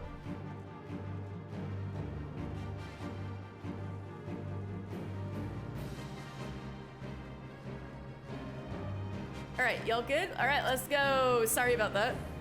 A sudden swarm of aggroed sprites TPing into the boss room. Oh no!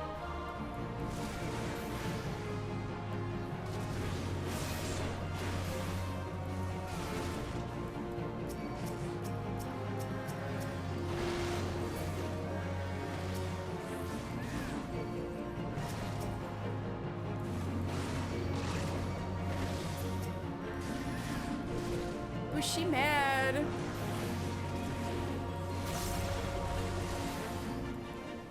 The zoo has murder in its eyes. Oh shit. Woo!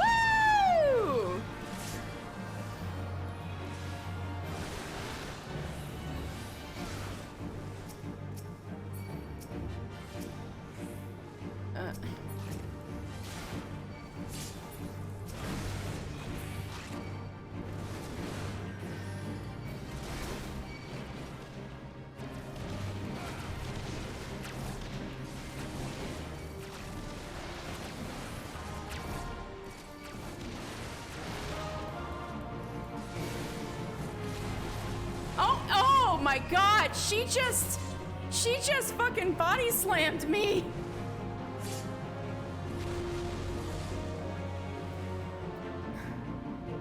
Mom is mad.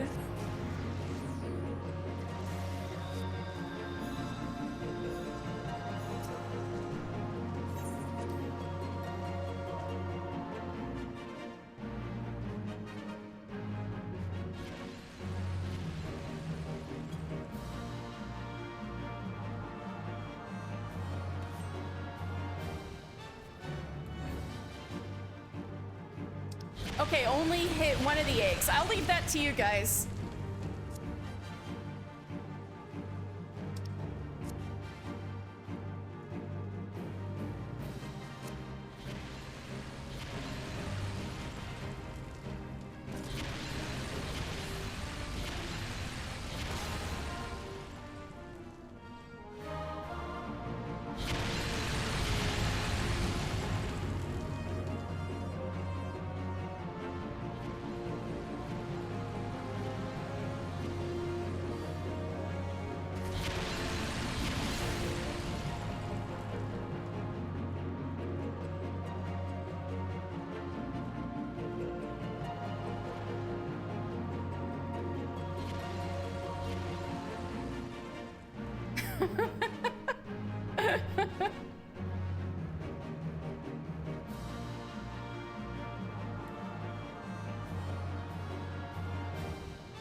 Yay! We popping bottles.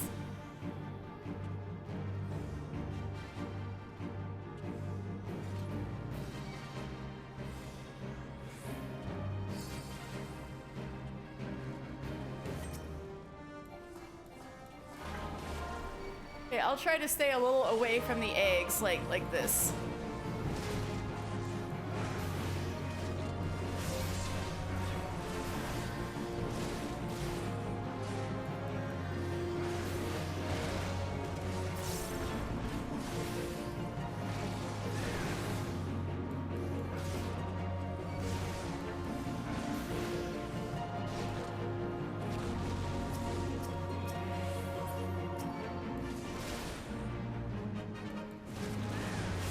Oh my god.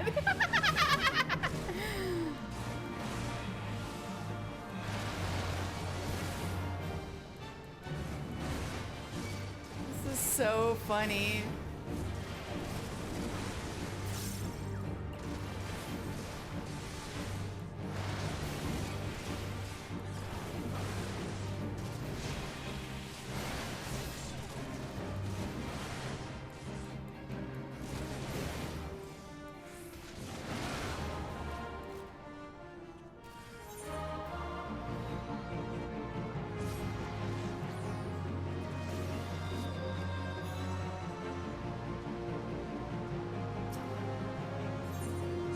Okay, I'll try not to kill the babies. Maybe she won't get so mad if I don't kill the hatched babies. I'll just aggro them. I'll try that.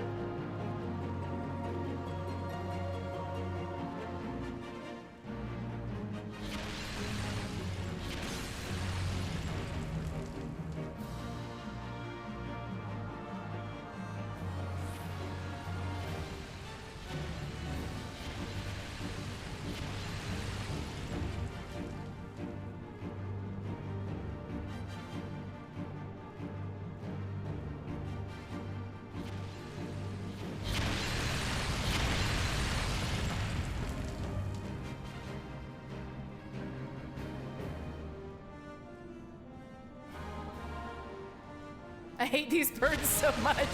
Same. Ah. So it is okay to kill the birds. All right. That's what I was like, do we not kill the birds? That's what I've been trying to do. I've been trying to not touch eggs and just kill birds.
Pull it.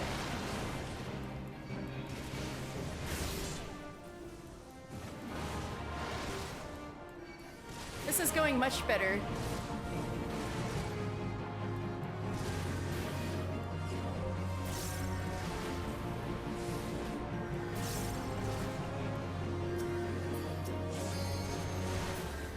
Woo!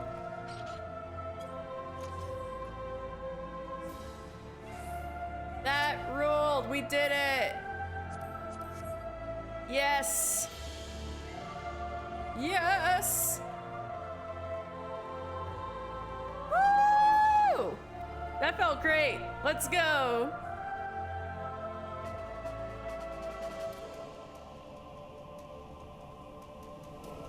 It does.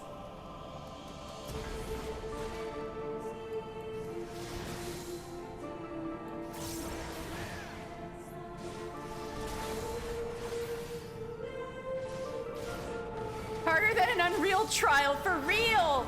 That was harder than Ultima Weapon Unreal.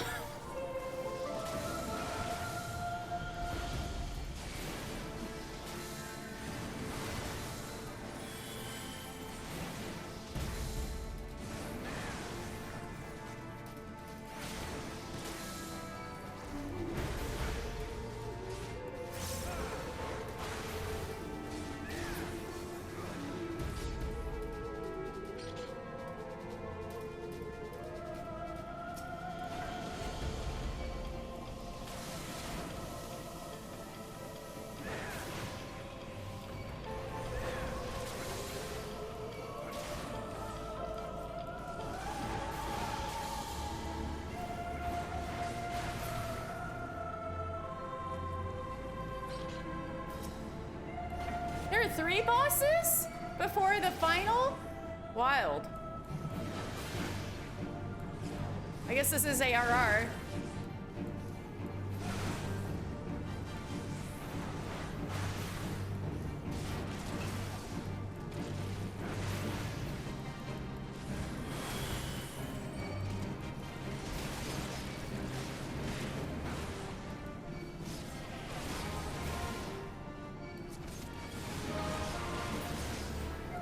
Alright, that wasn't so bad.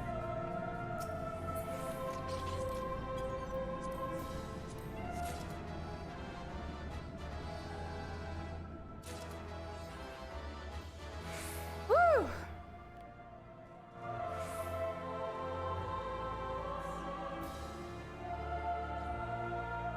A lot simpler than the zoo, for sure.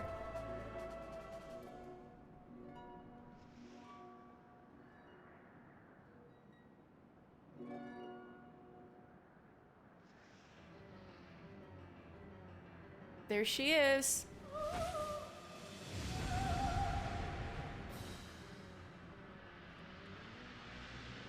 Other than a bleed, you have to heal the foal to get it off, maybe something like that? Okay. Really just gotta interject her when she's casting her songs? Okay, I gotta interject. Where's my interrupt? There it is, interject.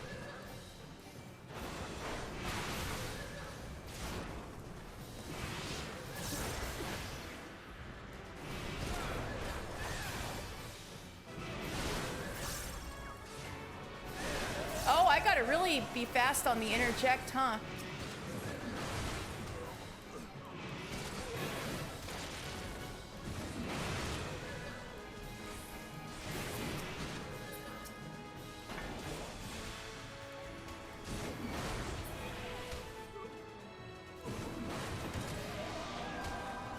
Oh, great. Ah! Okay.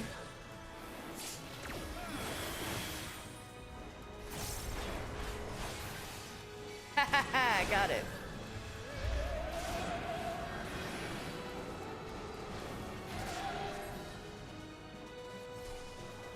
Uh-oh, uh-oh, I can't control myself.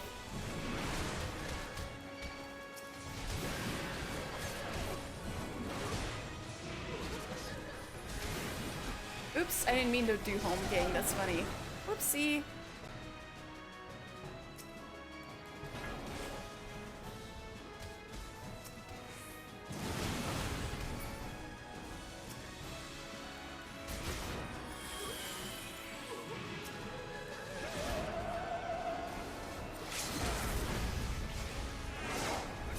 Oh, shit, I should've...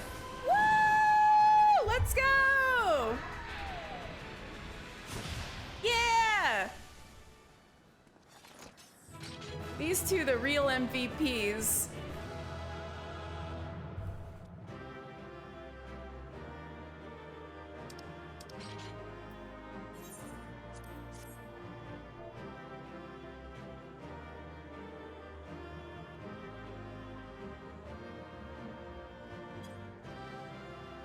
Oh.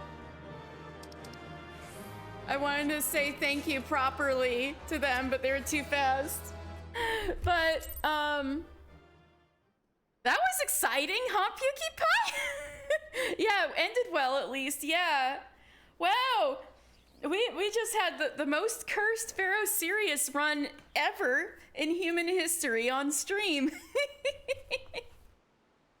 Oh my goodness. You couldn't even oh no, I did manage to commend Ruin, the bunny. I managed to commend the bunny. Oh, that was exciting. All right. Well, let's hope Hullbreaker Isle isn't that cursed. But I don't mind taking a breather after that. Do you, PewDiePie? I'm gonna do some other quests. Let's go. I need to go back to the Waking Sands for that one. But that's not the only quest like that. Maybe I should wait till I get the other one done too. Let's go to Old Da. This is why you donut heal. You know what? A big pat on the back to you, Pukie Pie. You don't heal, I don't tank. But we did it. We did it. You did a great job. Thank you, Pukie Pie.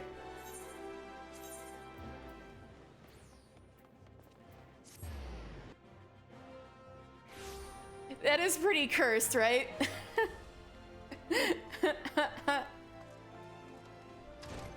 All right, monk.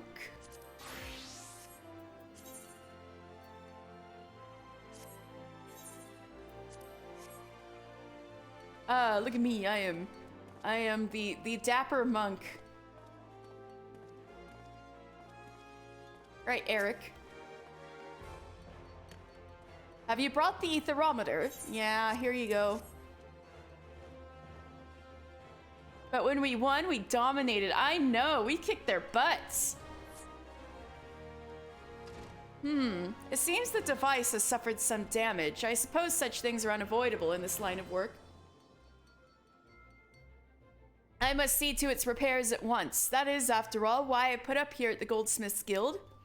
My etherometer is no ordinary device. I came up with the elaborate design myself, had the finest engineers at Garland Ironworks draft the schematics, and then commissioned the most talented goldsmiths to fabricate it.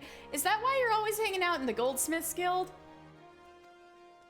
Wiedergelt delivered the results of his outing not long ago.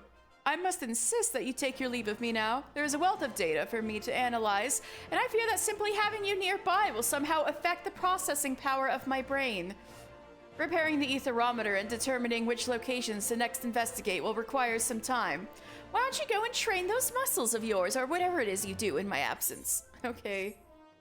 Oh my god! I get the thing where I can zip up to people now. Yes. You have opened a chakra within you. Thunderclap. Yeah, that's a good one.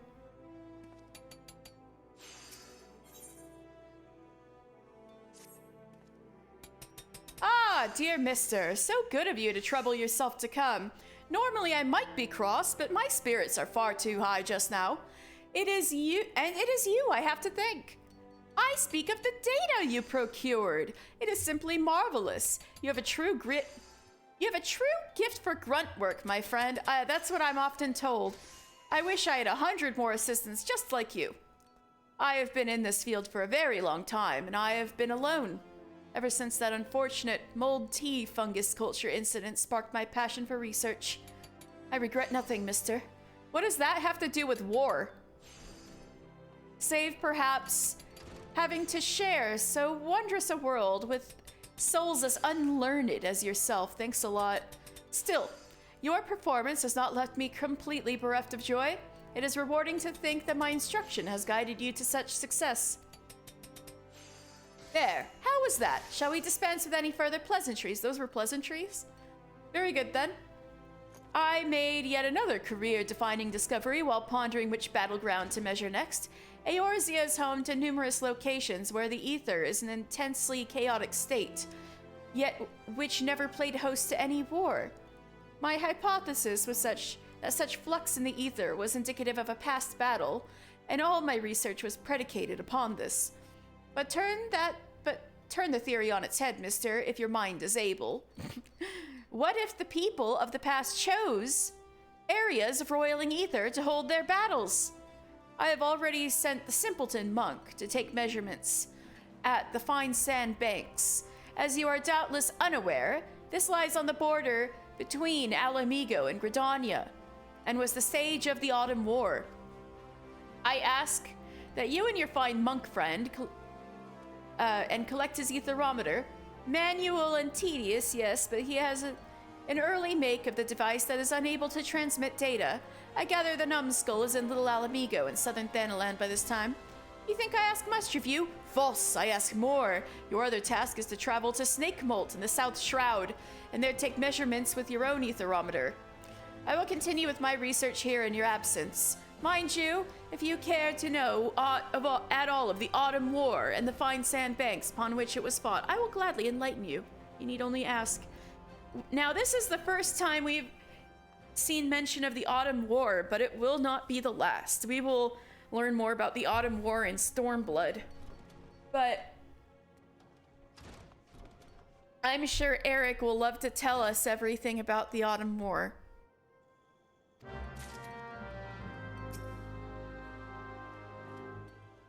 An honest inquiry, that sad, wonderful moment when ignorant curiosity overcomes pride. Right then, let us begin. Fine sand banks. The fine sand banks have a rich history indeed. They are found on the west shore of the Valentione River, at the foot of a now extinct volcano overlooking the Rothlet Sound. The area is a sedimentary basin formed by the deposit of fine silts and sands carried by the river. Now let me look at my map. All right.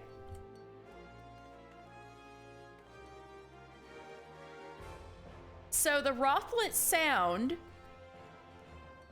is like an inlet between the Black Shroud and Alamigo, kind of like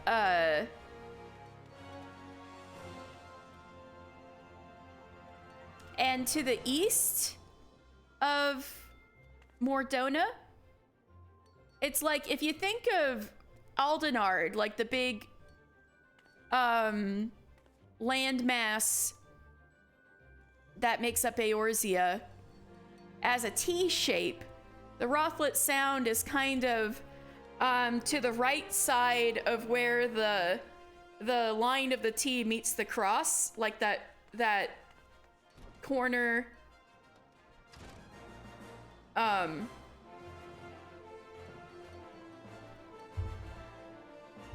That's like southeast of where the T crosses, I guess. And the Valentine River, yeah, it starts up in the mountains. And then, yeah, the Valentine River is right between Gridania and Alamigo. Today it falls within Gridanian territory, but in days past it belonged to my own home nation, Alamigo. A century ago, King Manfred came to power in Alamigo and decided to expand the nation's territory in order to promote economic growth. To that end, he ordered the Alamigan army to undertake large-scale campaigns that would eventually lead to the onset of the Autumn War. Naturally, such action was met with vehement opposition from the other nations. Gridania, fearing encroachment along its border with Alamigo, placed the renowned Lancer von Chalon in command of its standing armies, and the war began. So yes, the Autumn War was a war 100 years ago between Gridania and Alamigo.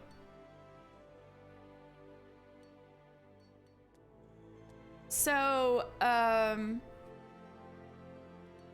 this might not be so much of lore as it is a theory. I don't usually go into theories on this show, but you know, everybody, we all love dunking on the elementals of the Black Shroud, right, for being like so weird and discriminatory against groups of people when it comes to who they let stay in the forest and who they don't. And I think it's that, my theory is that the elementals have very long memories, and all of the groups that the elementals are you know, biased against were groups that they felt slighted them in the past, you know, hundreds of years ago, before the people who are alive now were even born. So it might be that the elementals started to get a grudge against the Alamegans because of the Autumn War, with Alamigo like encroaching upon the east end of the forest. And yeah, this is why I do what I do, PewDiePie. I love how fleshed out the lore is, and I need to show it to you guys. And the Dusk Whites are the descendants of the Gelmorans that did not have a pact with the elementals. So all Gridanians, or the ancestors of the Gridanians, were Gelmorans.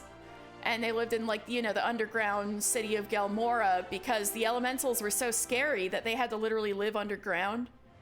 And it wasn't until the Gridanians, a group, ended up communing with the elementals and making a pact of them that Gridania happened. But the descendants of the Elizin who stayed in Gelmora were Dusk Whites, and so they technically, so like as a group, the Dusk Whites technically never got permission from the elementals to stay in the forest. And then the Keeper of the Moon, Mikote, poach in ways that the elementals don't like. That they operate in ways without the elementals' permission. And so all of those are reasons why I believe the elementals are biased against those groups, which doesn't make it right. It's not right, especially with the Alamegans, that the Alamegans that slighted the elementals aren't even alive anymore. That all literally happened 100 years ago. But the elementals aren't, you know, mortal, living, breathing creatures like you and me. They're made purely out of ether and are ageless, so 100 years probably doesn't mean shit to them. Anyway. That's about the most theory crafting I'll do on this channel. Just, I believe the only reason that the elementals have beef with the Alamegans is because of the Autumn War. Anyway, let's talk more about the Autumn War. So the renowned Lancer Vanshalon was in command of the Gridanian army. His opponent was Gilbard, the great general of Alamigo, a fervent believer in the Fist of Ralger, and a man who enjoyed enormous popularity among the Alamegan people. The Fist of Ralger is kind of where the monks come from. They were a religious group. The two leaders were loved by their troops, and at the outbreak of war, morale on both sides was very high. The armies clashed time and again, all along the border, neither general yielding an ill. But in a galling twist of fate for Gridania, Vanshalon suddenly took deathly ill. After no victor emerged following the Battle of Fine Sandbanks, Vanshalon devised a new strategy. He ordered his forces to retreat to Camp Nine Ivies. Nine Ivies! We can actually go there. That's in the East Shroud. Fully intending for Gilbard to give chase. This would lure the Alamegans to terrain more favorable and familiar to the Gridanians. He died, however, before he was able to see his plan executed. Now, the man who would replace him, Osborne, was extremely ambitious and eager to prove his worth to the Seedseers. Having neither the mind nor patience for Vanshalon's defensive war, however, he ordered a frontal assault on the Alamegan position. When Gilbard learned of this plan, if plan it may be called, he secretly deployed troops to the most vital points along the Vine Sand banks. The Gridanian forces had scarcely entered the area before they began to suffer heavy losses from highly coordinated Alamegan ambushes. Wow, what an idiot.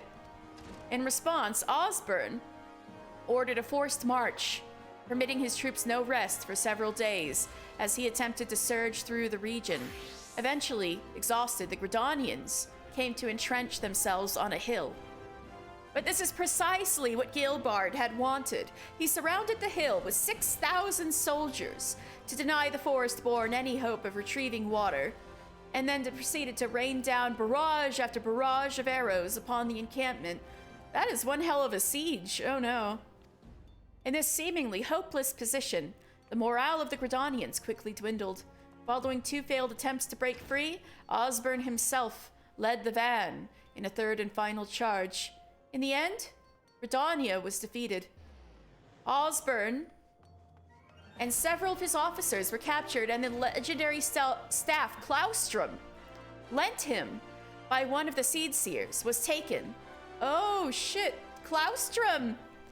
Claustrum is the staff that Kane Senna holds. So you know how Kane Senna always has that chunky white staff with her? That's Claustrum. So they must have gotten it back. Let's keep listening to Eric. This abject defeat accounted for what little morale remained among his surviving troops, and they beat a desperate retreat to 5 hangs, with the relentless Alamegans harrying them every step of the way. Gilbard's victory brought him ever greater accolades from his country, and as a result, both he and the Fist of Ralger came to wield considerable political power. Yeah. Until the Fist of Ralger, Ralger wasn't necessarily the patron deity of Alamigo. And that is a brief history of the fine sandbanks. No, you needn't thank me. Knowing there is little less ignorance in the world is all the result of you,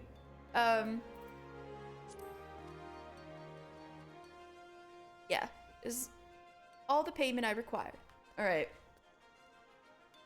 So yeah, there's more to the Autumn War, but we will hear about that later.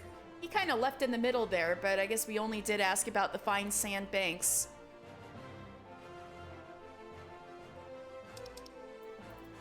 Let's go to Southern Thanalan.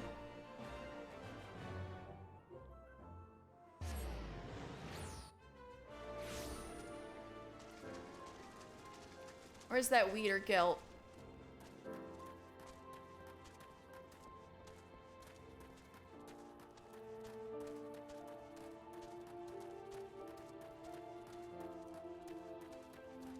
There you are. You have come far. It is good to see you, brother. You come for my etherometer. It is not ready to give. My work is not finished.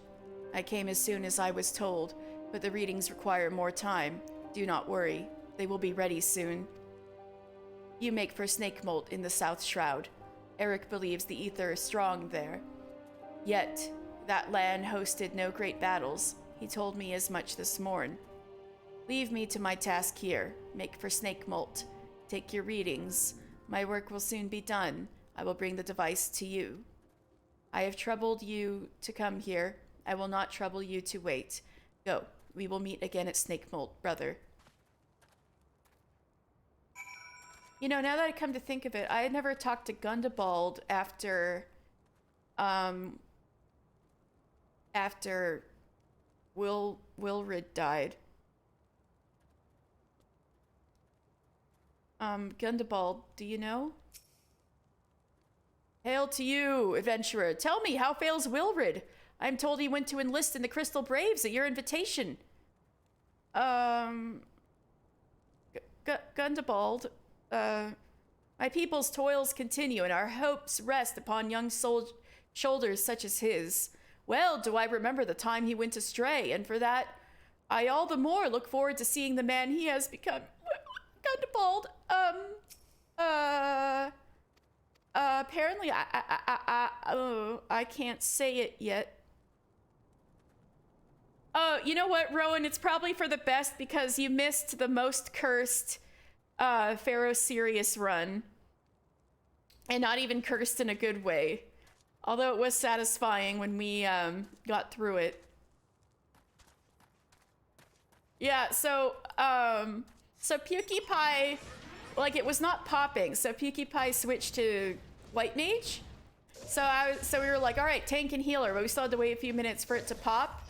And then when it did, you know, we kept dying And, you know, that would have been fine. I was willing to go throw myself at it a few times. But, this one guy, after a few wipes, kept trying to, call to dismiss. And, we wiped again, and then he would not move. So, 3 of us were up, so 3 of us were, like, before the zoo, waiting for this guy to show up. Oh, is that what it was? He didn't want the penalty? Too bad. I was like, I'm not gonna... So, that's what it was. He didn't want the penalty. Yeah, after the first wipe, he was like, fun. Yeah, so there was a lot of passive aggression going on. And then he just stood in place. He wouldn't even come back to the boss. And I was like, Shadow, you good? And he was like, I'm not good because someone keeps voting no on abandon.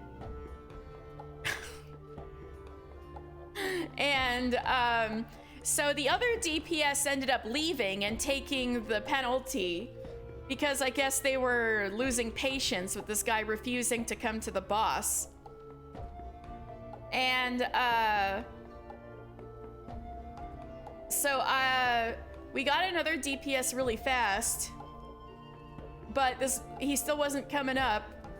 And so I think I guess since I was party leader and I'm not that experienced with it, I didn't think about, oh, it's okay, Rowan. It's okay. I thought about, that I could kick him, but what happened is we ended up kicking him. But the thing is the new 2 people who filled in were wonderful, and so it went a lot better from there.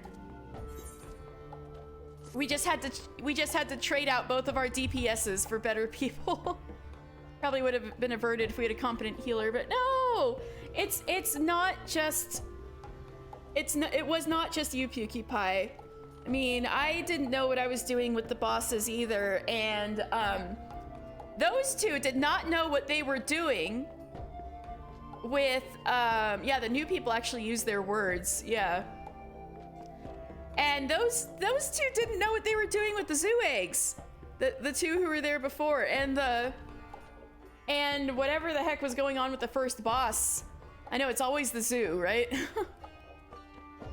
Or anyway, yeah, you can't touch the eggs. I learned this the hard way. Yeah, I got body slammed. So it was kind of their fault. Yeah, don't blame yourself, Pukie Pie. You did fine. Anyway, Yadovga.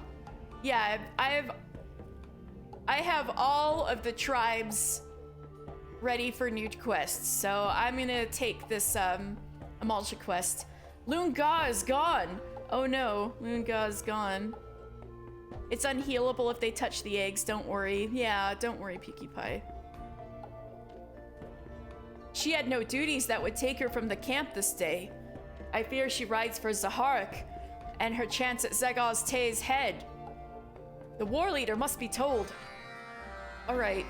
I know you were trying to be hard on her for her own sake, Hamushka, but it might have been a little much.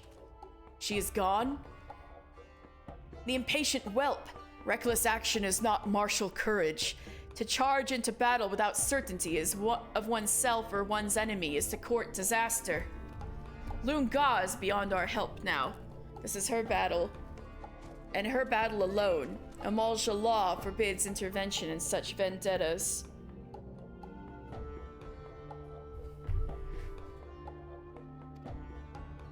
If she wishes to perish in a blaze of false glory, then that is the path she has chosen. Lunga's decisions define her as a warrior, and thus will end her tale. No, we gotta go get her. But anyway, I just realized in all of the hubbub, I forgot to read the Siren's lore. The lore I read before was the sirens in general, but the Pharaoh Sirius siren, yeah, she was the one that Mistbeard hunted down. Yeah, some years ago, Mistbeard hunted down the sirens and pretty much almost made them extinct. And for the time, yeah, following the calamity, this siren appeared on the Isles of Embra. What few of their kind remained, being drawn, it would seem, to the corrupted crystals. So that's why this siren ended up in the Isles of Embra. Something about the corrupted crystals seemed to draw her in.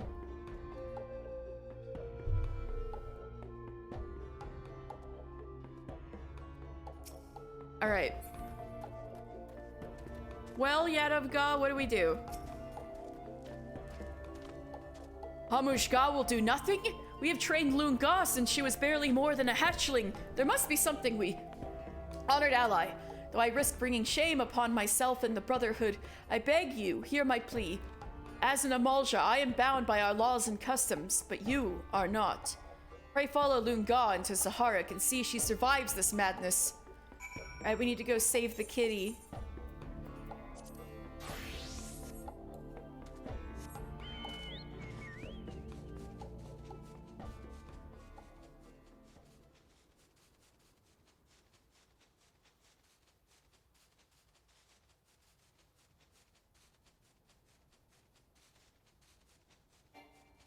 This is a good one, messed up but good. Oh my god.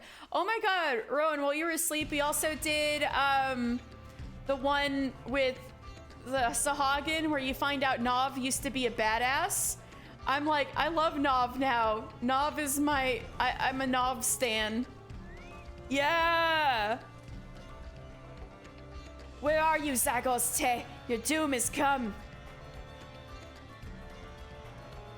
Oh yeah, this game itches an autistic itch in my brain so good sometimes. Oh yeah, he's in your polycules. Oh good, yeah. All right. Although this just leads to my old man liking freaking thing again. I'll only like the fish guy if it's an old badass fish guy, apparently. Where are you, Zagos Te? Your doom has come. Adventurer, why are you here? Did you follow me? I told you I don't need... Since you are here, perhaps you can prove useful. There is a cage yet deeper within the stronghold. I thought that perhaps it might be... Well, just free the prisoner, yes? The key is held by Monab Cha. He is the Flame Fang's second in command, and not to be underestimated. Zagos Te is mine, but you will have your share of the glory. Now go. Oh, well, she was pretty accommodating this time. Wait, I don't know if we talked about Cha before. I think Cha is a war leader, but let me double check where that is in the Amalja hierarchy.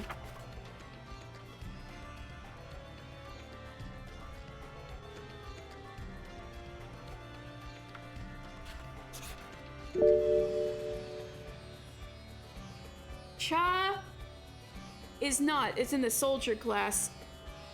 Cha are priests responsible for performing divination rites before battle and other such rituals. So this is probably going to be a magic user. All right, let me see. Stretch. Yeah, I probably need that. Thank you. And I'll drink some water too.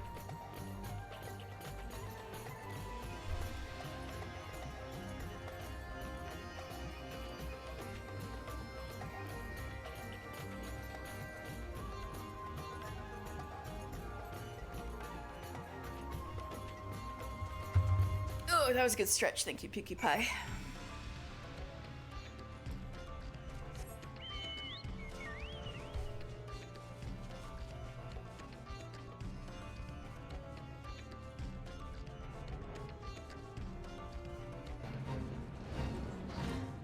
Oh, the gate. Here.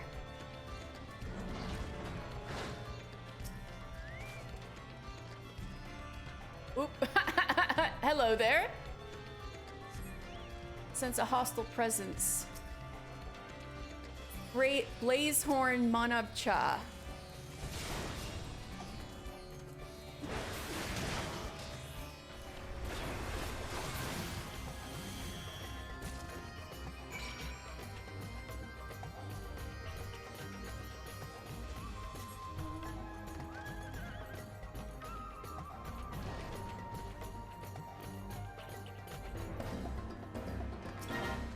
And get the key. Oops.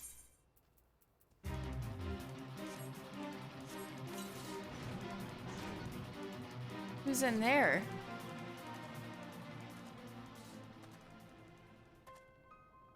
Who is it? Who's there? Stay back. You stay away. I know why you're here, filthy kidnappers. You've come for my little loon, haven't you? Wait, Mom? I thought her mom was dead. Oh, just north of you for your drop quest? Ooh. Well, you can't have her. No one can have her. She's been promised to the Lord of the Inferno. No fucking way. Lunga's mom is tempered? And she thinks that Rock is her baby? Oh. You're right, Rowan. This is messed up.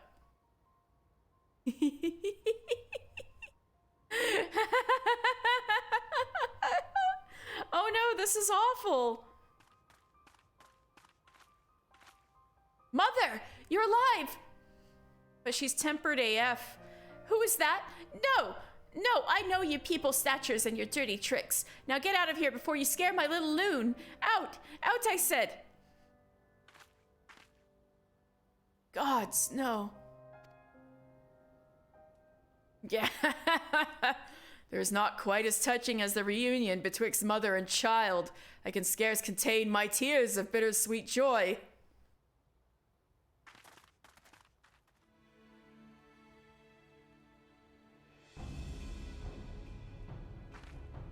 Zagos Te, you'll pay for what you've done to her and to me. Yeah, I have not done these. Oh, it's so crazy. Ooh.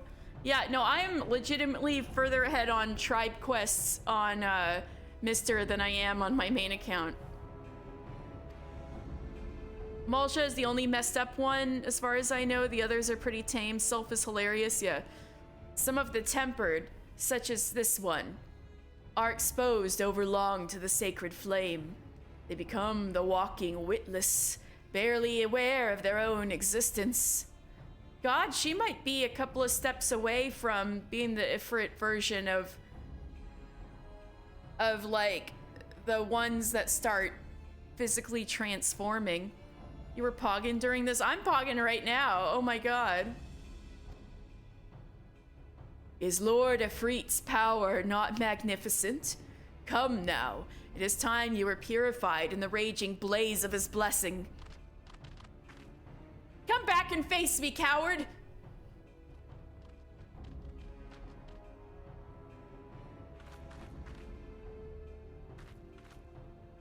I go now to put an end to that monster's abominations once and for all.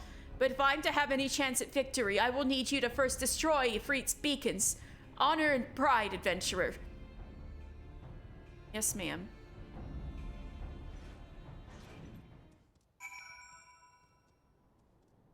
Oh god, she's just sitting there. Oh my god.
You are as a lost kitten that has wandered into the Drake's lair. Surrender this doomed vendetta. Submit to Ifrit's will, as your mother did before you.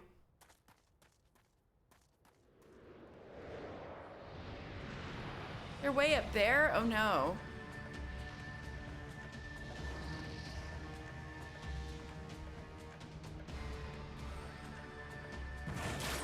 Ah! Oh, we go in anime. Woo! Ah, the pain. How is this possible? My spells are drawn from the searing furnace of Ifrit's might. Wrong. Your power was drawn from the beacons, and those altars of suffering are no more. Without your precious blessing, there is naught to protect you from the sting of my arrows.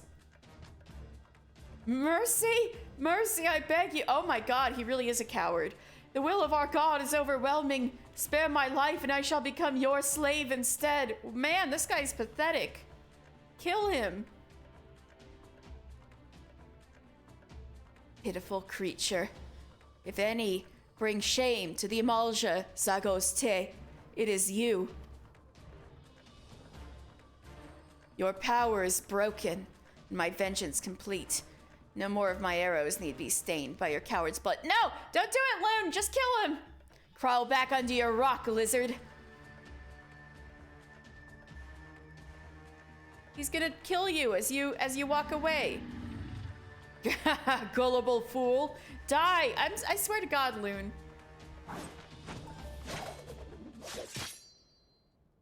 Oh? Oh? Oh? Ah! Who threw the knife at his head? Yo! Was that me?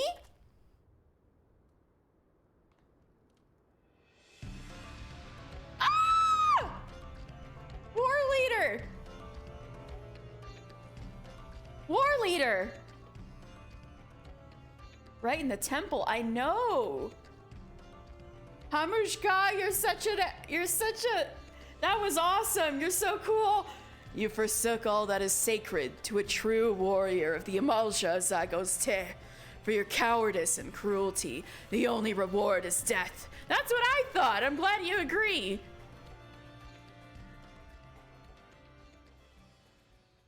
I beheld the entire confrontation, Lunga. You fought with honor and with courage. Such was my proud exultation. The dagger flew unbid from my hand. How unfortunate, then, that Zagos Te stood in its path. You're so cool. It appears that perfect martial detachment yet eludes even me.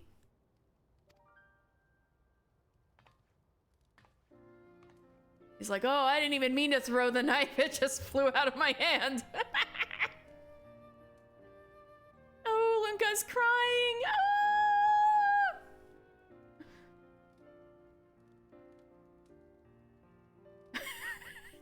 Man's really said, y'all see something? Were you watching, Mother? You've been avenged.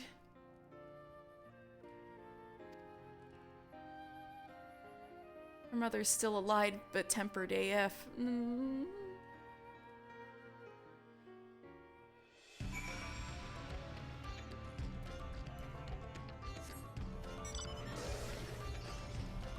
Oh my god!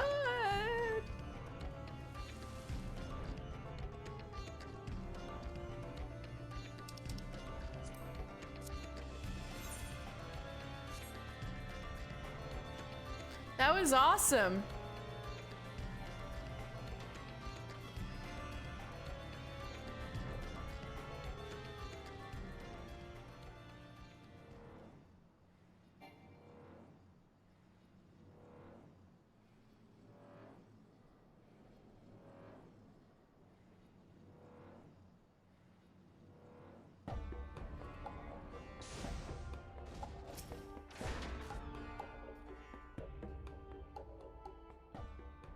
With the Flame Fangs defeated, the Amalja within Zanrak will return to cowering behind their campfires.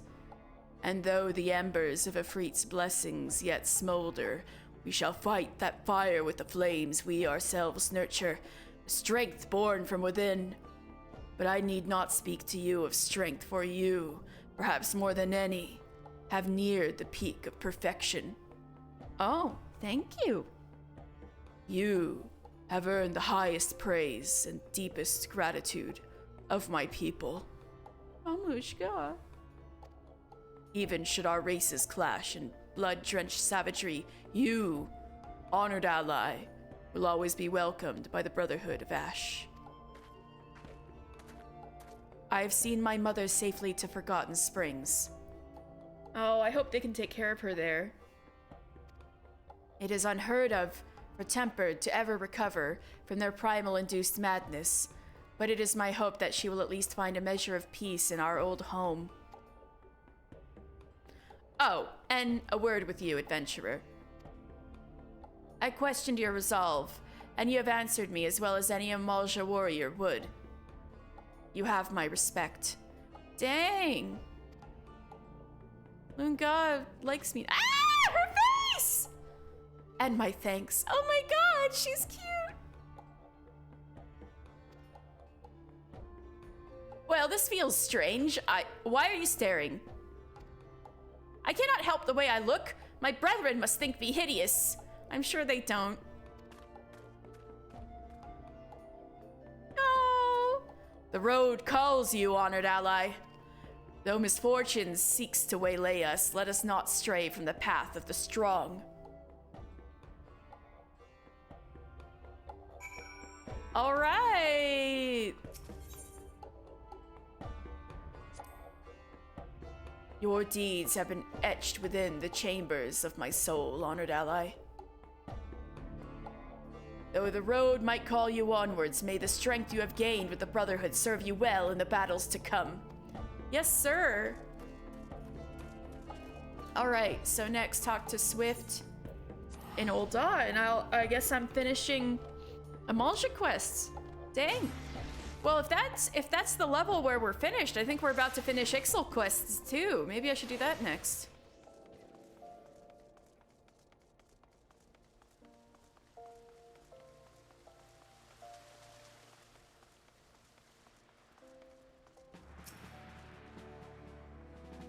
Commander Giselbert submitted a detailed report, Lieutenant Final Fantasy. It seems my decision to assign you to this duty was the correct one. With the Amalja fanatics thus quelled, Bethanalan may enjoy a measure of peace for a time. And though we are never in short supply of Beastman-related problems, I believe you've earned a respite from the chaos. Enjoy the rest while you may, Lieutenant Final Fantasy. Lots more for Ixal, damn! Who blew me a kiss? Grahatia?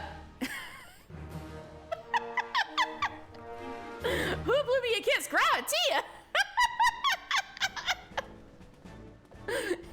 You have achieved trusted reputation with the Brotherhood of Ash. Furthermore, you now have access to a wider selection of wares from the Brotherhood of Ash vendor. Grahatia? Grahatia! Oh my god.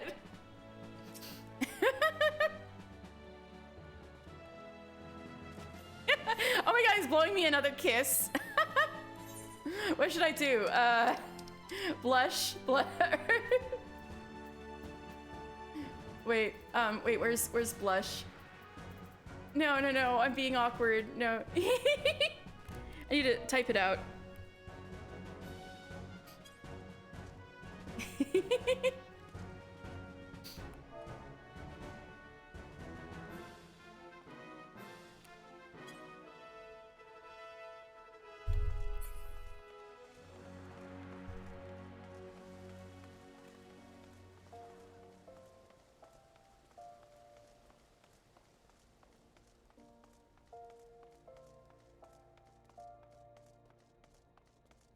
Oh my god.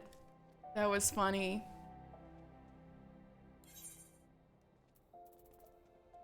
Okay, anything else to do in Ul'dah since I'm not done with that stuff yet? Oh! Right.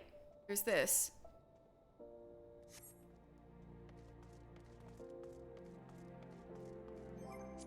But also...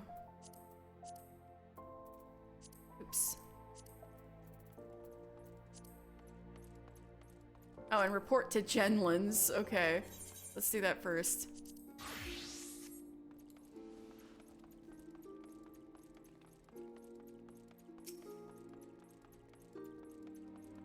Rowan, did you catch that?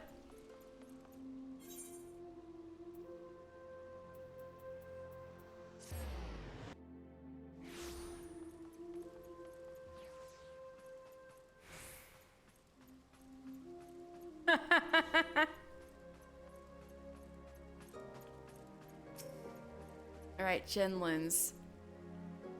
The most uninteresting man in the world. Well done. You have taken the skills I taught you and made them your own. I still do not have word of where the traitor is hiding, but I will inform you the moment I do. Until then, continue your training.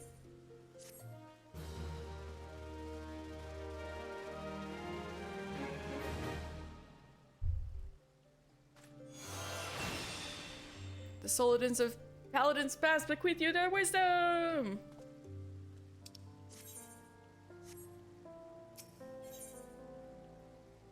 Captain Genlands has another lesson to teach you.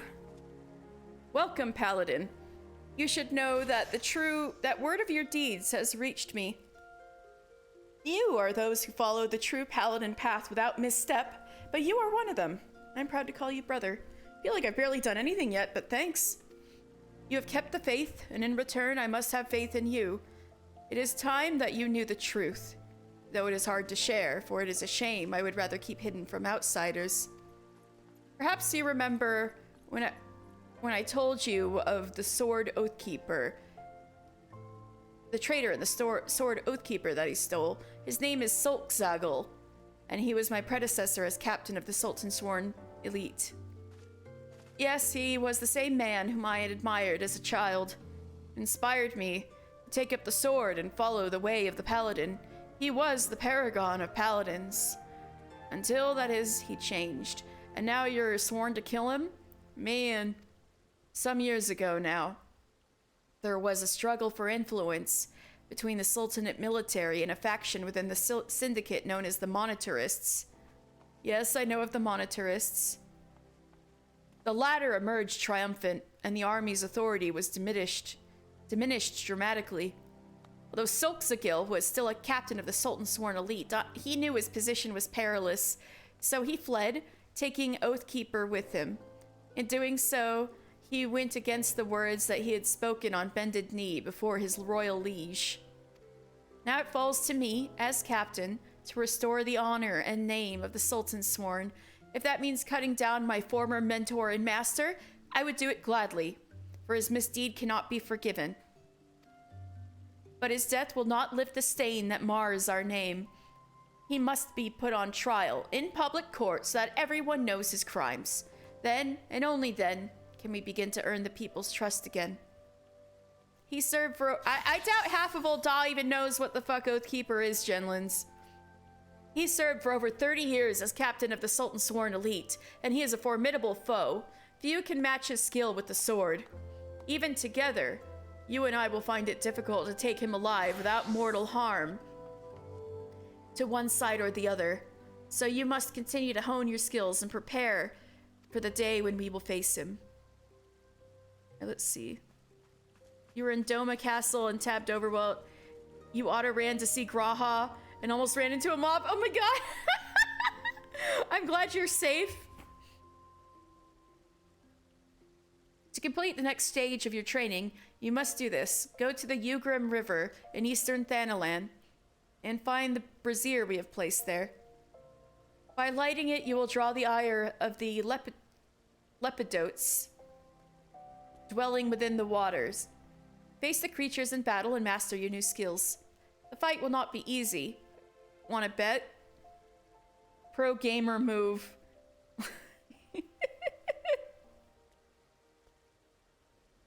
But take to heart what you have learned and let the crystal be your guide. You will triumph.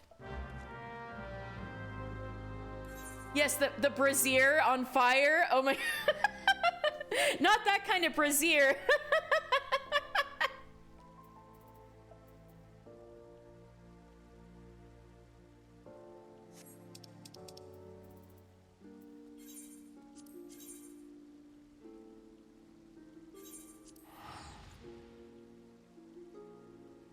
I thought it was brazier.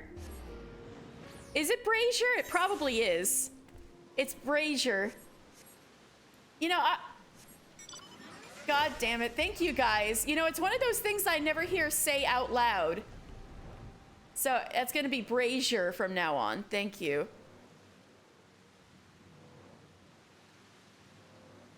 It is a good word, but I never hear it said out loud, so thank you guys for correcting me.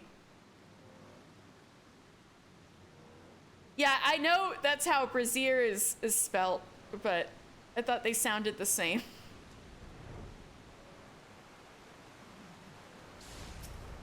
Iron brazier. The waters around you begin to churn.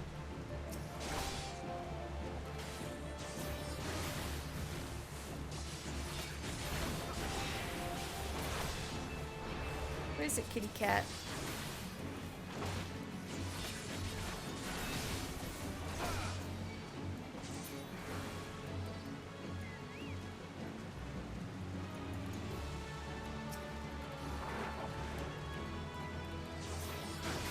Oops.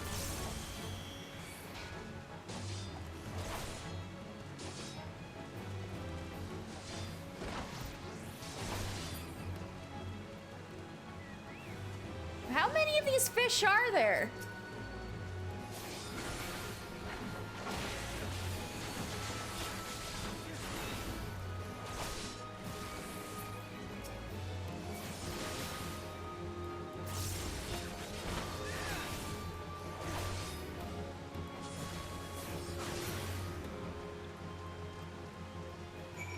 Memories of Paladin's past have awoken within you. So this is the Ugrem River. I think this must be an Amalja word.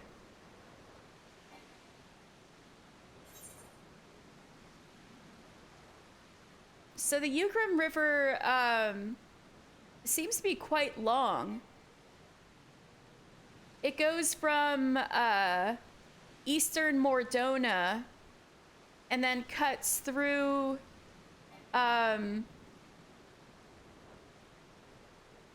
eastward all the way to the ocean.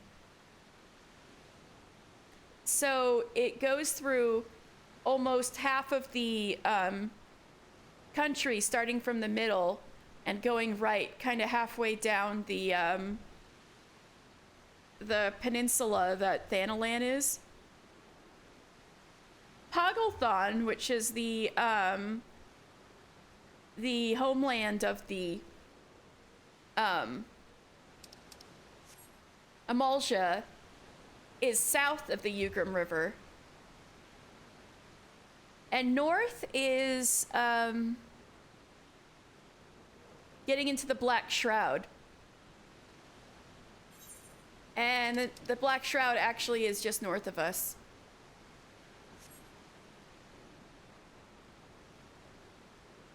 So anyway,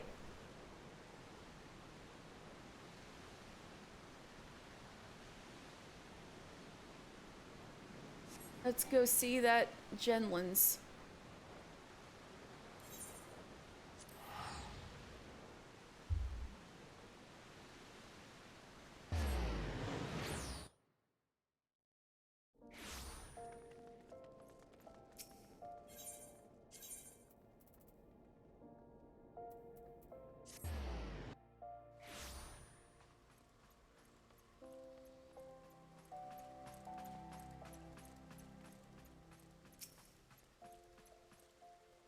Good.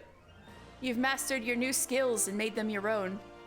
But much work remains to be done before you can face the traitor Solxagil. We are close to finding him, and as our net draws tighter, it grows ever more important that we make ready for the moment when the fish must at last be landed.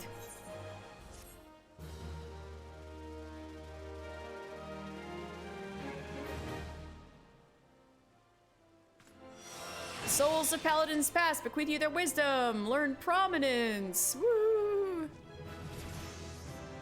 Ba-ba-da. Stella, don't do that. Welcome, friend. I have important news for you. In my search for the traitor, welcome and well met, my brave little spark. No, I'm just kidding. I have important news. Y'all.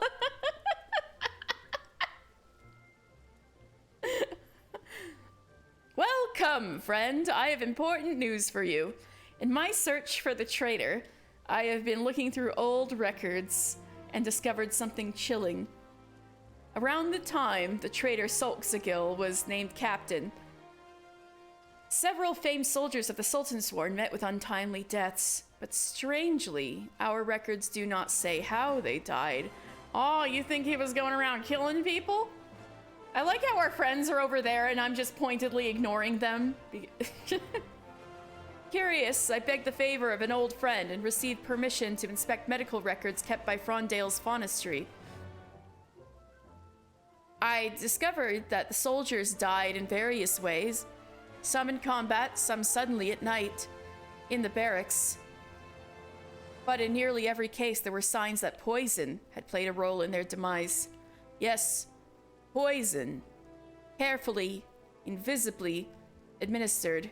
The more I read, the more I saw the dark hand of death's embrace at work. Assassins in the pay and service of the Monitorist. A society so secretive that few truly believe it truly exists.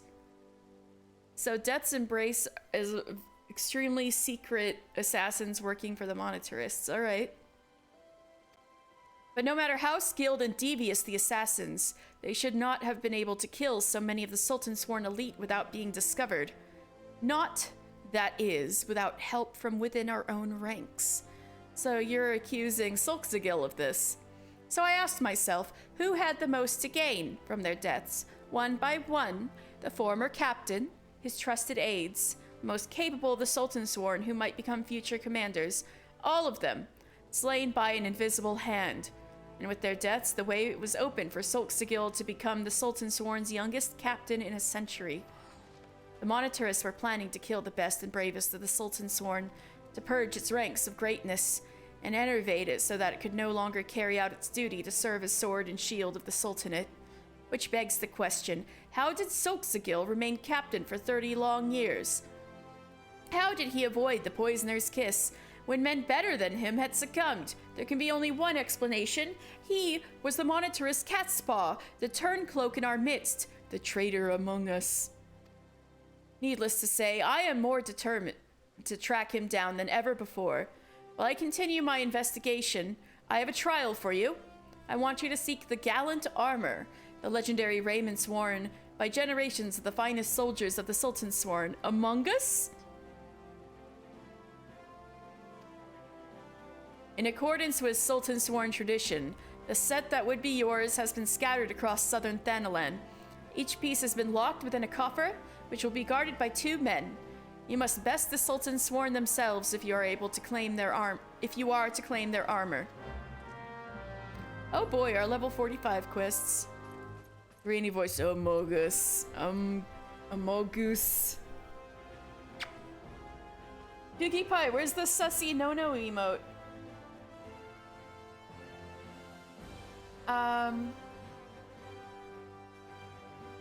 Alright, I think it's time to...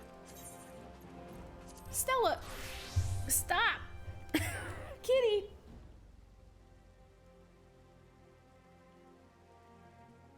Alright.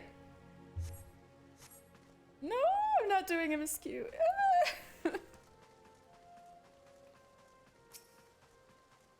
Alright, I'm gonna do a post-Moogle quest. Time for you to shower? Alright. Thank you for your help, Pukey Pie. I might still be here. I probably will still be here, but, I'll see you later. Wait, I gotta go this way. They'll be back. All right, I'll see you later.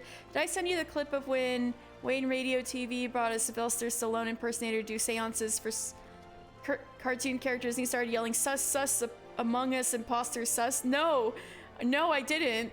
That sounds cursed. Oh, by the way, Mila, how you doing? Well, if it isn't Mister, what wind blows you here? I fear you of late. Your concern for my well-being is touching, albeit unwarranted. I am fine. Oh my god, she's taller than me. The guild is fine. Aldous is... Oh, who gives a damn how Aldous is? More importantly, any time you waste worrying about the affairs of others would be better spent honing your skills.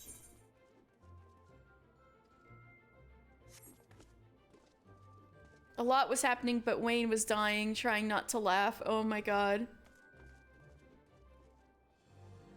Alright, so we have a letter, fan letters for Franz the Fair. We actually fought all of these people in Halatali Hard.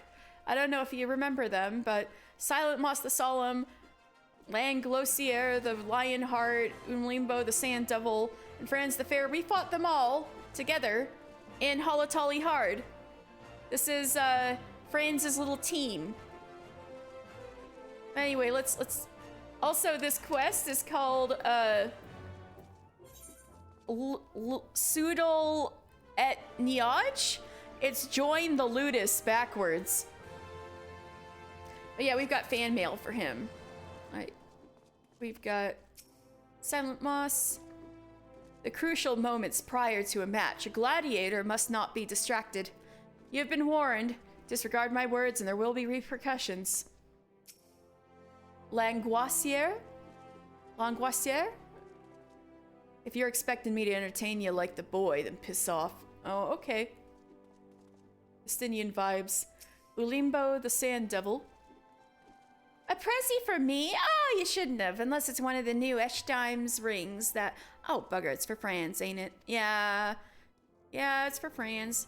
This is Boo Boo Doga. Oh my god. The spectacular specimens raised before you are the finest to grace the blood sands. What visionary could pluck these prizes from the great gaggle of gladiators clamoring for glory? Boobadoga, who else? So you're their manager, I take it.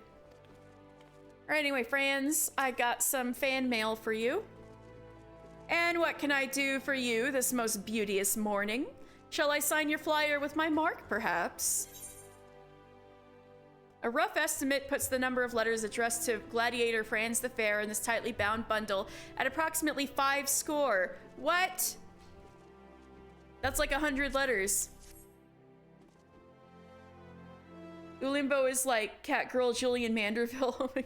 We still haven't technically met Julian Manderville. That's the next quest. Oh wait, we saw her once, but we didn't know her name. Cease that transaction this instant, my provisional postman. I will not permit you to endanger the well-being of my prize gladiator. Just giving him mail? Ever the Lanista, our Boobidoga. Lately, he's been more like an overly concerned father, though.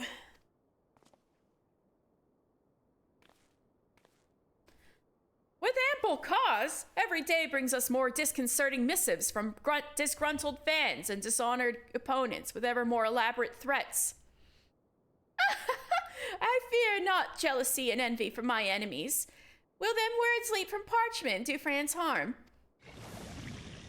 What in the seven hells is that horrid stench? Oh my god. They did put a stink bomb in the letter. A foul fruit of poisonous intent, a morbol seedling concealed within the letters. How did that fit? Was it just a seed and now it's like that? Pray hold your breath whilst I dispose of the creature. Go that way and think about what you did. The wages of fame and fortune, mayhap.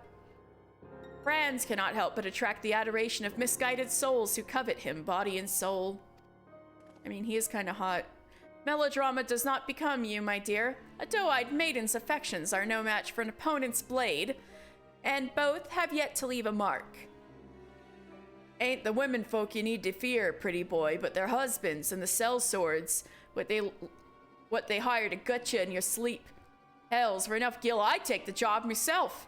Wow, how loyal.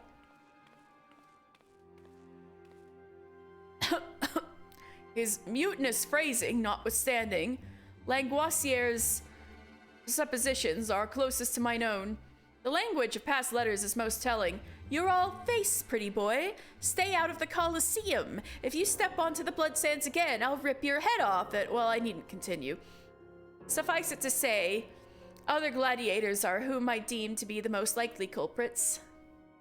If so, then these fine, upstanding gentlemen and women are more than welcome to seek recompense at the Colosseum. Anyway, I've heard enough. I must clear my head before the match. Pretty boy's got the right idea there. Think I'll have a drink before we go to work. Come now, you have to admit that was awfully suspicious. Are you sure Lang ain't behind the threats? He's obviously jealous of Franz's popularity. I will not attempt to speak to his feelings. That said, Langoissier and his brethren committed many terrible crimes in the Black Shroud. He may have since paid his dues, but how far can we trust a man such as he? After running afoul of the brass blades some time ago, Langoissier's was declared noxious. I was fortunate enough to witness an early performance, during which his glorious potential became apparent to me. Hence I saw him properly armed and given into my care, where he flourished, like all my charges, and earned enough to purchase his freedom. In any case, I firmly believe that these letters are the work of others. Moreover, I am certain that these cretins will make further attempts to harass Franz, or worse, which is why I would engage your services, good postman, to ensure his safety. I should not be surprised if our enemies attempt to masquerade as devoted fans in order to gain access to Franz. Therefore, I would have you investigate our fans surreptitiously to see if any are behaving suspiciously. Post these placards on the walls of the Colosseum and distribute these flyers to fans on the steps of Nald. If you notice aught out of the ordinary, pray inform me. We shall discuss our next move. Uh-oh.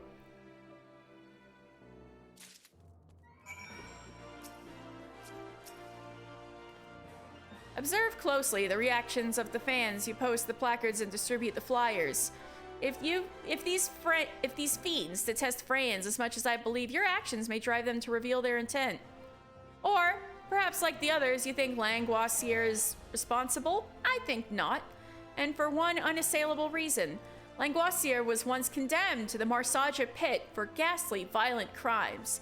It was that self-same propensity for violence which saw him declared noxious and earned him his freedom. If he truly wished to do Franz harm, he would be far more direct, I should think. God, Marsaja Pit is where, Kukuruka was imprisoned for 100 years.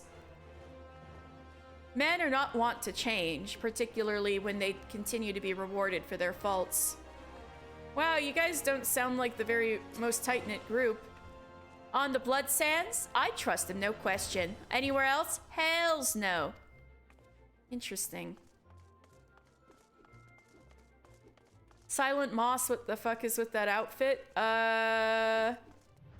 She's a conjurer, but,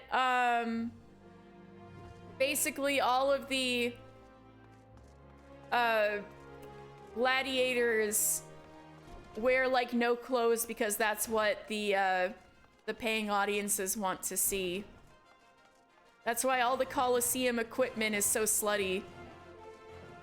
Franz fanatic. The match is almost upon us, boys. Make sure you know the chants by heart, and don't let me catch either of you sober when the match starts. This is a goddamn fight, not a bleeding service at the ossuary. If you're gonna do the Colosseum shawl, you gotta do the bottoms. Oh, true. She needed the matching outfit. Who cares if you don't look like a conjurer anymore? Alright, then put up the lyre. Placard. A notice informing the paying public of an upcoming gladiatorial match featuring one Franz the Fair and some other fighter whose name is not important. Would you look at that, boys? The new Friends the Fair placard. Cool, look at the beauties they drew cheering him on. Clean. He's swiving your wife. He's swiving your wife. Friends the Fair, he's swiving your wife. What the fuck?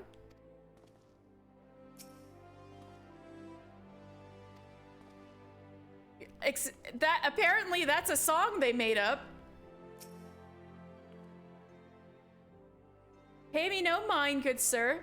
I'm but another adoring fan of Franz the Fair. Like you, I presume. I would certainly never engage in untoward activities in the pursuit of my hobbies. It kind of sounds like it's an old-timey meme ref, doesn't it? That sounds familiar.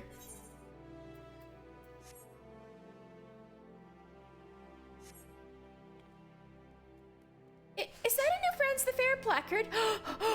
Calm yourself, fool. When the time is right, we shall remove it from the wall and add it to the collection. Wait, what is this sensation? Is someone watching us? No, not us. We are of no concern to anyone. It is the placard they want, like we do. Oh my god, are you okay?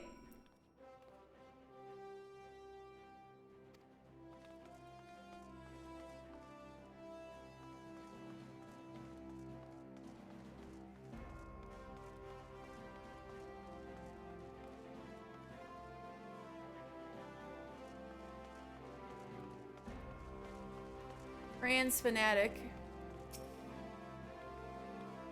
What to get for the man who has everything? Oh, is that a Friends the Fair flyer in your hand? I must have it. Coliseum flyer. A notice informing the paying public of the upcoming gladiatorial match featuring one Friends the Fair. The number of exclamation points used on the leaflet suggests the printer may have charged by the character. Look at the way the artist has captured his trademark grin, how he glares at his opponents with disdain. I cannot wait to see this vision become reality in the arena. Wielding his...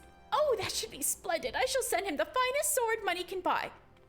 Oh my goodness. I shall have the sword inscribed with my name as well, so that he never forgets the name of his beloved benefactor. Janet? If Franz is here again. More than a few gladiators take after Franz the Fair, like this fellow here. Oh, that's not him. Oh, it's a Franz impersonator. More than a few gladiators take after Franz the Fair, like this fellow here. Of course, there's no substitute for the real thing.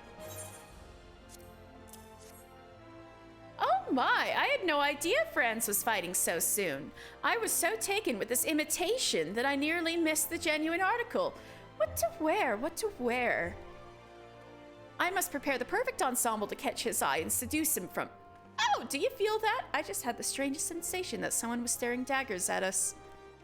Oh no, somebody's watching us. So this is a Franz the Fair impersonator. He'd fit right in Vegas. Oh gods, I know what it is. Another woman must have overheard my plan, and now she plots to ruin me. I won't let that sway me from my mission. Mark my words, Franz will be mine.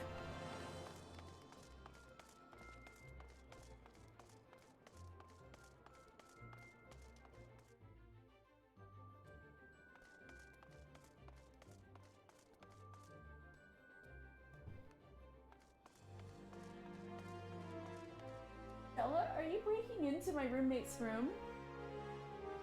Oh my god, I'd probably have to take a break soon, just so Stella doesn't rip the house down.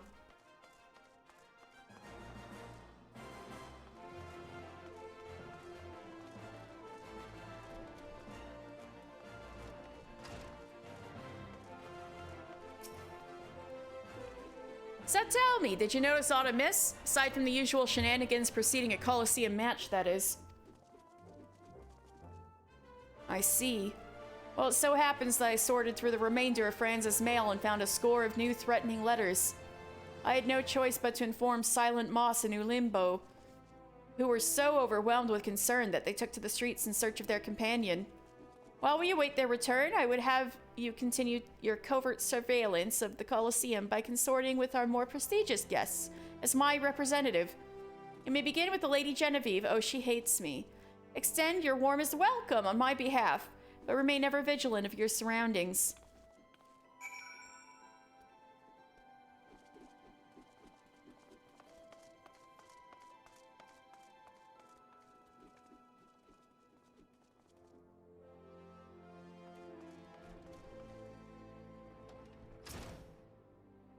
Welcome.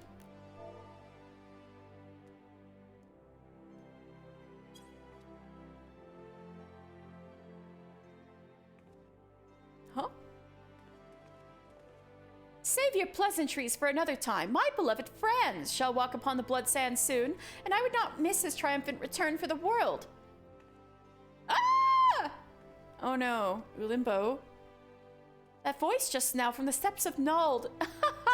Some misfortune must have befallen that low-bred Mikote. It's past time, I say. She is not fit to fight alongside my friends. What? That's terrible.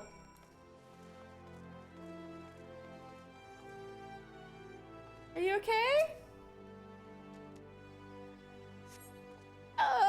I'm fine. I'm fine. One of the bastard's partners must have cracked me on the head from behind. That's awful. Oh my god, she does look like Julian. You're right. Still can't see straight, but I saw well enough. Franz was walking towards Emerald Avenue, and Lang was following him at a distance. Uh-oh. How could he, after everything that Franz and Bubudoga did for him? Even Mumuepo can't fight his way out of a sentence. Yeah, I fought him at Halatali Hard. He was the final boss. If it wasn't for Franz, Lang would have died at Noxious. And that's what'll happen if he's fool enough to kill Franz. But you won't let him, will ya? Yeah, this seems a little F, doesn't it? Don't worry about me. Worry about Franz. Find Lang before he does something foolish. Oh, jeez.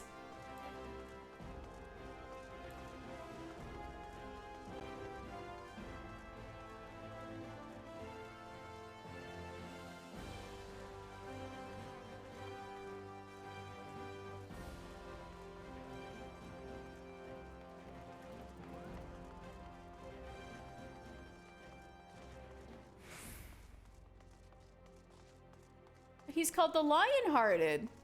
But he really beat you guys up? Oh no, you guys, like, were you fighting each other? No choice. Too many innocents. It was all we could do to defend ourselves. So, wait, what's going on?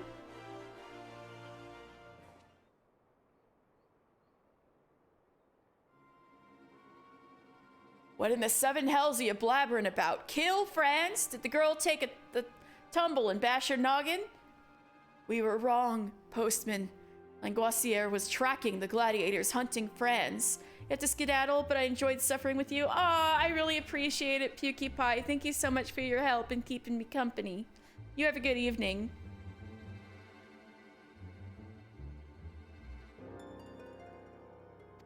It would seem he's been keeping watch over the boy since the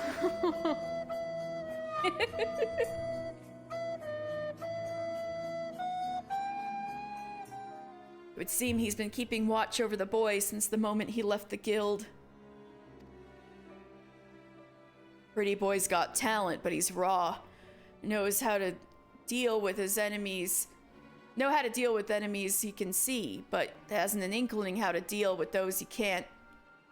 So as I make a habit of following him from time to time, of course he's a slippery one and often gets away. Credit for this particular failure goes not to Franz, though. The gladiators noticed our presence. We were unprepared and there were too many innocents. Sod it, I ain't making excuses. Alls I wanted to do was keep him safe. I owe him that much. Aww. You really do like him. Gil, ale, women, tain't naught compared to freedom. Man what helps you win that is a man you owe for life.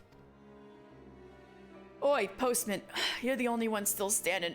Help an old whoreson keep his honor and go after the pretty boy. Him and the others went out the gate of Nald. They wore masks and fought with the fury of Colosseum gladiators. We will need time to recover. More than me body, me pride's in a bad way.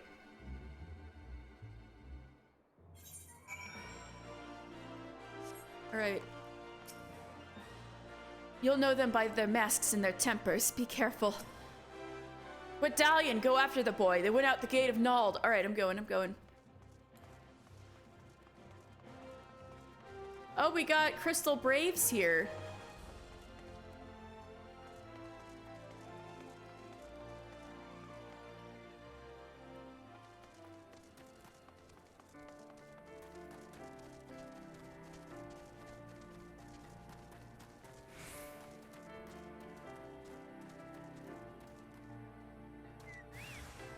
You said an unbeauteous presence. I've had it up to here, you people. More of the pretty boys people, huh?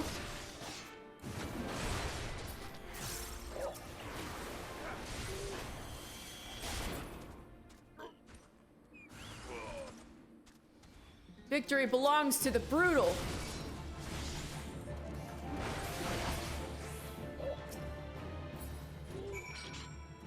You okay?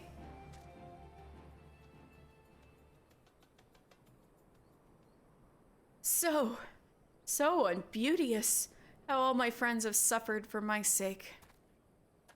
But you, good postman, you were magnificent in battle. Beauteous even. More so than me, to be sure. How did you become such as you are? I must know. My fans, they cheer for me. They believe me beautiful. Yet, in truth, I could never live up to their expectations. If put to a true test.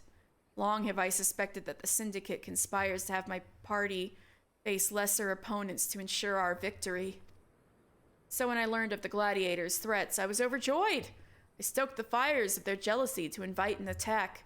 Long had I craved a true challenge, and soon I would have it. It was to be my quest alone. None were to be involved, much less hurt. Alas, out of fear for my safety, all have suffered on my account.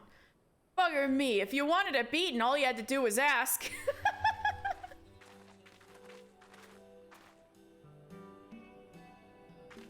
Hells, I have a mind to give him one anyway. There's to be no more moping or sneaking about, is that clear? This crisis of confidence is hardly warranted, Franz. You're a formidable gladiator, not to mention the soul of this team. God's damned right. We weren't trying to protect you because we thought you were weak. We were doing it because that's what your mates are supposed to do. You hearing all this, Prince of the Blood Sands? The pride of Old Daw? The suave southern dandy? Quit contemplating your navel and accept that you're pretty damn good at this gladiator business. Yeah, I am pretty damn good, aren't I? Beauteous even. I don't know what came over me. And with that, I believe it's time for your beauteous return to the shores of the Gladiatoriana. I'll fight this match solo. The others are in no condition to participate. And just like that, he regresses and attempts to shoulder the burden by himself once more. Lest you forget, I am also pretty good at this conjury business. Yeah, I just put a cure spell on everybody and we're good. Those weaklings in the Colosseum don't stand a chance against us, even as we are now. Let's just earn our pay and get back to the training grounds. Try not to be too efficient. Remember that it's not about if you win, but how you win, the style, the improvisation. Give the crowd something to remember. Then you may return to Halatali. Say, you should come and join us afterwards, Postman. I would love nothing more than to pit my beauteous skills against yours. Well, yeah, I guess next time I do Halatali hard, that will be the invitation. Aye, Halatali ain't as glamorous as the Blood Sands, but I guarantee you'll have a grand old time.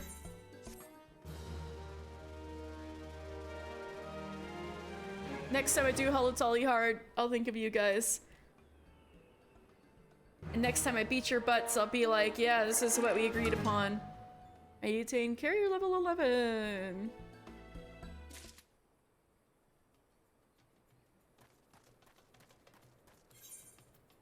I'll waste my return, why not? Alright.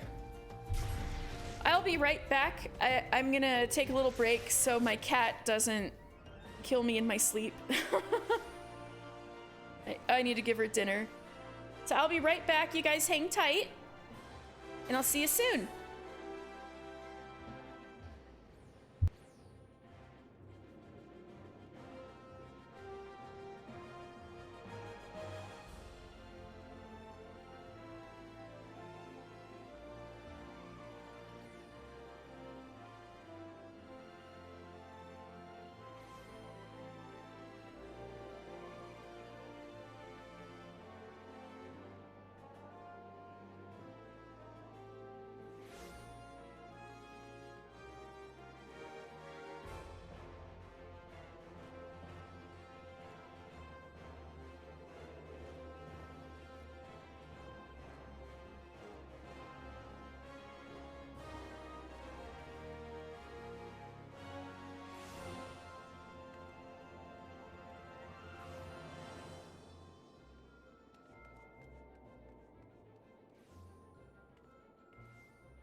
All right, thank you for your patience. I'm back.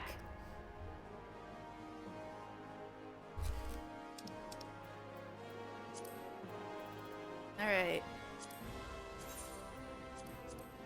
Another thing to do in Old Da, I realize, is next Black Mage quest.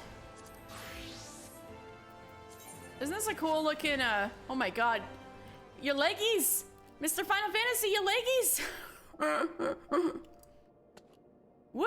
Oh my god! Look at that leg! Oh my god, he's serving. Anyway, let's go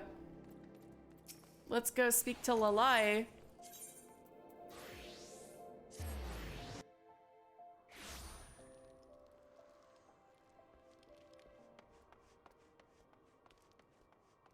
like I was saying earlier, we've got some questionable outfits with the way where I'm just, you know, doing recommended gear.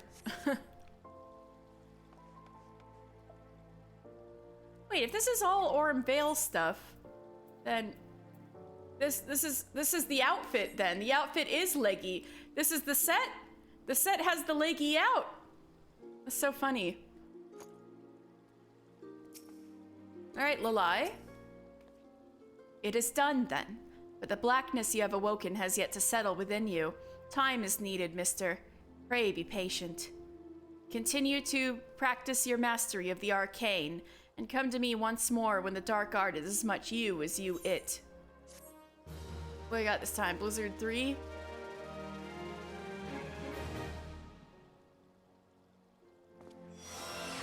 A new dark art. Blizzard 3! Let's go!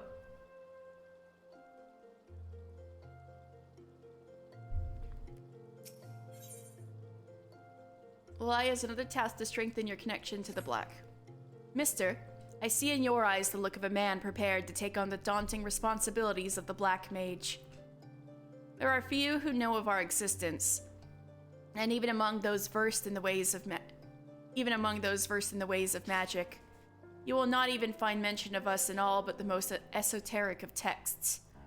Yet the secrets of our dark art lie encrypted here, within the forbidden library of this sacrarium. Master himself deciphered and read the texts some 100 years past. So like the Arzaneth ossuary, the Milvaneth Sacrarium also has a lot of thaumaturgical books. It is said the first of our kind were the favored of Naldthal, and it was he who entrusted them with the duty of sealing the Void Gate. But as you know well, the power of black magic lies in its great potential for destruction. The slightest errancy in its use may give rise to the most tragic of disasters. Of the disappearance of the Black Mages from Eorzea, Master says only, we must not repeat the errors of the past. Mister, Master has made known to me what it is you must next do. Listen to his words now with all your being. Oh, you're gonna let him possess you from prison again? Ooh. The land has drunk deep of the blood you spilled, and by this act, 3 souls of the 3 races to Thanalan have come. The fires of our order once burned black and full, yet long ago they were left to wane and very nearly die. These 3 souls are the keepers of the embers that remain of all that we now are, in the hands of one who will usher our return. The gem of Shatoto, testimony of our creed, will shine with new light, and by that light the 3 keepers will be made your allies. An Amalja by the name of Kazag Cha awaits at Burgundy Falls in the east of Thanalan. Go to him. I've seen him before. That is all. Dwell not on the fact that the Amalja are the sworn enemies of Ul'dah. It is not your place to question Master's will, for it is the will of Naldthal himself. Go forth, Black Mage, and see the Void Gate sealed. Yeah, I have no problem with Amalja. That's your problem.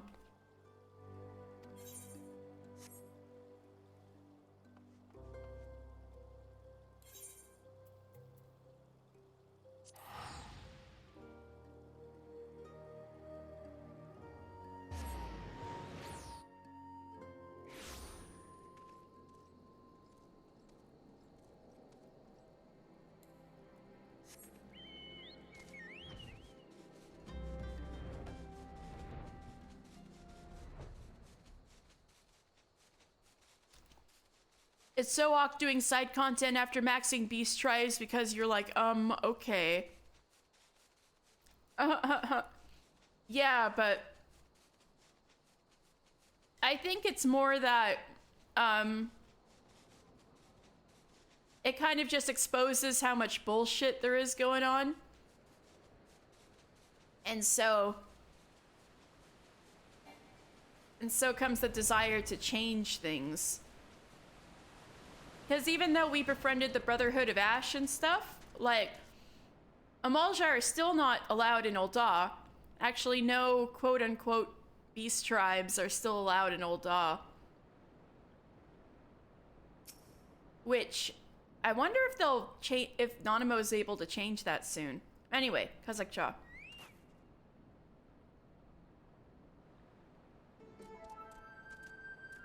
Oops, wrong button. I meant to push this button. Ignore that. Alright. Welcome here, chosen of Kukuruka and bearer of the gem of Shitoto. Yeah, and then they refer to them with slurs. I know. Yeah, it's like, y'all shut up for real. You start to really see how messed up everything is. By the gem's power do our paths cross once more. At last the time spoken and the prophecy has come. And yet I know nothing of he who would guide us. Come, tell me your name.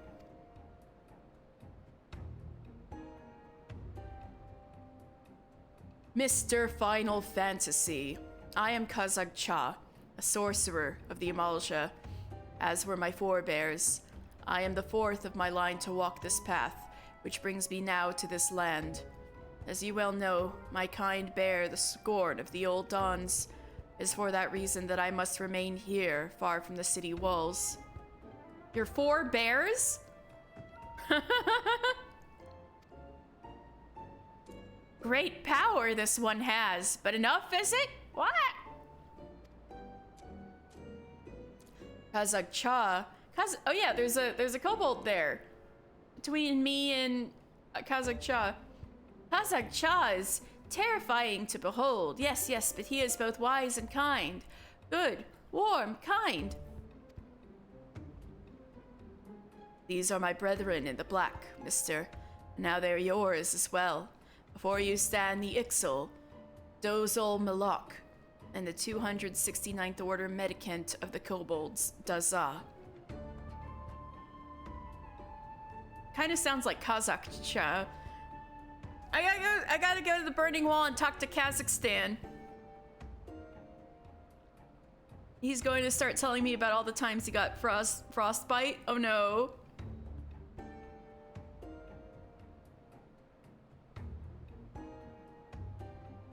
All the mountains. You have fed the ethereal currents with the blood of fiends. I didn't know you had Kazakh students. They love telling you frostbite stories? I mean, that's terrifying.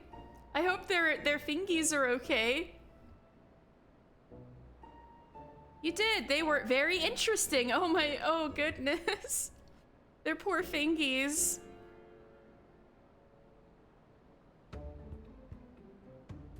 You have fed the ethereal currents with the blood of fiends. That the gem of Shitoto radiates as it does in your presence is proof of your deeds, and a sign of what must yet be done. It falls to me to bear witness to your awakening, and to pass on to you the knowledge entrusted to me. Know that you must face death before your purpose can be fulfilled. Ooh, face death. It is to the Silent King in Western Thanaland that you must next journey. There, too, lies a plainer fissure. And there, too, must you slake the land's thirst with the blood of the fiends which surge forth from it. They were also, like, very beautiful for the most part. It was so scary. They could have all been models. Wow. Interesting. Fear not. Each of us shall journey to the Silent King, and there convene once more. Seek out first the Ixal Dozol Moloch, where your path is destined to first cross with his. When the deed before you is done, the gem of Shitoto shall shine with new brilliance.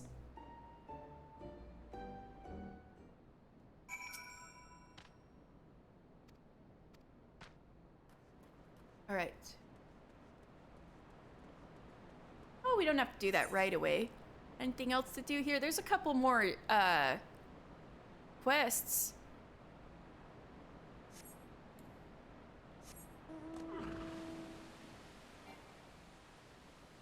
I can pick up these last quests over by Drybone and Golden Bazaar up here. Let me start with Golden Bazaar because it's kind of out of the way.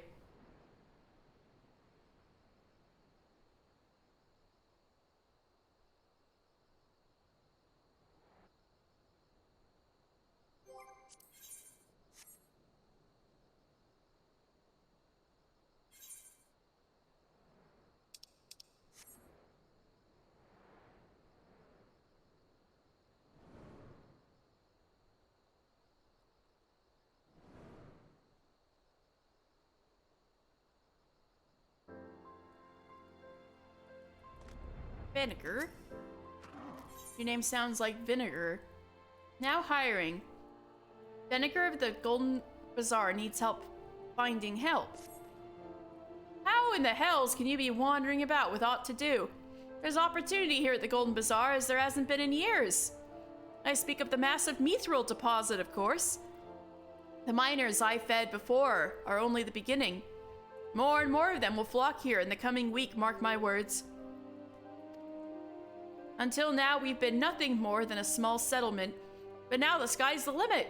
An inn for the mithril miners to come would be worth a fortune. Mark my words. And I mean for the fortune to be mine. The problem I've had is that I need bodies to help me build the inn, but I can't seem to find any who are willing. I've drawn up these hiring notices, hoping that they might help. Would you mind helping get me started by posting 5 of them up in prime locations? The Golden Bazaar is on the verge of unprecedented growth thanks to the mithril deposit. Mark my words, adventures, there's billions in it. Billions! I'm gonna help this guy build an inn.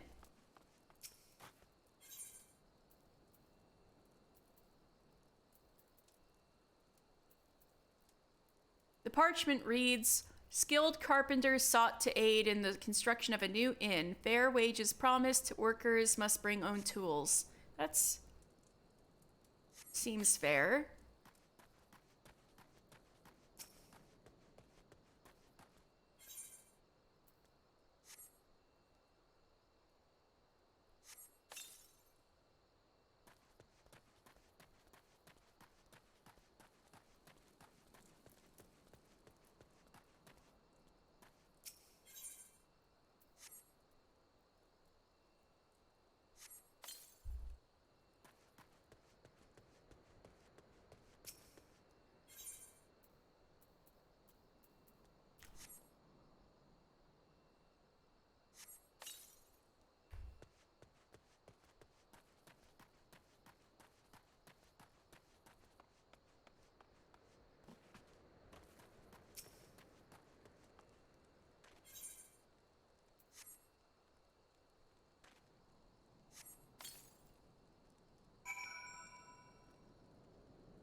You've posted all 5? You're a 12 sen. But I truly don't want to let this chance pass by. Here, take 5 more hiring notices and see them straight to the hands of whatever folk you see loitering about.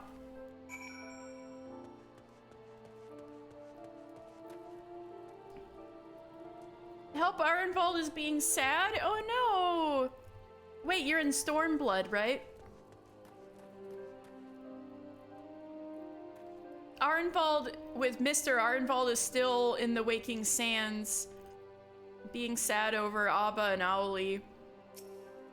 Alright, Burly Miner.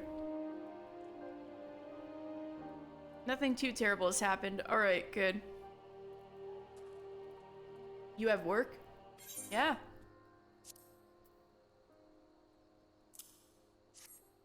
Carpenters. Thank the gods, I was afraid there'd be naught but mining jobs here.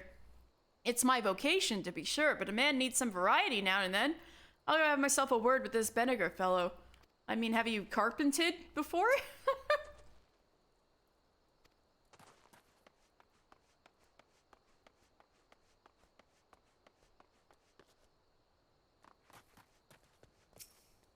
Bored burger?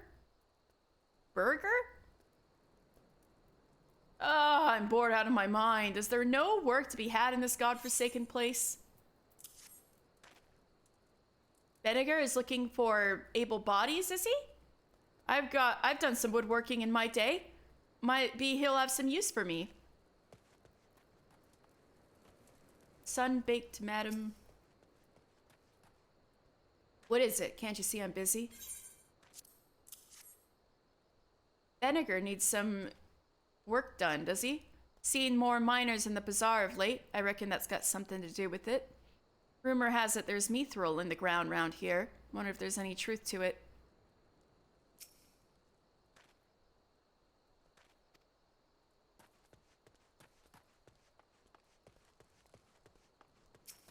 Hardened miner. Very small. No, I don't need a moment to talk about Do you have a moment to talk about Thal? Wait, what's this then?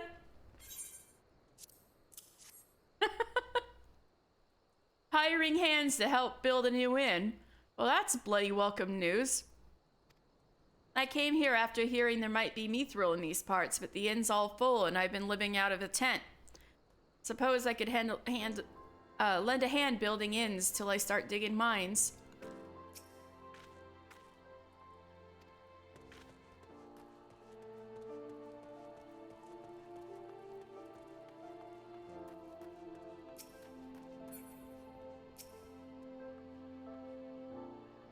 What's this now?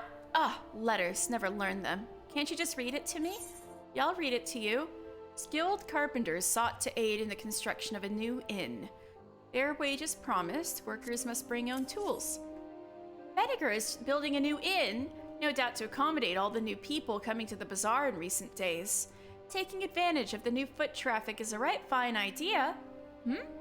Oh, I have no intention of helping Vinegar, of course, but perhaps there's even greater profit to be had in stocking up the food stores.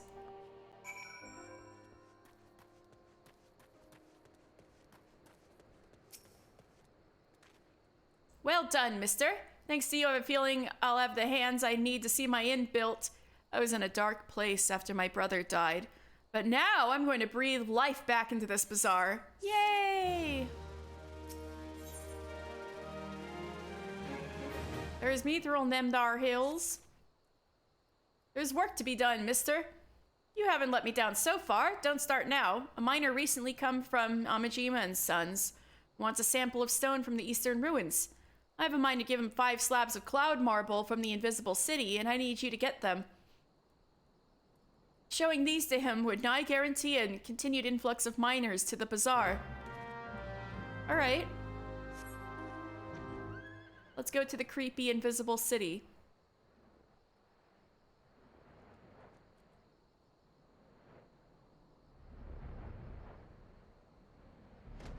The zombies won't attack me. I'm too high level.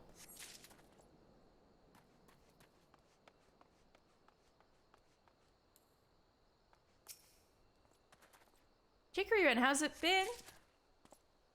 Oh, it's been good. How are you? We had kind of a cursed dungeon run earlier, but that just made completing it all the more satisfying.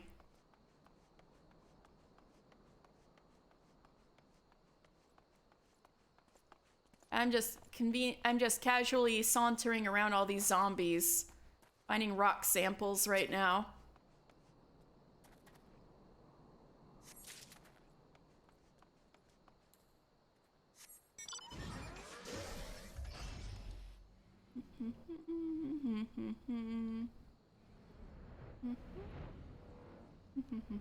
Where's that last one?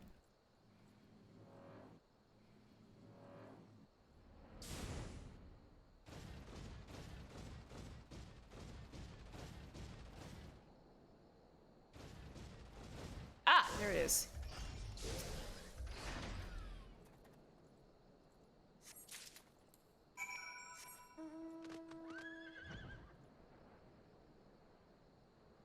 Mr. Your leggies.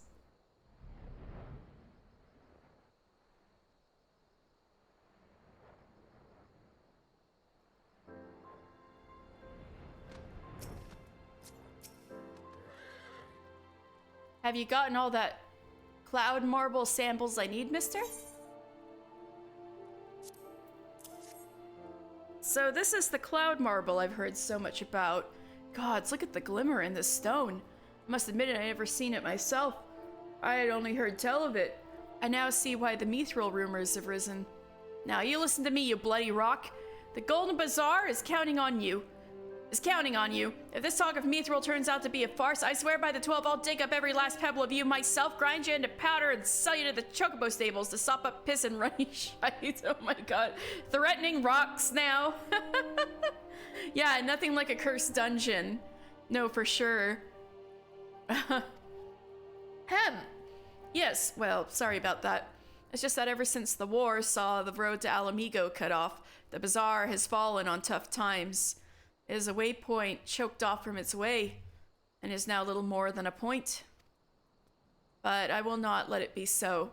I'm going to make Golden Bazaar golden once more.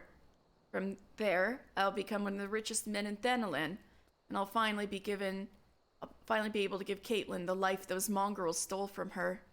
Right. Her beloved was your brother. She's held on to the memory of my brother for so long. She's become blind to the people who care for her. People like, well... I don't suppose you could keep that last bit from Caitlin, could you? No. Oh, I'm glad you could pop in on my Reliable Lore Sunday. Of course! Thank you so much for popping in. So, let's see. This chasm... I think a lot of this was interrupted by the calamity. So we're in Eastern Thanalan. Let me look at the map.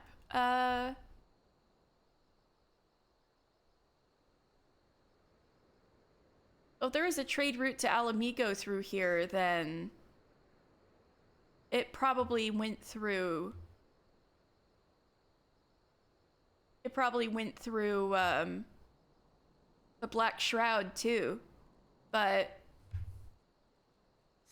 yeah, maybe there was a better road through this way that got totally cut off during the calamity.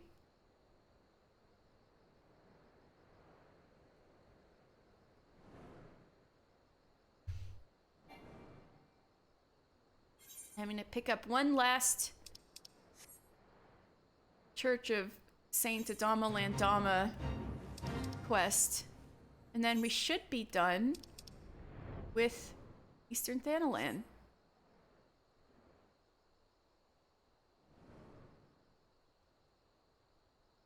Where's the church? There it is.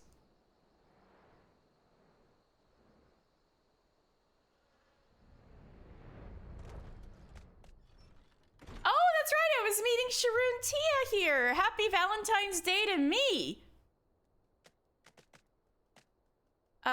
Let me do that first. All right, I'm ready to go red magin. Happy Valentine's Day, Sharoon. How you doing? Mister, there you are. I would introduce you to Father Iliud, but I believe the two of you are already acquainted. Yes, we are. Sharoon has told me a tale of nefarious spellcasters and their attempt to kidnap two young girls. And you wish to ask if this thaumaturgical cabal is known to me, yes? There are several such cults which come to mind, but I must have more detail. You say each member shared some rather unusual traits? Aye, not one word spoken over the entire exchange. Not one shift in expression when I urged them to yield. Each of them also appeared branded with some manner of tattoo, a sigil pulsing with arcane energy. Ah, an evil practice. Such cursed sigils are known to destroy the will of the bearer, resulting in a biddable puppet which acts in much the manner as you have described. There is no salvation for such wretched creatures. That's awful. Then we must seek the fiends who pull their strings. Pray learn what you can of this cabal and its purpose, Father. Mister, we have another task to attend to. Might I suggest some light stretching before you step outside? You'll soon understand why. Yes? Stretching?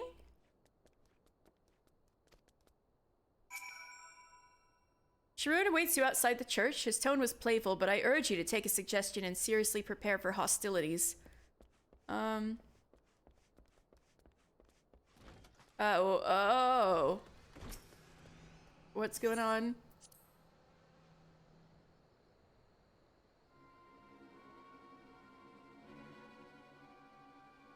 Did you notice we were being followed, mister? The very cabal we are investigating seems to have taken an interest in us. I sense an ambush in the offing. Do they seek to silence us, perhaps? Well, let them try. This will be the perfect opportunity for you to test your newly acquired skills. But first, a brief lesson.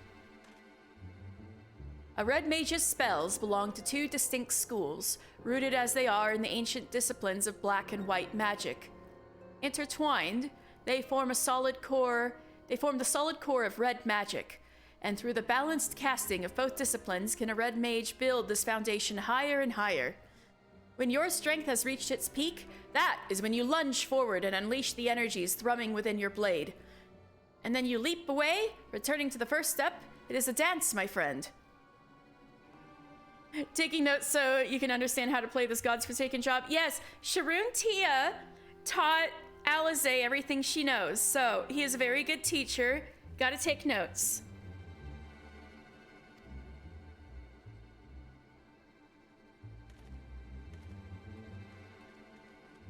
Come out, wherever you are. We have no intention of running or hiding from you. I wear a sword, as you can see, but I am not partial to violence. Is there no chance we might attempt a parley in lieu of bloodletting? Oh well. Worth a shot. How unsettling. Well, mister, it seems you will have your battle. Remember what I've taught you. Yes, sir. Yes, he is a Katie's guy. Defeat the ambushers. Oh wait, wrong way. Start with the fundamentals. Cast both black and white magic as evenly as possible.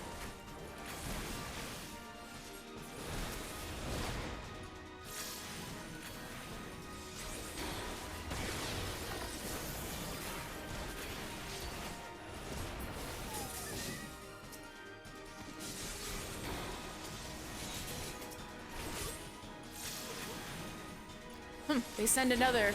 We were not expected to survive the first attack.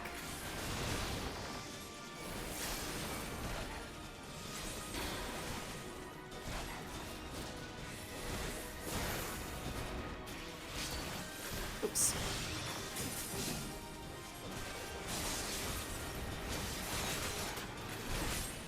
Oops. I need to do more. Oh, there we go, there we go. So now I'll do the, cut. Now my... Well struck! I felt the potency of your blows from here. Yeah, I did my melee combo. You can make a list. I could tell you who my guys are.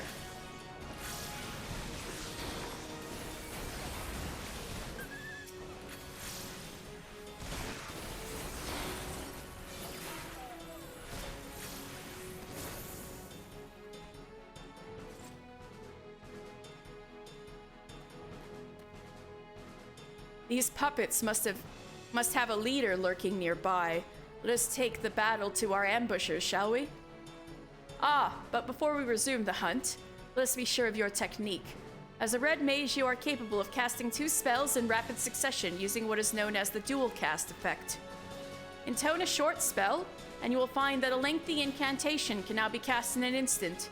Take advantage of this technique to bombard your foes with arcane destruction. Okay, so Sharon and Urianger. Sid is there physically. He's physically hot. Nero, I just think, is hilarious. Gaius. Though for reasons that would be spoilery to this stream.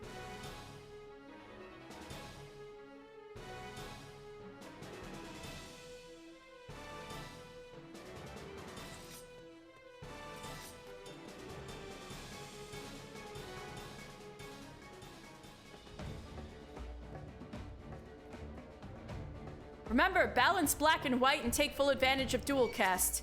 Oh my god, they have void scent.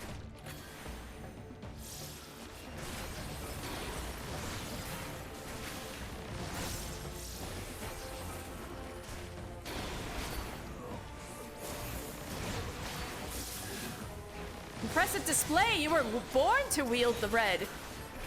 What have we here? A wayward orb of ether? What orb? Oh, we have to follow the orb. Okay.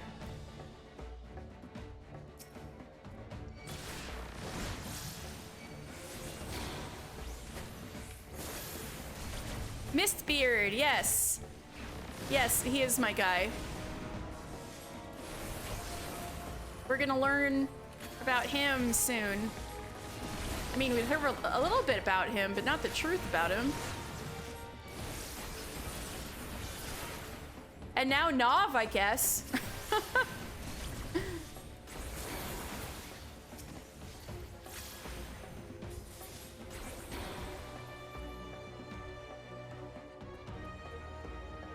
Another orb? Ah, the fallen send ether to their allies. Oh, that's creepy.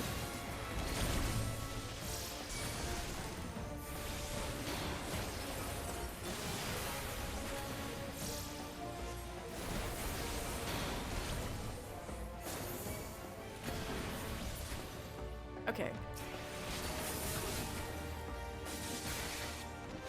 Follow the sphere. It will lead us to the source of this ambush.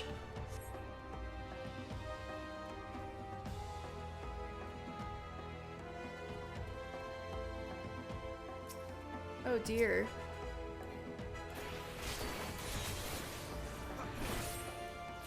The ether of the fallen, gathered for some dark purpose, I'd wager. Hound the nether realm, hound of the nether realm, accept this feast of souls. May our lives serve as payment for the destruction of our foe. Oh, he's sacrificing himself to... This is a fucking void summoning. Holy shit! That is a big void scent. He sacrificed himself to that demon dog just to kill us? I'd be flattered if I weren't so horrified. Where are those fangs?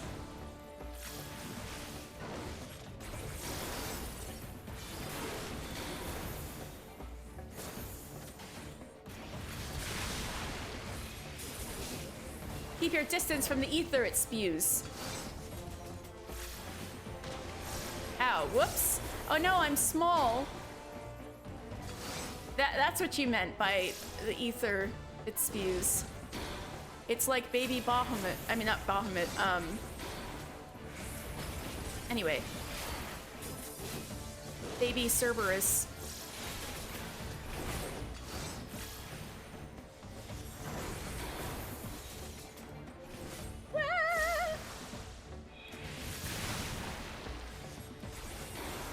We got it.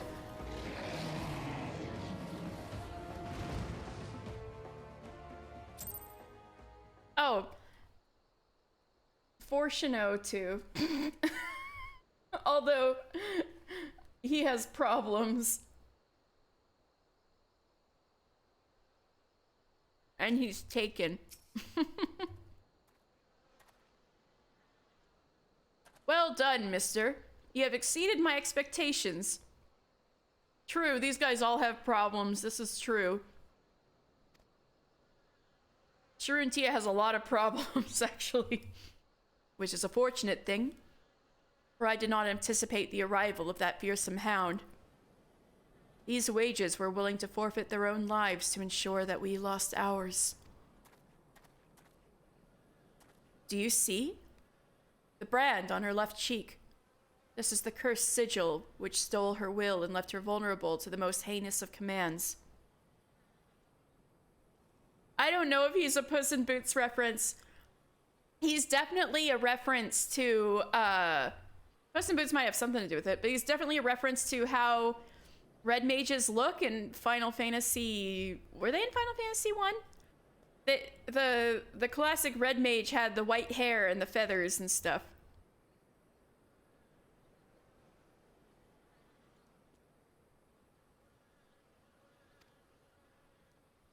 Our ambushers were young men and women, every one. all transformed into mindless pawns by some hidden master.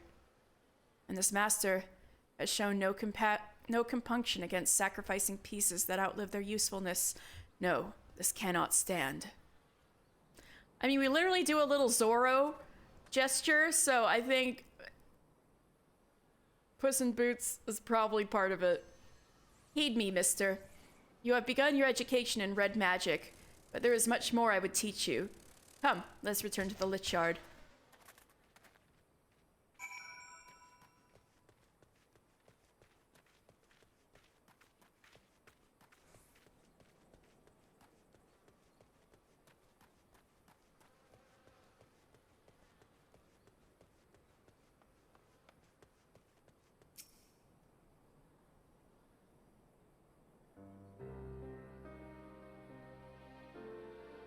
Know you the history of these graves? The church's Lich Yard is the final resting place for many victims of the Seventh Umbral Calamity. Red magic was conceived to stem such tides of destruction, in an age when the abuse of sorcery flooded the world with death. Its distinction from earlier disciplines is key. Most practitioners of black and white magic draw upon ambient ether. A red mage weaves his spells using only the reserves of mana with which he was born. In the era in which red magic was created, to do otherwise was forbidden. To manifest more powerful effects, the first red mages adopted a method by which precise sword techniques would harness and amplify the energy of their spoken incantations, the mage's own physical form serving as an arcane accelerator, an ingenious way of preserving their self-imposed limitations. Understand that the blade we yield is not simply a weapon. It is the focus of all our efforts to lessen strife and suffering. Yes, sir. Every generation of Red Mage is part of an unending battle. We are soldiers who fight for those enduring violence and subjugation, the bulwark against the unkind vagaries of fate.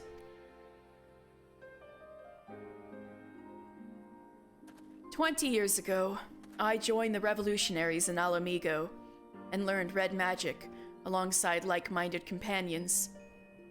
We formed the Crimson Duelists, and together we rose up against the tyranny of the Mad King Theodoric. We were crushed. Of all the duelists, only I survived to watch our homeland languish under the rule of imperial invaders." Yeah. So, it was actually Gaius Van Baelzar's slick move to, help the revolutionaries against, like, a legitimately bad Mad King of Alamigo to help the revolutionaries to weaken Alamigo enough to be vulnerable to a full-scale invasion and being taken over. And then Alamigo used to be the most powerful of the Eorzean city-states. And so seeing Alamigo completely fall was like a giant wake-up call and put everybody on guard. The city-states on guard. Big oof moment, yes.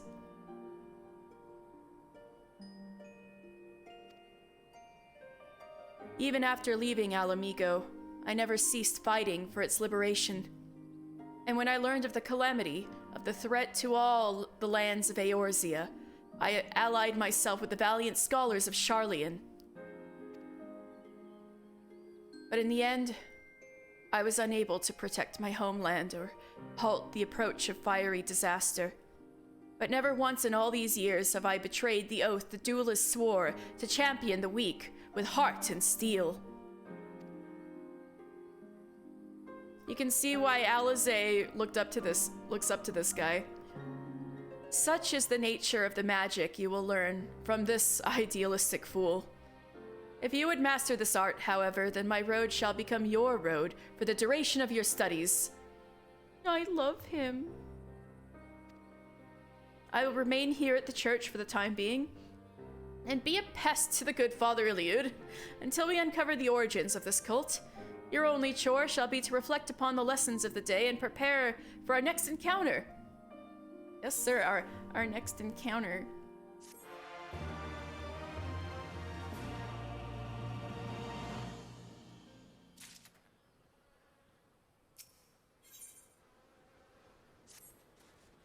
How fares your training, my friend?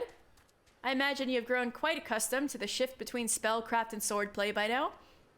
I will continue to instruct you, but as I have said before, practical experience will serve you far better than any tiresome lecture. It is important that you treat every battle as an opportunity to learn. Speaking of which, Father Iliad mentioned that he had something he wished to discuss regarding our sigil-branded ambushers. Let's head inside, shall we?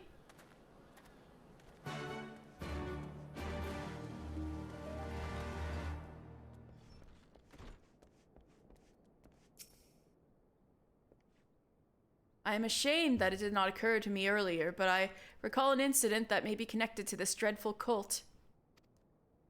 A merchant's son was kidnapped in Old Daw some moons ago. When the merchant came to pay the ransom, however, both father and child were murdered. The perpetrators of this terrible act were never unmasked, but evidence at the scene suggests the two were slain by thaumaturgy. What is more, this merchant was a native of Alamigo. Is this not also true of the father of the girls you rescued? Aye, he is Alamigan born, a man by the name of Wilkin, so his wife told me. Could he have been the true target of the kidnappers? We must speak with Master Wilkin at once. There are too many similarities in these cases to ignore, and I would not put it past this cult to make a direct attempt on his life. In anticipation of such action, I inquired after Master Wilkin's trading itinerary. It seems he is presently conducting business at the Manderville Gold Saucer, delivering stock for game prizes or some such. Very resourceful of you, Father. Thank you. Come, mister, the Gold Saucer awaits. Oh, we're going on a date to the Gold Saucer, me and Sharoon. We're gonna play all those arcade games. Anyway, let me take these quests.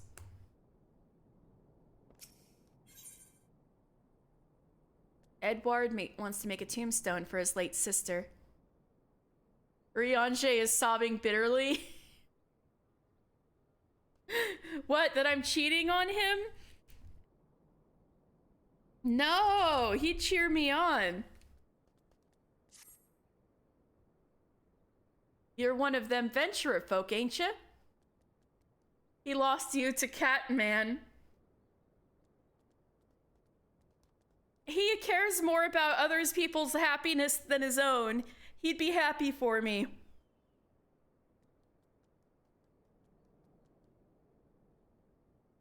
You're one of them venturer folk, ain't you? I'd be much obliged for a little help. I'd like to make a tombstone for my kid sister what passed, you see. But I ain't got the guild to get it done.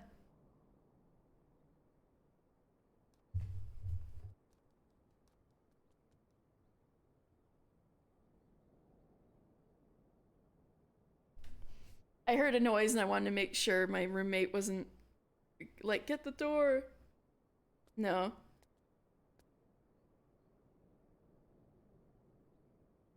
Right.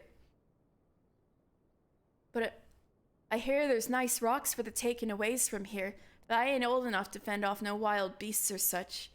Was hoping for a bit of cloud marble. Hey, like I was collecting earlier. It did say in the description of the cloud marble that it was used to make lich stones. She would have really liked that. Oh, maybe I shouldn't tell him that. Props right out from the ground the east of here, they say. You could find a bit and see it to Brother Esmore. Me and me sis be ever so grateful. Right, because you want to make a gravestone for her, right? My little sis was the only family I had left. Till the flux up and took her away, too. Weren't easy, but I brung her all the way here. Now all's left is to put her to rest proper like she deserves. I am so sorry, kid. Irel. So you wish to honor the dead once more. Excellent. Make offerings of these Nimia lilies at some of the simpler graves in the lich yard.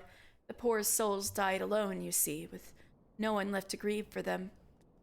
There are 5 such graves scattered about the Lich Yard that I would have you tend to. And remember, friend, mind your surroundings and pay the proper respect with each bundle of lilies. You're all they have.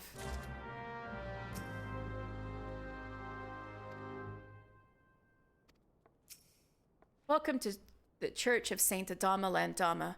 Our patron saint was a wealthy man in life. So many merchants used to come calling to pray for his favor. But all changed after the calamity. Our small lich yard grew and grew as we took on the dead. Now we receive more mourners than merchants.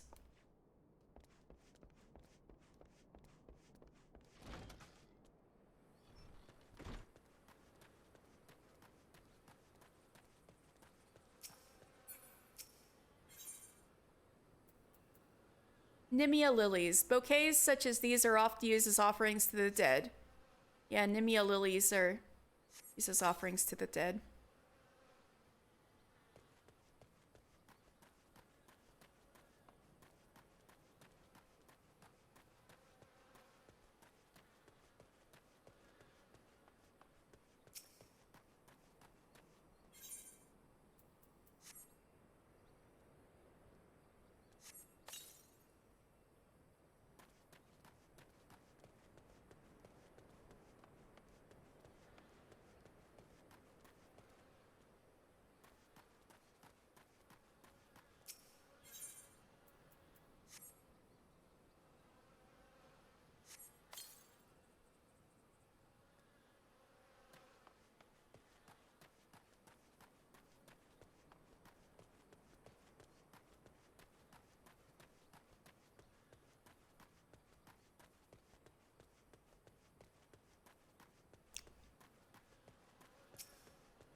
Now I gotta get cloud marble for that little girl's gravestone.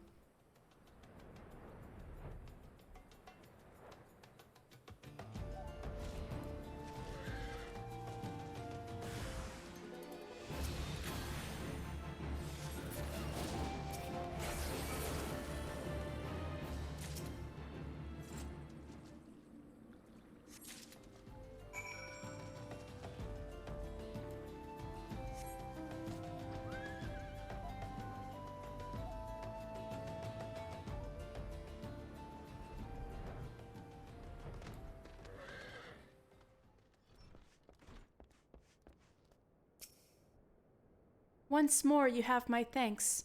No doubt the souls of the departed can take some small comfort in the care you have shown their graves. In days gone by, the Lich Yard was a small, humble plot. But that all changed after the calamity. The dead grew in number, and so the yard grew with them. It is still simple, despite its size.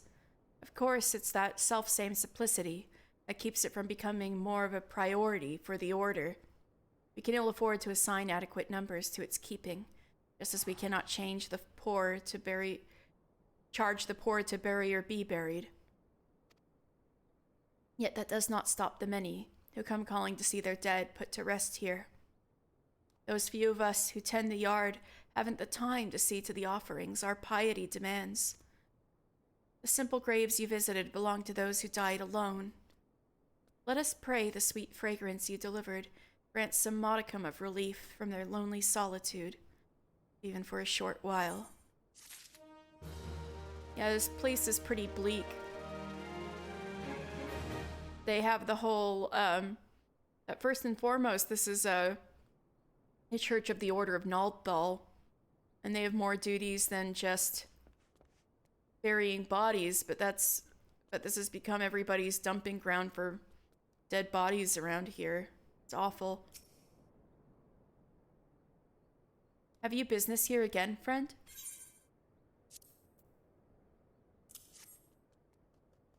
Cloud marble to make into a tombstone for Edward's sister. Oh, that boy is nothing if not trouble. What? But he deserves it. It was all I could do to convince him not to go looking for a stone on his own. Still, I suppose it cannot be helped, and losing a loved one is never easy. Thank you for your part in this. I will see the marble is used as Edward wishes. Anyway, what's up, Father Iliad? Sharoon has already departed for the Gold Saucer. I can only hope that our concerns for Master Wilkin's life prove unfounded. Gods, you venture sure are kind folk. Now all I need is coin for the funeral. I'm gonna stay here in the church for a bit and help out. Wouldn't be right to leave everything up to someone else. It'll mean more to my sis if I do what I can on my own. Brother Esmore and Sister Irel are good folk too. They say I don't need no gil to bury my sis here, but I know how it works. It'll take coin to send her over to Thal proper. Right, that's part of the beliefs of the Order of Naldthal.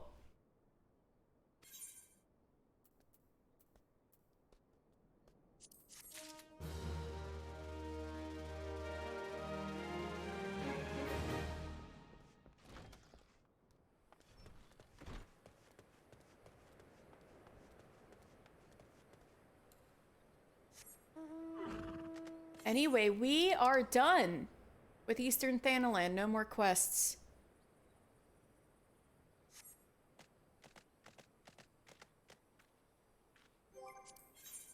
Let's see. There's a few things to do in Western Thanalan, I'm pretty sure.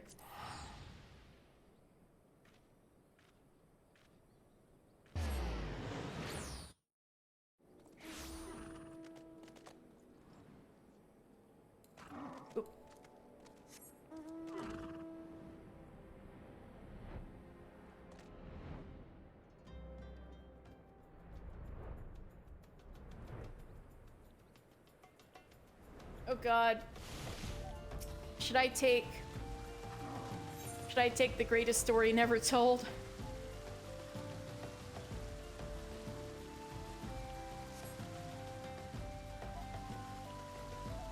I probably should.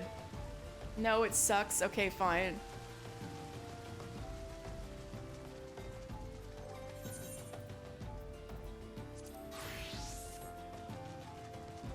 But yeah, now that I'm a black mage turning from the red mage, so about what Sharoon was talking about, the war between white mages and black mages, between Amdapor and Mach,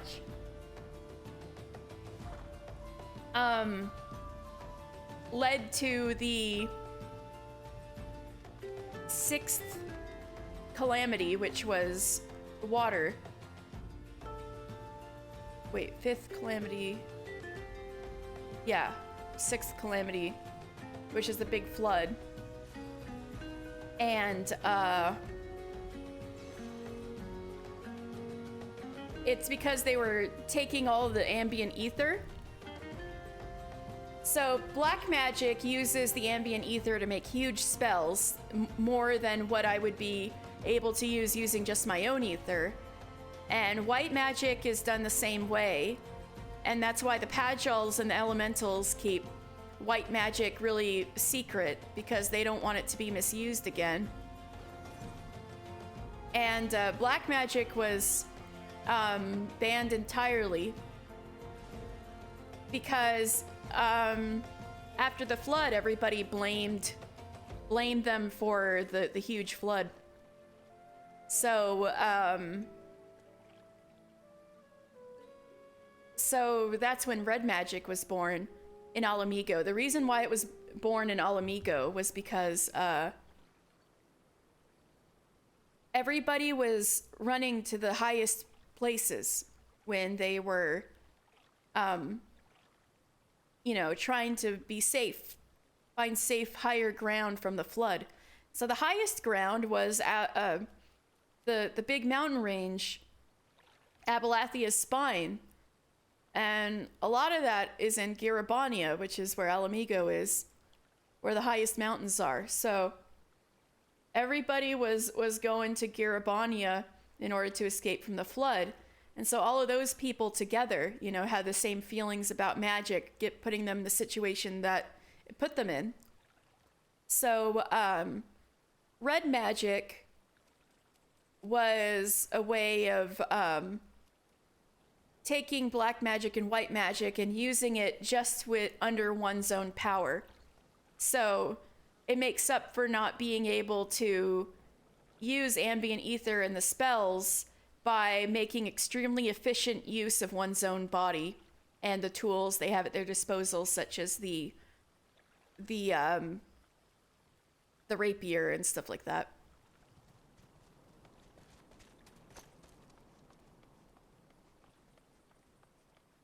So anyway, hello Dozo Malak. To close Planner Fisher, strong black magic you need. You close, then come to Dozo Malak once more. Wah!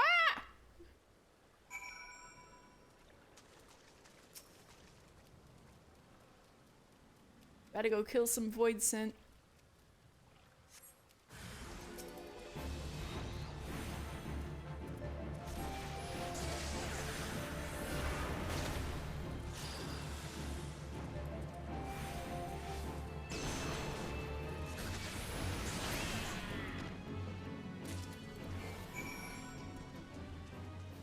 Oh, I gotta spill the blood on the fisher, right.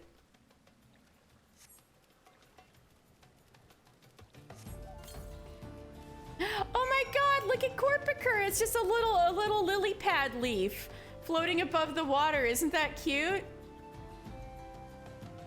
Little leaf.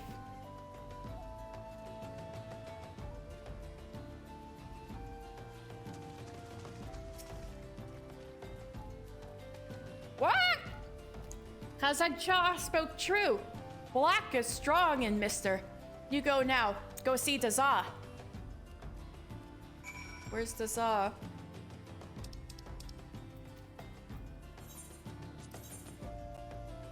He's over there. Okay.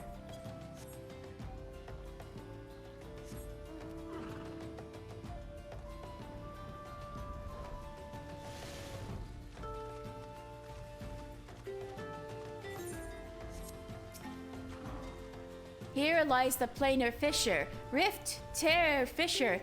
Use the power within you to seal it. Where is it?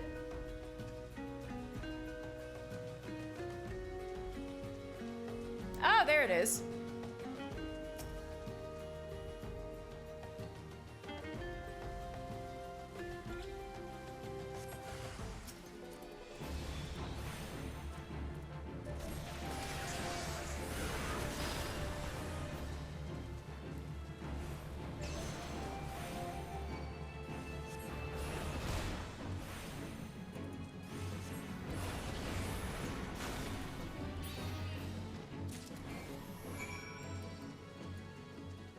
Oh, right.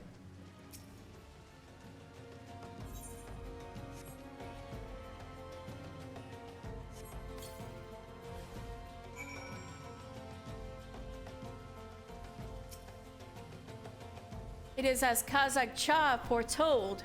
You are chosen, mister. You must return to him now. Yes, yes, return. And tell Kazakcha the deed is done. Ended. Over. Done.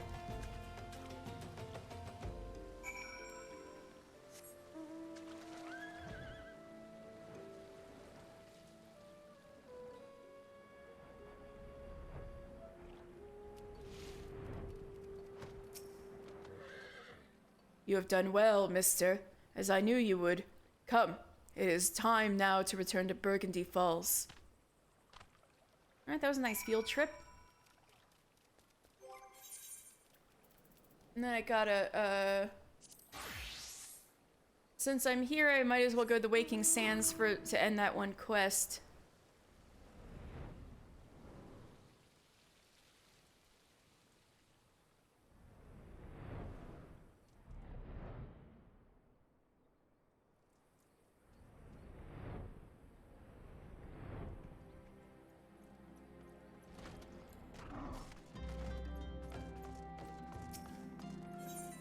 Pray return to the Waking Sands.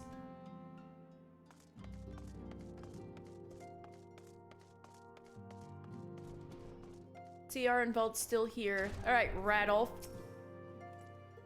Ah, mister, so good of you to return. Tales of your deeds precede you. Knowing Limsa lay in good hands allowed us to tend to matters of import elsewhere. But I'm relieved to have you back with us all the same. Much work remains for the realm.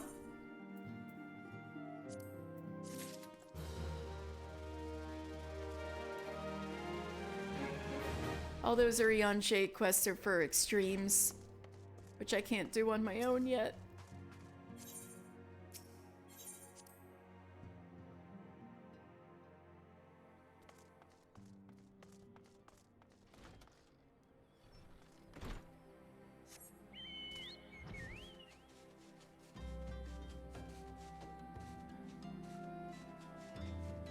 Alright, let's do something else.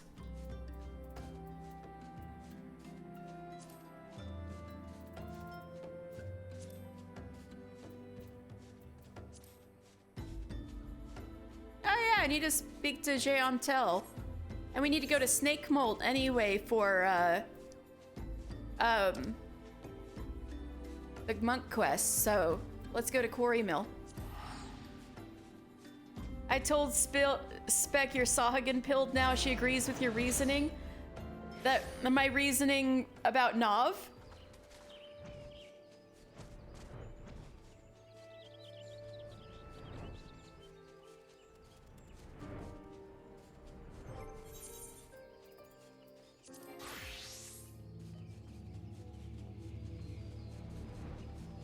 Oops, I think I'm going the wrong way.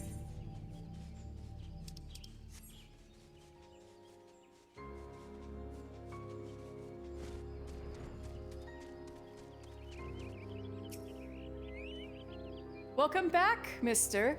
In your eyes, I see a layer of understanding, of regret, and of futility.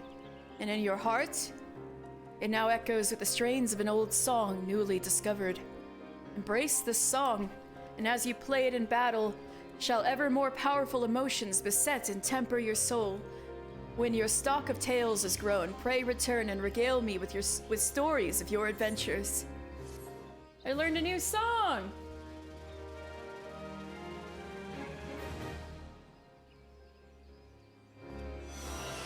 You hear a faint voice carried on the winds of time. I learned the, Warden's peeing.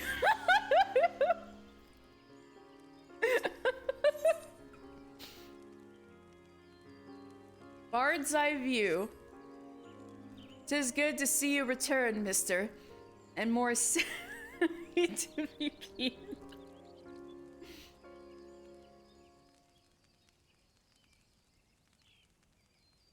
Tis good to see you return, mister. And more season still for your time in the world. Call me a spoony bard. That's a frickin' reference to Final Fantasy IV. But as a man in the winter of his years, it gives me great joy to observe an adventurer in the spring of his. This is an odd time for recollection, but it was a spring day when a bard first came to my hometown. A spring day much like this one? He played the most sorrowful chords, even as his words tantalized the ear, like the breath of one's first love. Many a maiden's heart was stolen during his visit, and doubtless more besides.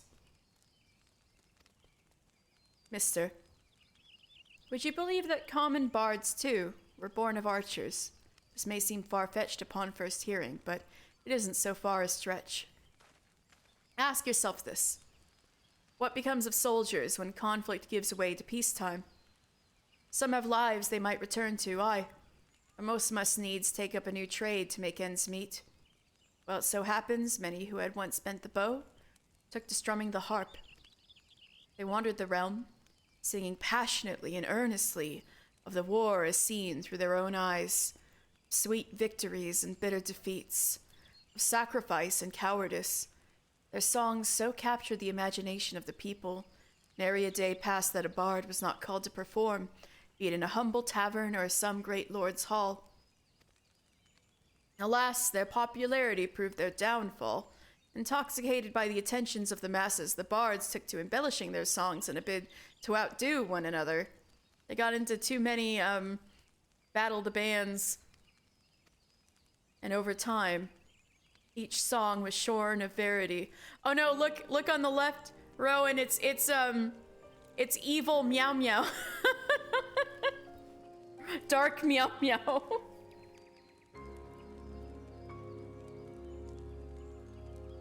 Edgy meow meow. And over time, each song was shorn of verity, till the bard's repertoire contained not one shred of truth. But now, you will know that such songs have no purchase upon men's hearts.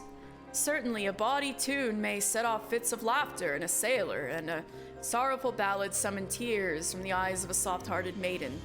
Yet these are but pale shadows of what songs can achieve. For a blessing, this decline did not escape the notice of the Mughals. As great patrons of the arts, they feared that the true power of song might be lost to mankind.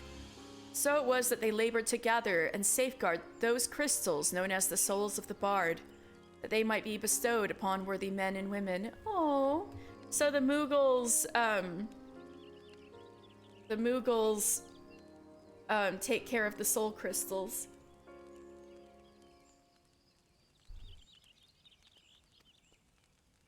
Now, well as I know you relish listening to my sermons, I dare say it's past time we moved on to the practical side of the lesson.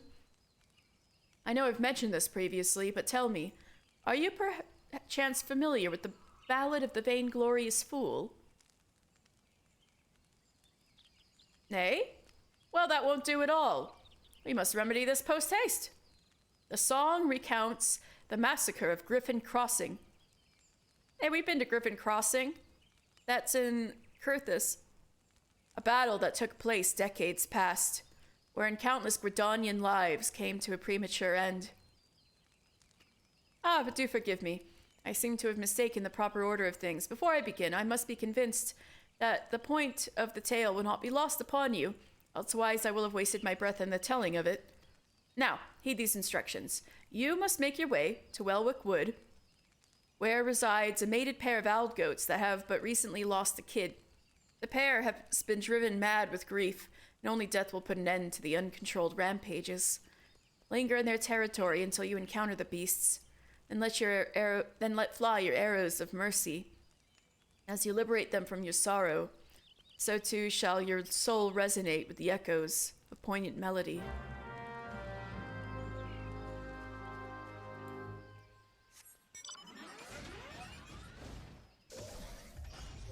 Okay, let me switch to monk.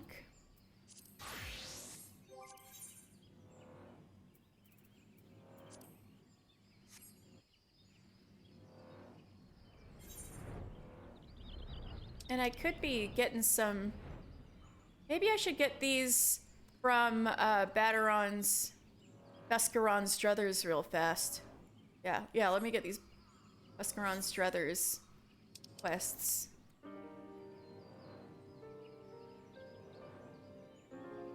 Just to pick up, we don't have to do them all right now.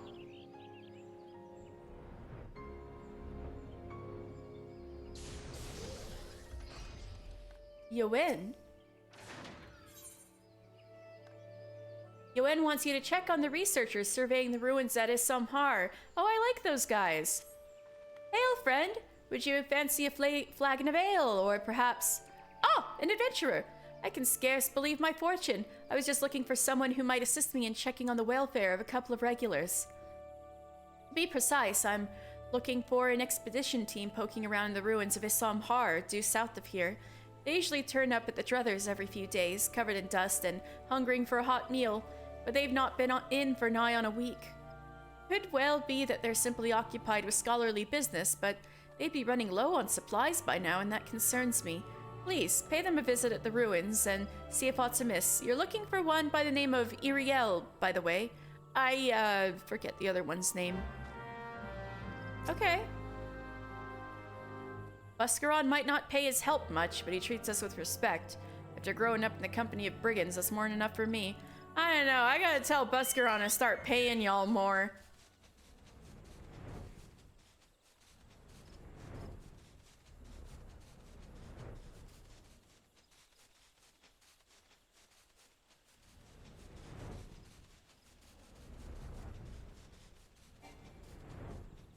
Some heart where you've been cracking the ground.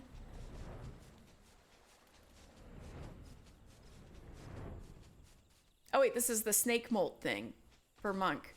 Well, since I'm here, fine. Gotta put the etherometer here.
You look so dapper, mister.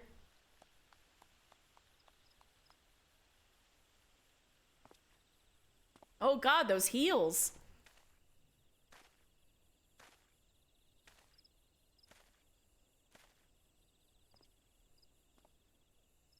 Well done, brother. I feel your chakra. It has grown. I hope to arrive before you, but I see I am late. This land's power has gone to you. There is nothing left for me here. It is as I told you. We monks travel where ether flows strong. There we train. The power of the land enters us, thus our chakra expand. This bonding causes great unrest. The land's energy becomes unstable. It will enter no other until it calms. I feel nothing here. As you would feel nothing at Fine Sand Banks. That land bonded to my chakra, and its ether is now at unrest. The teacher's work means nothing. I took no readings. I meant to hasten here, but I was delayed. There was a gathering of the monkhood.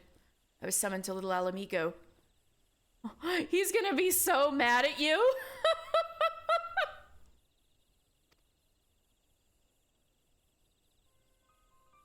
What, the teacher's chidings? Worry not. I will use my device here. Any results will suffice. The man has already reached his conclusion. He will twist the data to fit. Holy crap!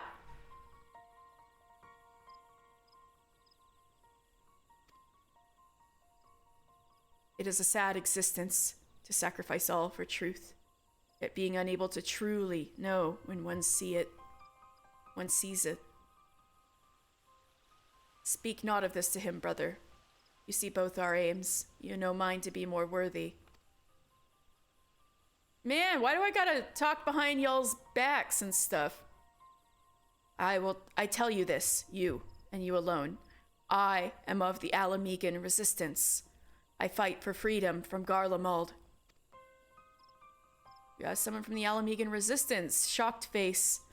I escaped the occupation. I have come here to fight. To gather allies and weapons. But these lands sadden me. The people have forgotten. Alamigo is a distant memory. The resistance here is small. They aid where they can, but it is not enough. This war demands great power. That power lies in the chakra. The teacher is not an evil man, but he thinks only of his work, not the suffering of innocence. His knowledge can be used for good. The battlefields, they can turn the tide. The chakra of many must be opened. If this way is lost to me... No, I will have this power. I must. An end to oppression. An end to starvation. Alamigo will be made free. I will see it done. Forgive my speech. It is a matter close to my heart. I will give you my device, but I ask you say nothing of this to Eric. I beg you, brother. My God, he really said, oh, I didn't do what he told me because he's already gone to his conclusions. So no matter what I bring him, he'll just fit the data to his own bias. Like, damn, that is quite a assertion.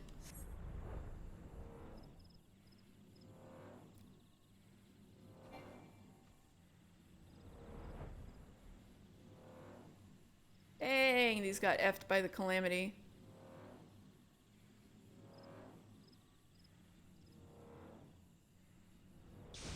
Anyway, Rolandai was the name of the other guy. Right, Iriel, y'all doing okay? Yes, may I help you with something? Ah, Yoen was concerned for our well-being. How positively sweet of her. But as you can see, we are both quite hale and decidedly not deceased. We did, however, encounter certain practical difficulties when a veritable legion of Chigos burst forth from the depths of the pit. That's horrifying. Your timing is impeccable, as we only have just succeeded in clambering out. In fact, since you are here, perhaps you might prevent a similar situation by slaughtering a number of the pests, say 5 or so. That should be sufficient to frighten the rest of the brood back to the shadows below.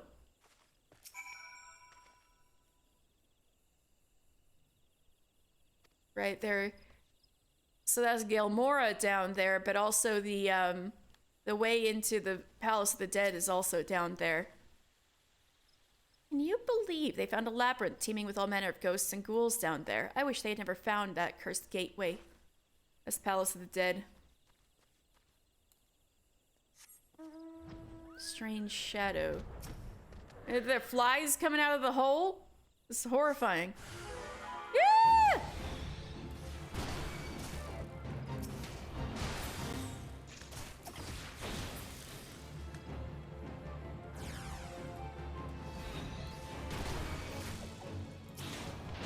Bigger Chico.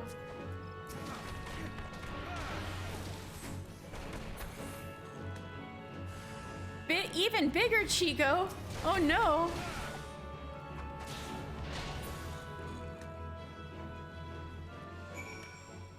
Scary.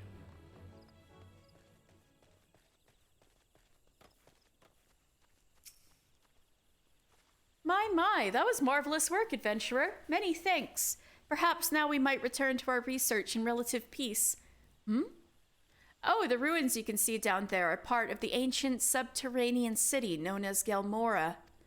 For dusk-white Elizans such as ourselves, it represents a valuable and unexpected opportunity to learn more about the settlement where our ancestors once dwelled. Yet, as fascinating as the ruins are, I do believe I've had my fill of the inside of that hole for the time being. At any rate, you can assure Yoen that the two of us, particularly my brother, are well, quite well, and will soon be along to partake in Buscaron's finest meat and mead. So you two are okay.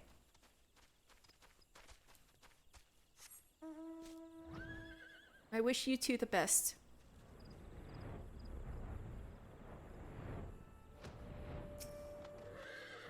Thank you, friend. Buscaron might come off as rough-hewn to strangers, but I tell you, he'd be right devastated if anything were to happen to one of his regulars. What's that? Iriel assures me that her brother is in fine fettle as well.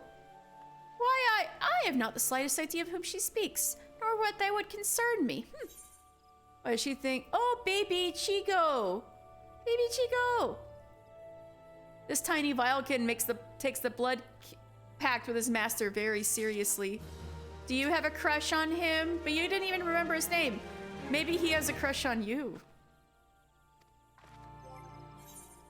I gotta get that minion out.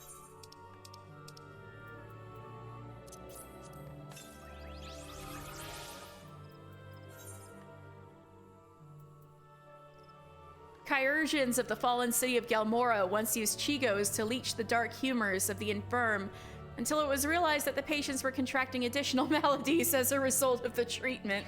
All right, your humors are done, are sucked out, but in exchange you have malaria. I got little baby Chigo following me now. Where is it? It's so small. Okay. You know what? I'll take these quests later. Let's go back to the Goldsmith's Guild. I'm a bit interested in that monk stuff.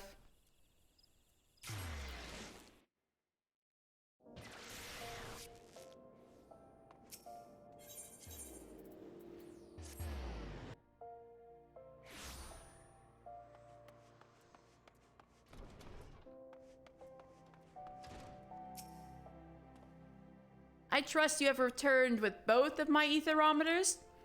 Please tell me you fumbling dolts haven't managed to damage either of them this time.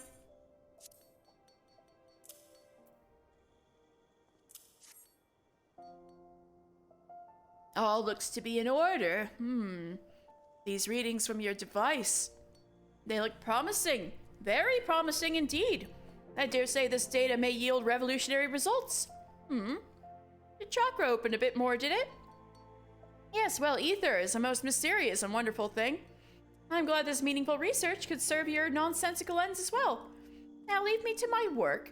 Surely you can find some simple way to pass the time. Fighting, say, or, I don't know, scratching? Okay.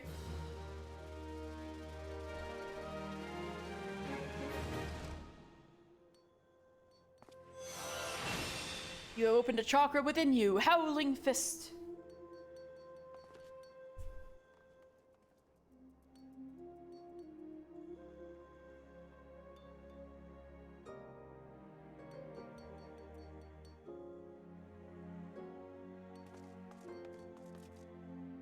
Okay.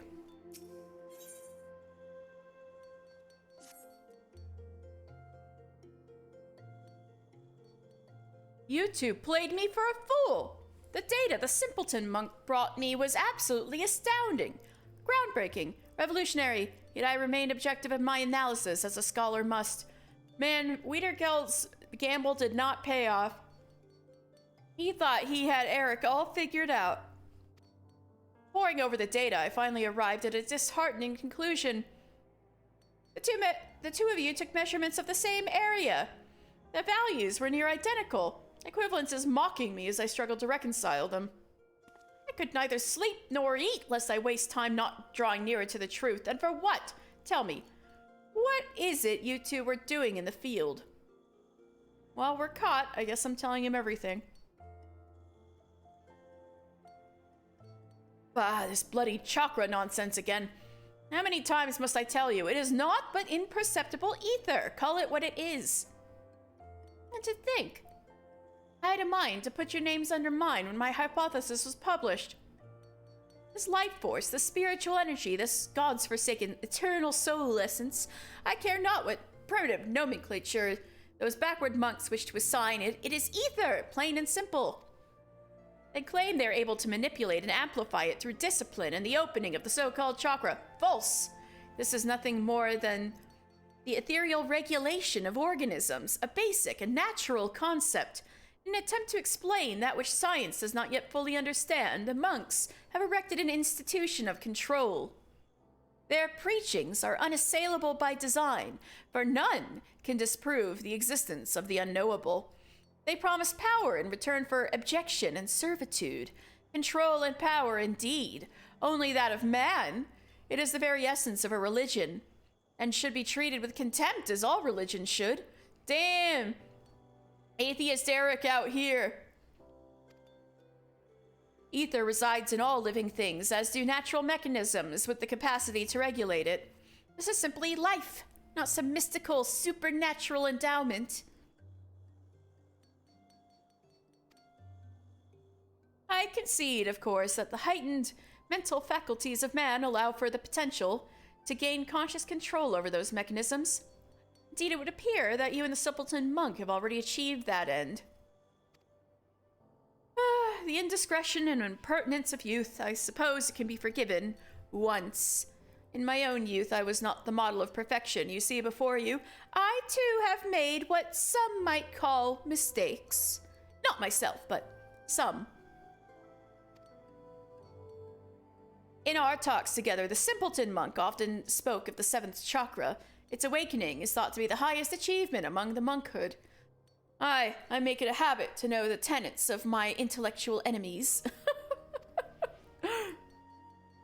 Eric is so like some guy on Reddit.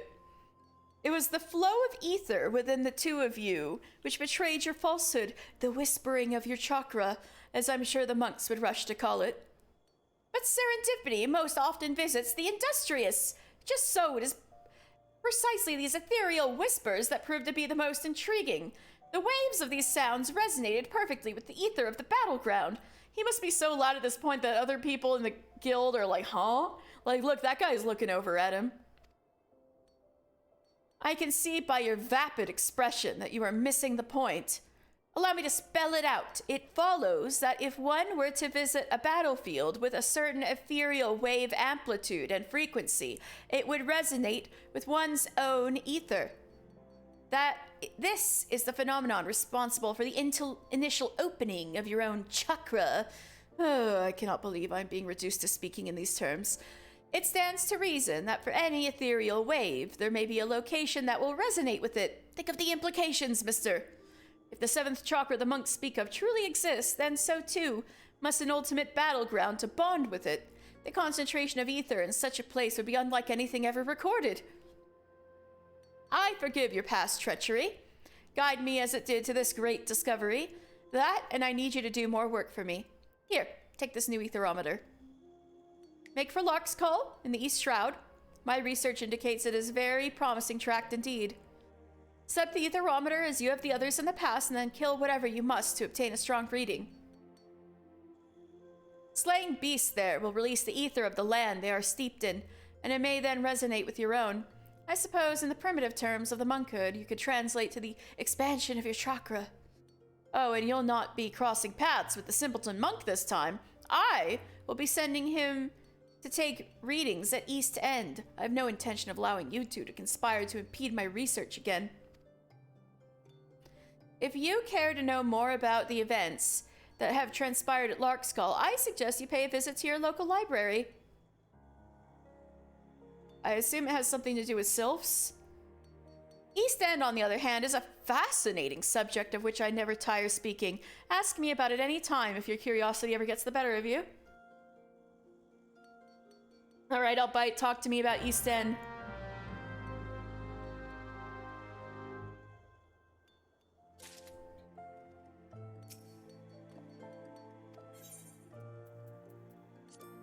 East End is just that, the eastern end of the Black Shroud. The Autumn War marked the beginning of hostilities between Alamigo and Gridania. You know, if you wanted to put us in two different places, you could have put them further away from each other. We're both still going to be the eastern part of the Shroud. Alright, so, Autumn War Part 2. Y'all ready? The Autumn War marked the beginnings of hostilities between Alamigo and Gridania. The first major victory in that war came from the First Battle of Tinolka, and it belonged to Alamigo. Defeated, the Gridanians retreated to the safety of Five Hangs. Yeah, we're picking up from where we left off last time. The front was splintered. No pun intended with the trees, huh? And afterward, they would resort to opportunistic ambushes and the constant redeployment of troops to continue their resistance. The Alamegans, confident of ultimate victory, enjoined Gridania to surrender. As conditions, they demanded that all of the east and portions of the central shroud be relinquished, and perhaps more disturbingly, that the Seed Seers be taken as wards of Alamigo, where they would be met with no harm. Needless to say, Gridania refused. Providence was to be delivered to the Forestborn by the neighboring nation of Ishgard. Oh! Oh, hi!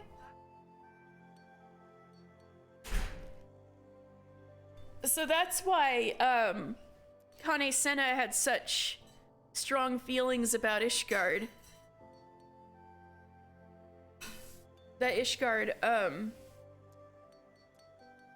helped Gridania in the past. Providence was to be delivered to the Forestborn by the neighboring nation of Ishgard.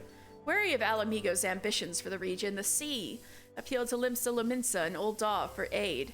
The three joined Gridania in her declaration of war against Alamigo and sent troops to reinforce the front.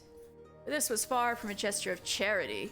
It is easy to see what motives of the sea were. Should certain sections of the Black Shroud be annexed to Alamigo, Ishgard's southern and eastern borders would become extremely vulnerable to a possible invasion. For their part, Limsa Lominsa and Ul'dah had virtually nothing to lose by entering into the war, and yet everything to gain by curbing the power of Alamigo in the realm. Even more, victory would place Gridania in their debt. And so it came to pass that these four great nations joined into a grand alliance to combat the advance of Alamigo. The fighting, which was to follow, would later be named the Second Battle of Tinoka. The heaviest and most devastating combat took place on a tract of land called East End.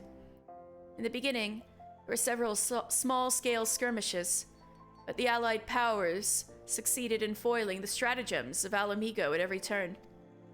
Feeling the tide begin to turn against them, Alamigo dispatched its pikemen, known far and wide for their effectiveness against mounted units, such as the Knights of Ishgard. To rally the troops even more, King Manfred himself took to the field to lead them. That's the king of Alamigo at the time. At first, it seemed as though Alamigo had succeeded in reversing its fortune, as the allies began a slow retreat towards East End. This was a clever ploy, however, designed to lure the pikemen into the dense growth of the forest where their long polearms should be unwieldy and near useless. Oh. It was during these days that the archers of Gridania would prove their value beyond the bow, singing songs of heroism and glory in the field to bolster the allied troops. Bards! Bard alert! Bard alert! The bards proved their worth in the Autumn War.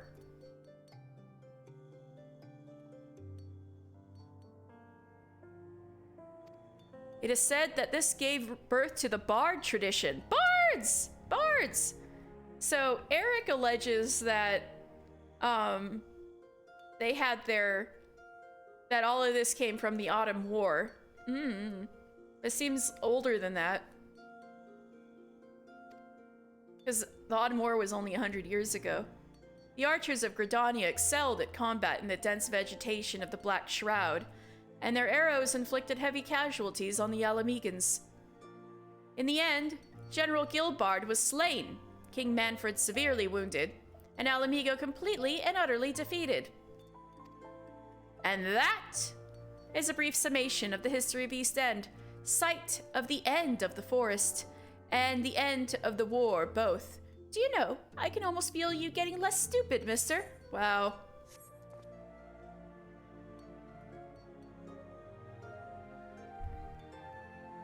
So,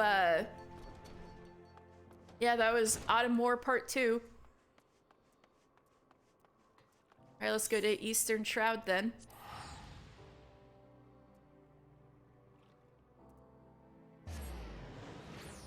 Since we can pick up the Sylph quest while we're here.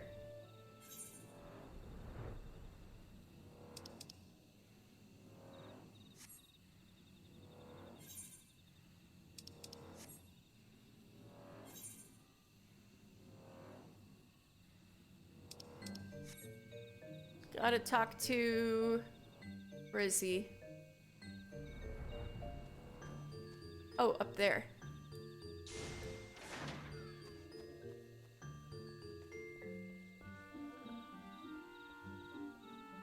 Omsio, what's up?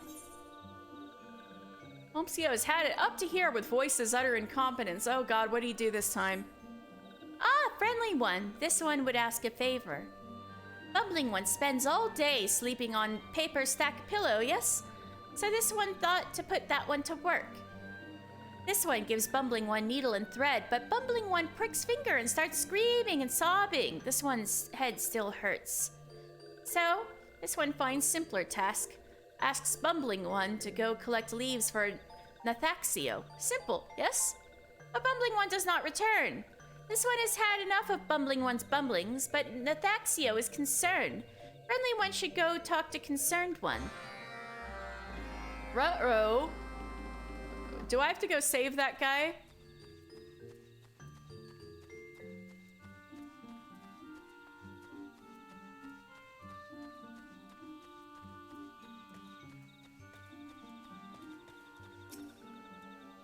This one is Nathaxio, Leaf Crafter. Walking one is sent by Omsio, yes? This one is thankful. Omsio placed Four-Eyed One in with this one's care. Asked this one to find work that Four-Eyed One would not bumble.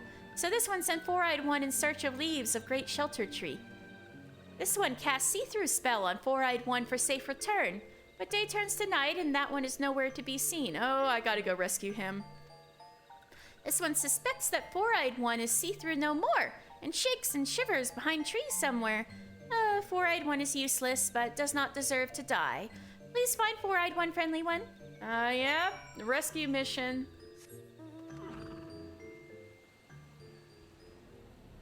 Here we are in Larkskull.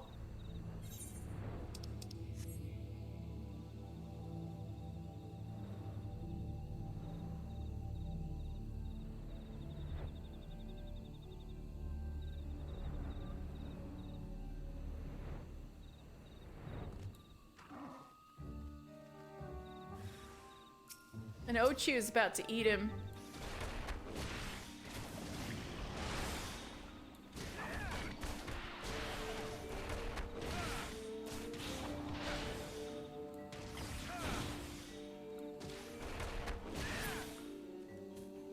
You good?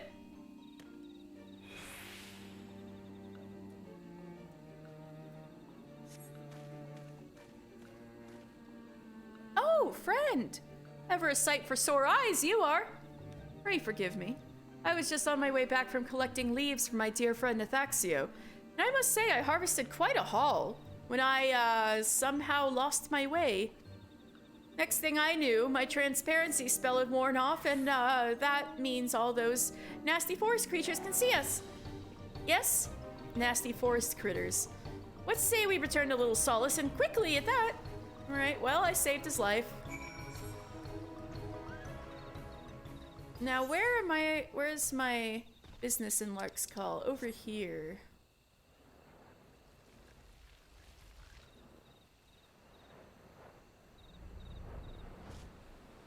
Put the etherometer down here.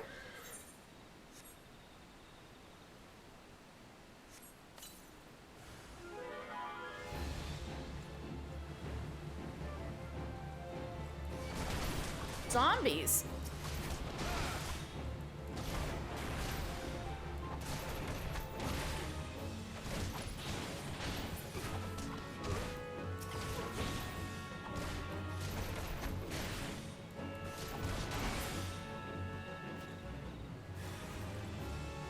Jeez.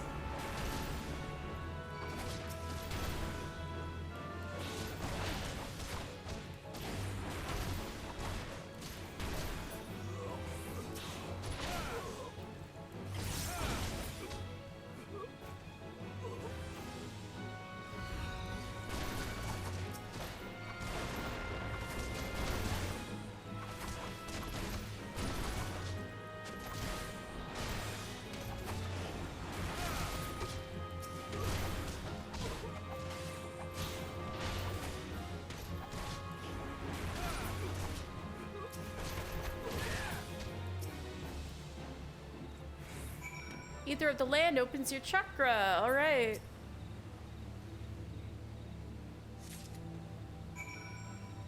All right. I hope Eric's okay with that. So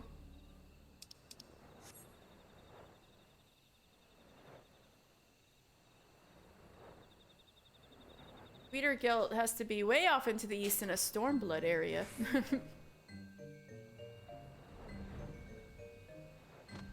So you're good? You're safe?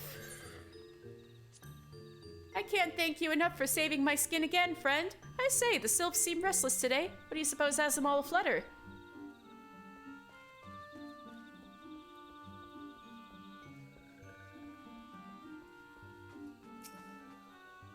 Hmm? Friendly one is back so soon? Is Chosen One safe and sound? Chosen one? I was supposed to save, voice. What? Friendly one only return... Friendly one only now returns to this one?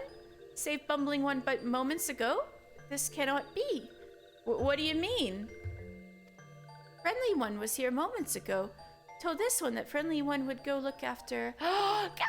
How can this one be so foolish? This one has terrible feeling. Must see elder one at once. Oh no! Did one of the touched ones put on a glamour to look like me? That's horrifying.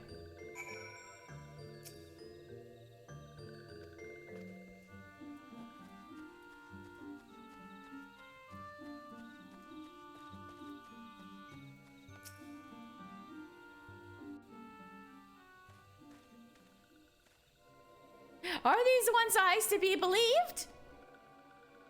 Chosen one's podling, stolen from this one's care? Oh god, they really did steal it. Brave one steals chosen one from us, but why? Was brave one fooling these ones all along? No, no, no, that was a sylph pretending to be me. This one thinks great hair one needs new spectacles. Oh god, it's me.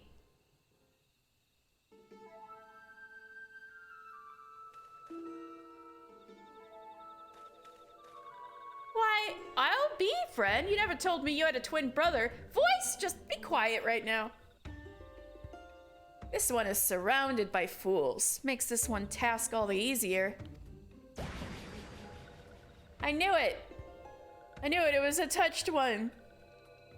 Oh no, they got the chosen one's podling. Chosen one! Foolish ones are foolish indeed to try to outwit this one. But worry not, foolish ones. This chosen one's podling is safe in the hands of this one.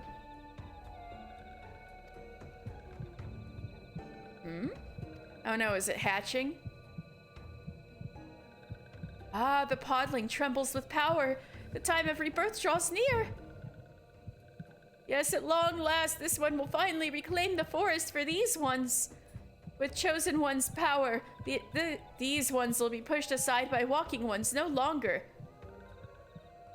Yes, this will teach Chosen One the way of Almighty One, Lord Ramu. This one will teach Chosen One of all those who are enemy to these ones, walking ones, steel ones, treacherous ones. This one will destroy every one! Oh, that's not good.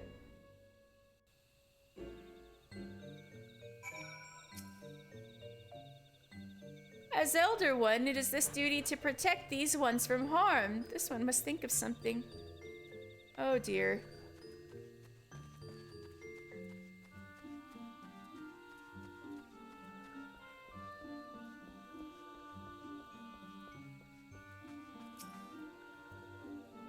If Chosen One is born in Deluxio's care, it is not just these ones who will suffer. Everyone will be in danger. These ones must find Chosen One, but where to look? Curses, if only Walking Ones had sent real Smart One instead of bumbling Four-Eyed One. This one will think of something. Brave One, please help defend these ones home against Touch One's attack. These ones have no one else to turn to.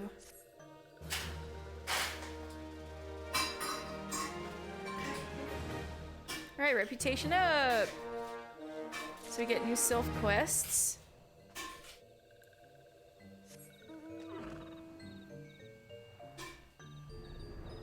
Let's see.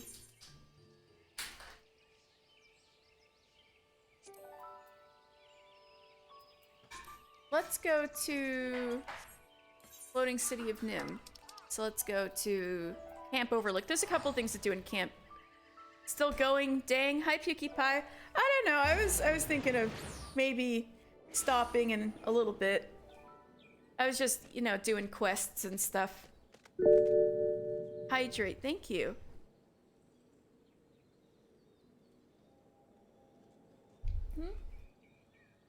All right, go have fun. See you later. I'll see you later.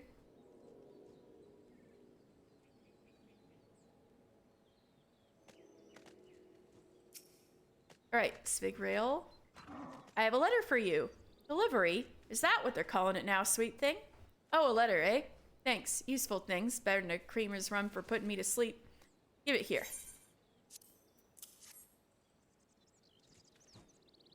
No, thank you. I've taken up farming. Curse you, matey, in your goddamn letter. Rip it in half and water it. See if something grows. Farmin', he says. Farmin', he chooses over the red swallows. God damn him and his shrinking violet balls. Oh my god. Now, where are my manners? Left him on land when I went to sea. Come back and the swiving things hadn't waited a fortnight for going off with someone else. Yeah, your manners. I got reasons to take the news hard, Treacle Tart. We don't got enough men. Or women, mind you. Not going to recruit just anybody, though. We'd be in the meanest, nail-chewingest levy in the whole damn maelstrom. No offense and all, but we ain't interested in a sugar skull like the one atop your shoulders. Aww. So out come the paper and ink. And out went them letters to likely roughnecks what retired from privateerin'. And not by the way of the scaffold. No, and more no. That was the last but one. As for that last one, the bloodthirsty bitch should have been here long for now. Set out from the mill to bring some lumber to the camp with another salt hound, they said. Sweet face or no, you got land sense, you do. Oi, do us a good turn, eh? I'll wager the miniature marauder ran into a spot of trouble out near yon floatin' city. Help him out and I might start feeling grateful like, oh my god! Take your pills. If anyone needs to take their pills as your reminder too. I already took all my pills. This is a good reminder. I think she's talking about my top percentage of all Rattata. Let's go find Rattata.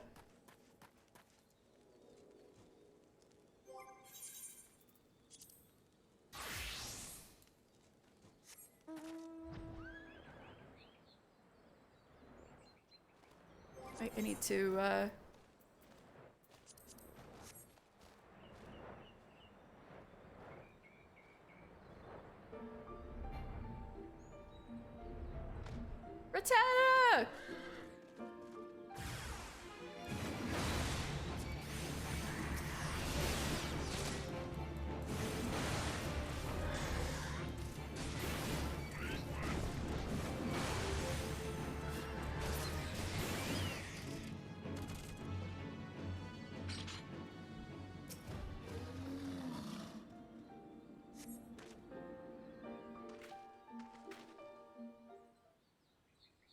You took me kill. You didn't even ask. Now, don't be like that, Captain. You was pressed, you know that. I'd say that deserves our thanks at the least. I love her so much.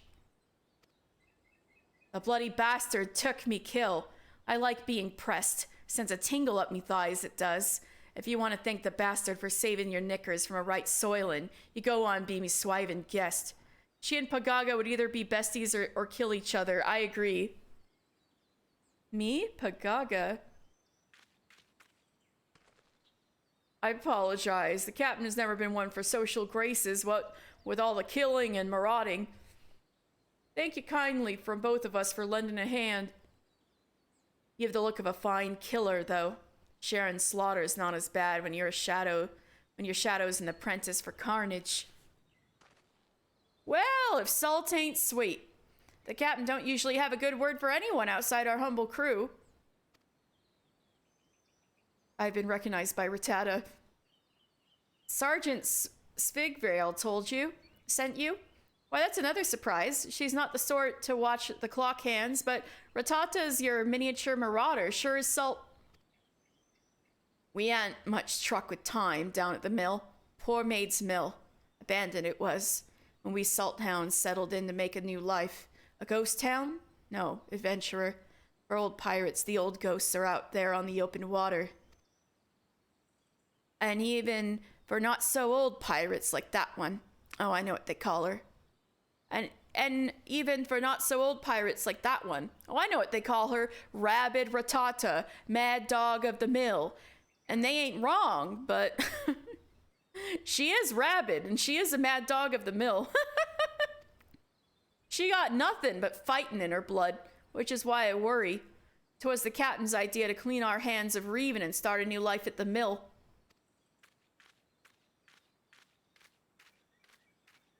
Damn it, now I've gone and put her in one of her moods. Time to haul anchor. We're for Camp Overlook, adventurer. I love her. Oh, but before I go... Scholar. I gotta look around pieces from the Lost City of Nim and see if it helps my fairy remember. So let me get her out.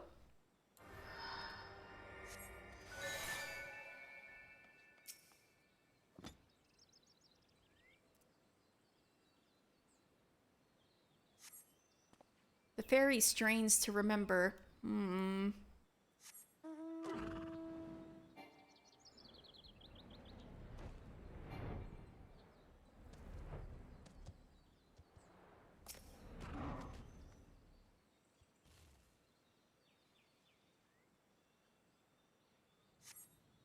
The fairy strains to remember.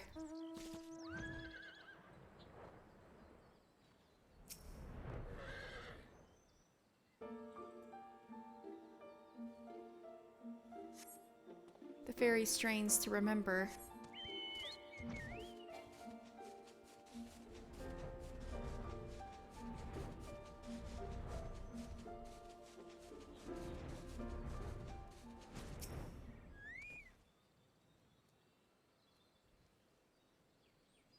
No luck, Eos?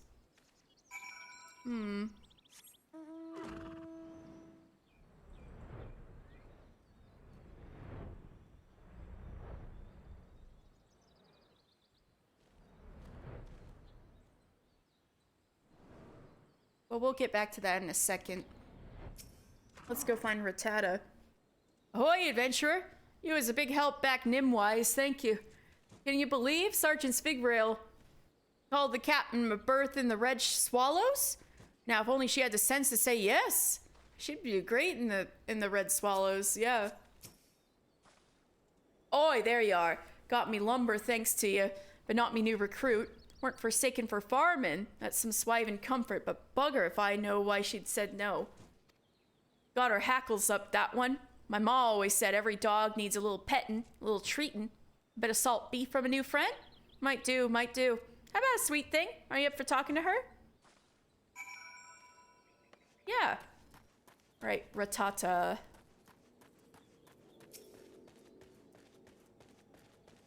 Top percentage of all Rattata. You took me kill. I didn't like that. But you fought like a salt hound, so you have me here until I grow tired of you. Damn adventurers are all alike. More words than sense. Well, if it's words you wish to waste them on the stevedore. He's thrice the patience of all his hounds combined. Well, she said, talk to you.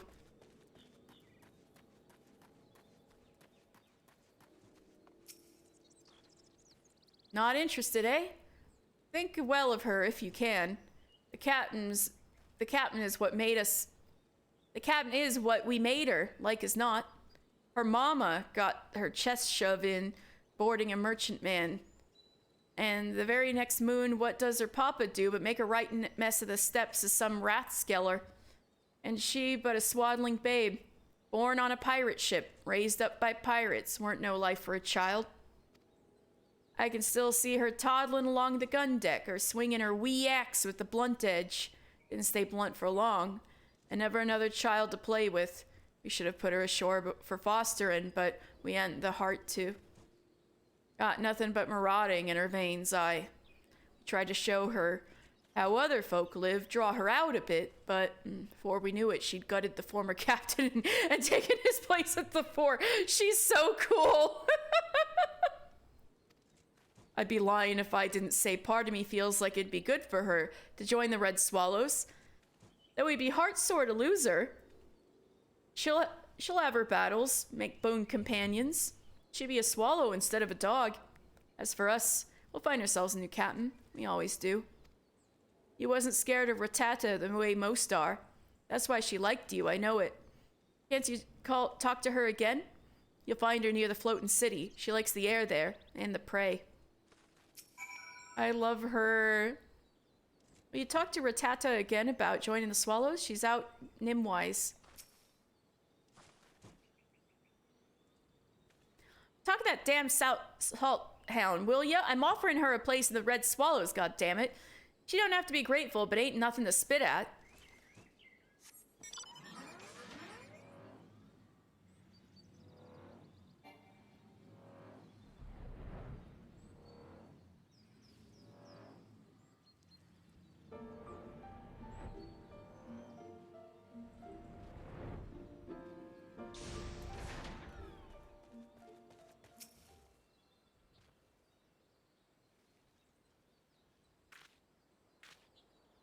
You again.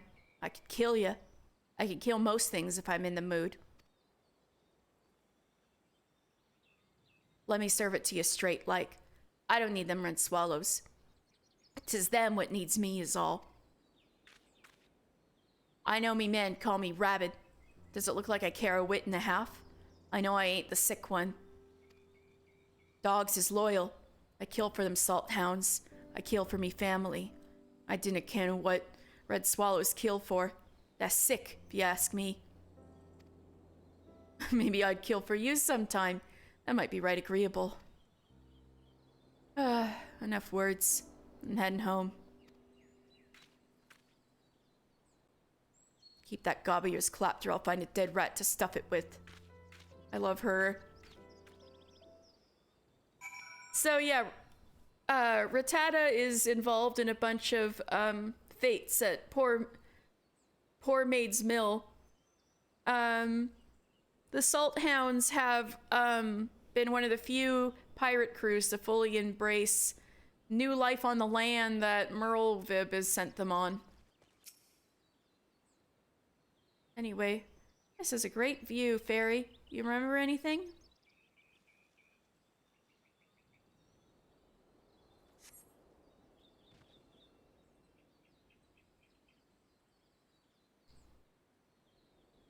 Hmm?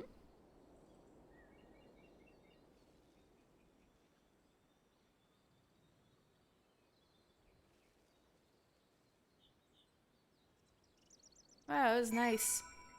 Oh, you remember something! Yay! Alright.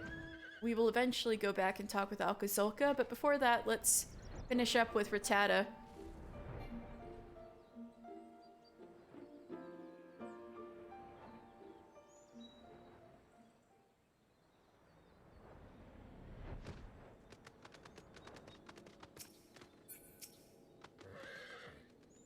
A good hound keeps his maw shut.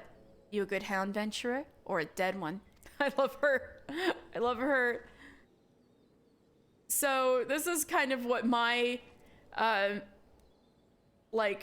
main player character is like a Lalafell who is strong and people are scared of her. You can tell when an area started as beautiful concept art. I know, right? Any luck, adventurer? The captain hasn't uttered a word since she came back from Nim. Let me guess, this dog won't fly, eh? Breaks my heart to see her be calmed like this. A young girl shouldn't be holed up in a hamlet with nothing but axes for company. I suppose she ain't no young girl anymore. Well, we'd best be on our way back to Poor Maid's Mill. Give Sergeant Svigvrail my apologies.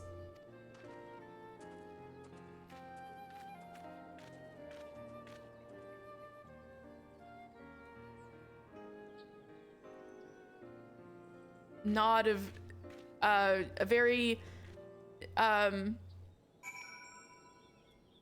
what's the word, mutual nods. We're vibing. We know each other as warriors. Just a little nod of acknowledgement. That's the word I'm looking for. Acknowledging nod between warriors. Sweet navigator. No, no, and no. One swallow don't make a summer. What's no swallow make? All that work and not one recruit one. Still, if Rattata's there, we won't have to worry none about the mill. Not even a kobold's brain blown enough to take the place when she's about. I don't know, there's enough fates where there's that happening. Not the finest hour for the red swallows. Swine that don't know what they're missing. Yep, I need to rethink our recruiting standards. 7Ls. Lower them a bit. Try out a few weaklings. Real sully bubs. Might work, if I can get the swallows to take it easy on the sweetlings. Might train them separate, like, for a while. Try as I might, I don't see it working. Be like putting tar in grog, calling it as good as. Just gonna have to divvy up extra duties. Be patient.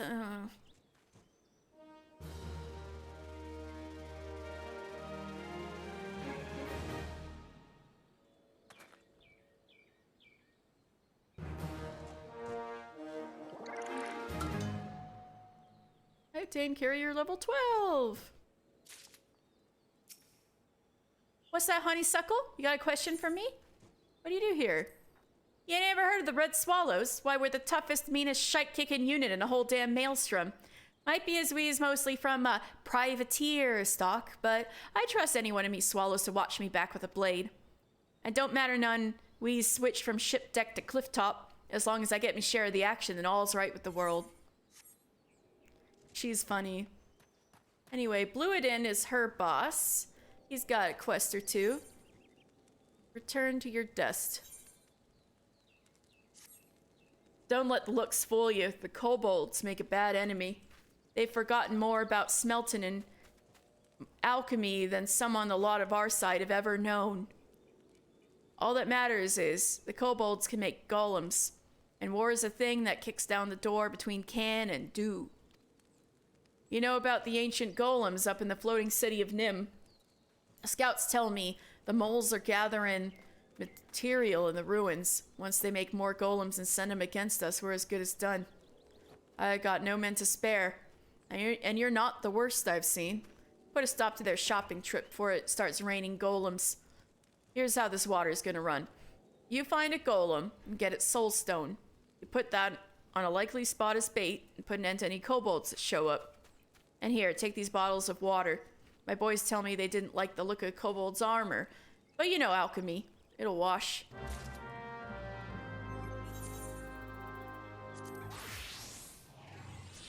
Sorry, fairy. What about your other quest?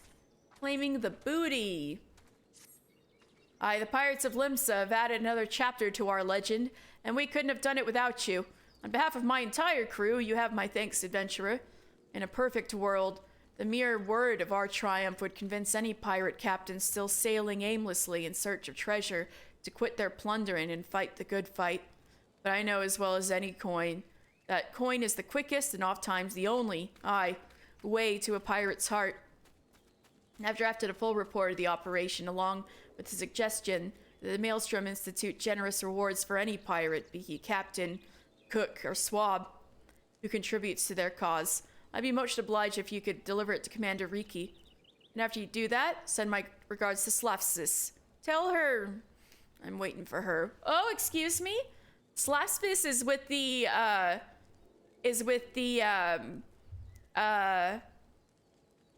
Scions of the Seventh Dawn.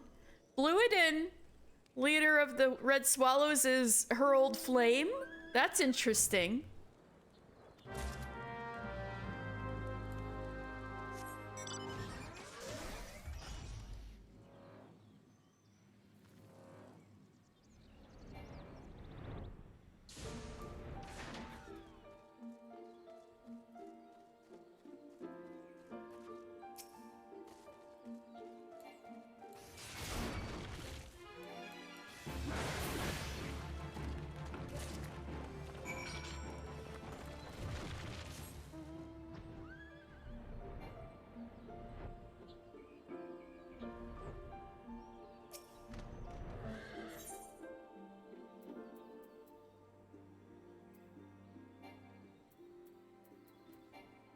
Right, the soul stone.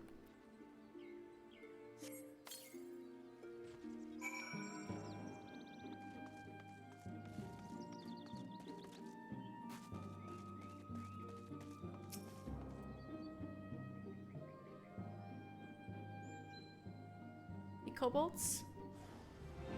The Unbreakable. What a name. Titan's Boon. Oh, that is pretty. Oh, yeah, water, right? Oh no. I need to get my chocobo to distract him.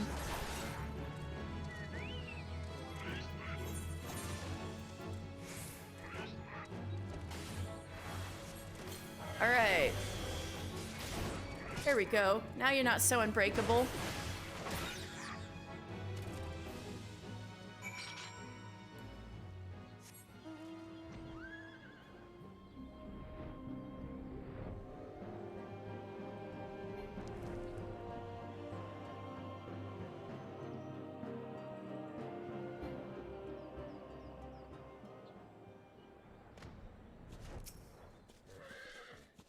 Sweetly done, adventurer. We won't have to look over our shoulder for an army of golems now. Risking a little blood now saves wallows of it later.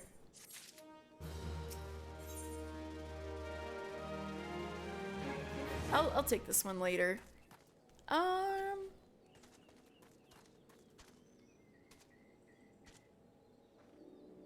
don't know. I'm feeling I might be good here. So, happy Valentione's Day, everybody. From here, we're just finishing up tying loose ends before Heavensward. I think tribe quests might be okay to keep doing during Heavensward, but all of these like little exclamation point quests, ideally, I think maybe my relic weapon quest can wait a little too. But ideally, I want to finish all of the job quests and all of these little exclamation part quests and Palace of the Dead and the extra dungeons before I fully commit to Heavensward. Which should be fine because we only have a few left, I think. I think we have Hullbreaker Isle. Some of these hard... I can look up the ARR dungeons real fast. Alright, let's see. ARR dungeons. We've gotten through the vast majority of these, optional dungeons, thankfully. Alright, let's see. What haven't we done yet?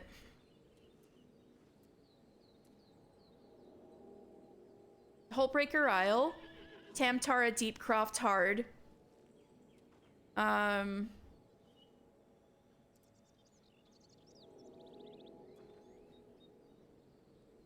That's it.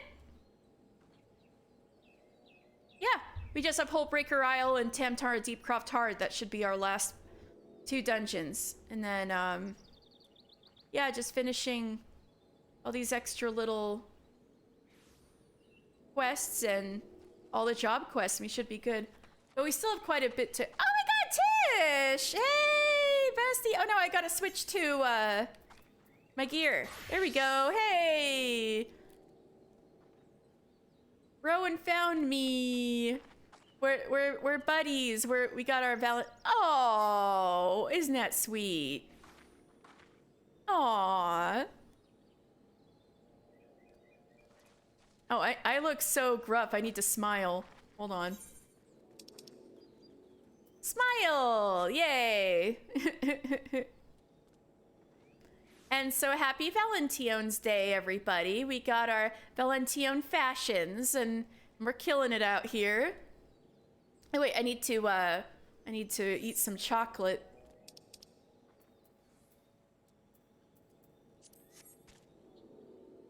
Mmm, yummy chocolate. There we go.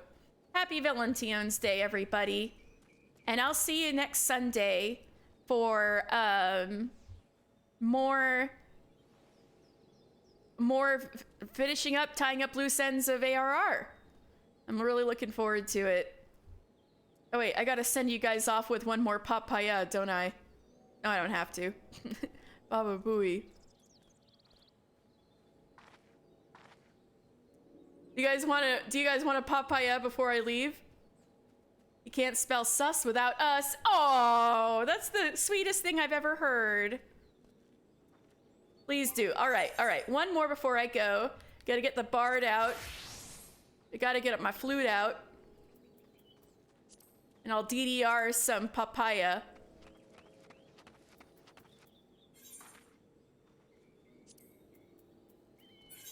I think you weren't here for this earlier, Pukey Pie. All right, let's see.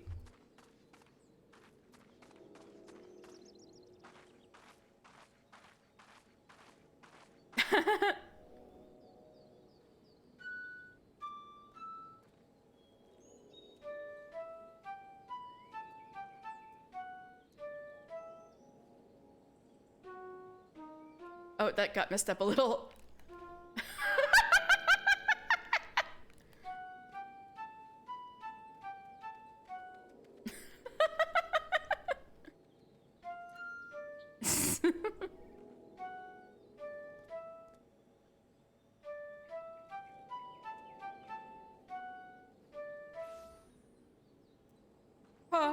Papaya. Papaya. Papaya, paya, paya, paya, paya, paya. Oh.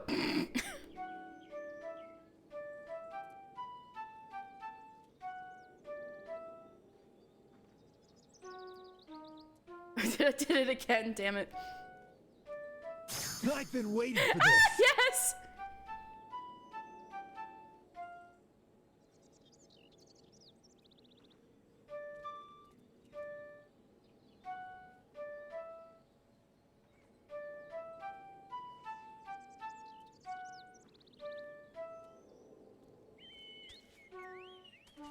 There, I did it.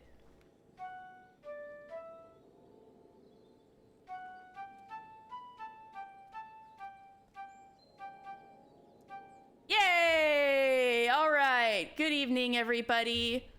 I hope you all have a good night. This dragoon at the Aetheryte just standing there. Yeah, thank you, Tish. Happy Valentine's Day, everybody. Oh my god, that dragoon. I don't see. Did he go? Did he leave? Oh, that's funny. All right. Thank you guys very much. And oh my god, all your emotes. That's so cute. All right. Good night, everybody. I'm gonna be back Wednesday for more Persona 3 Portable. And then I'll also be back with Final Fantasy XIV next Sunday, and we'll do our little tidy up last minute stuff before Heaven's Word. So exciting. Heaven's Word has always felt so far away because there's just so much ARR stuff, so I can't wait. All right. You guys have a good evening. Oh, where should I send you off to? I should raid somebody.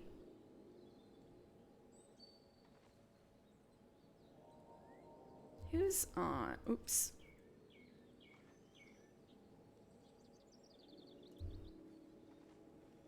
Oh, Alan's playing Chrono Trigger again. Although it'd be kind of funny to play that twice in a row.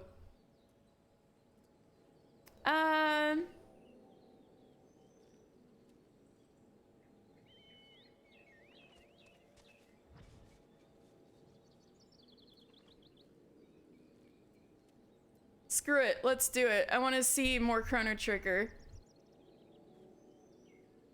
Germa? Oh yeah, Lobet's on.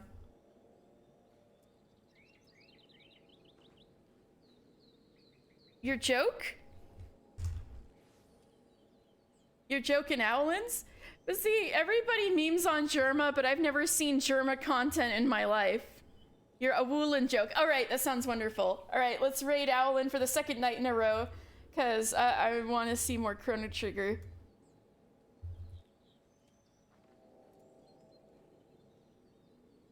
All right, thank you guys very much. I'll see you next Wednesday. And then, of course, next Sunday will be more Final Fantasy. All right, I'll see you guys later.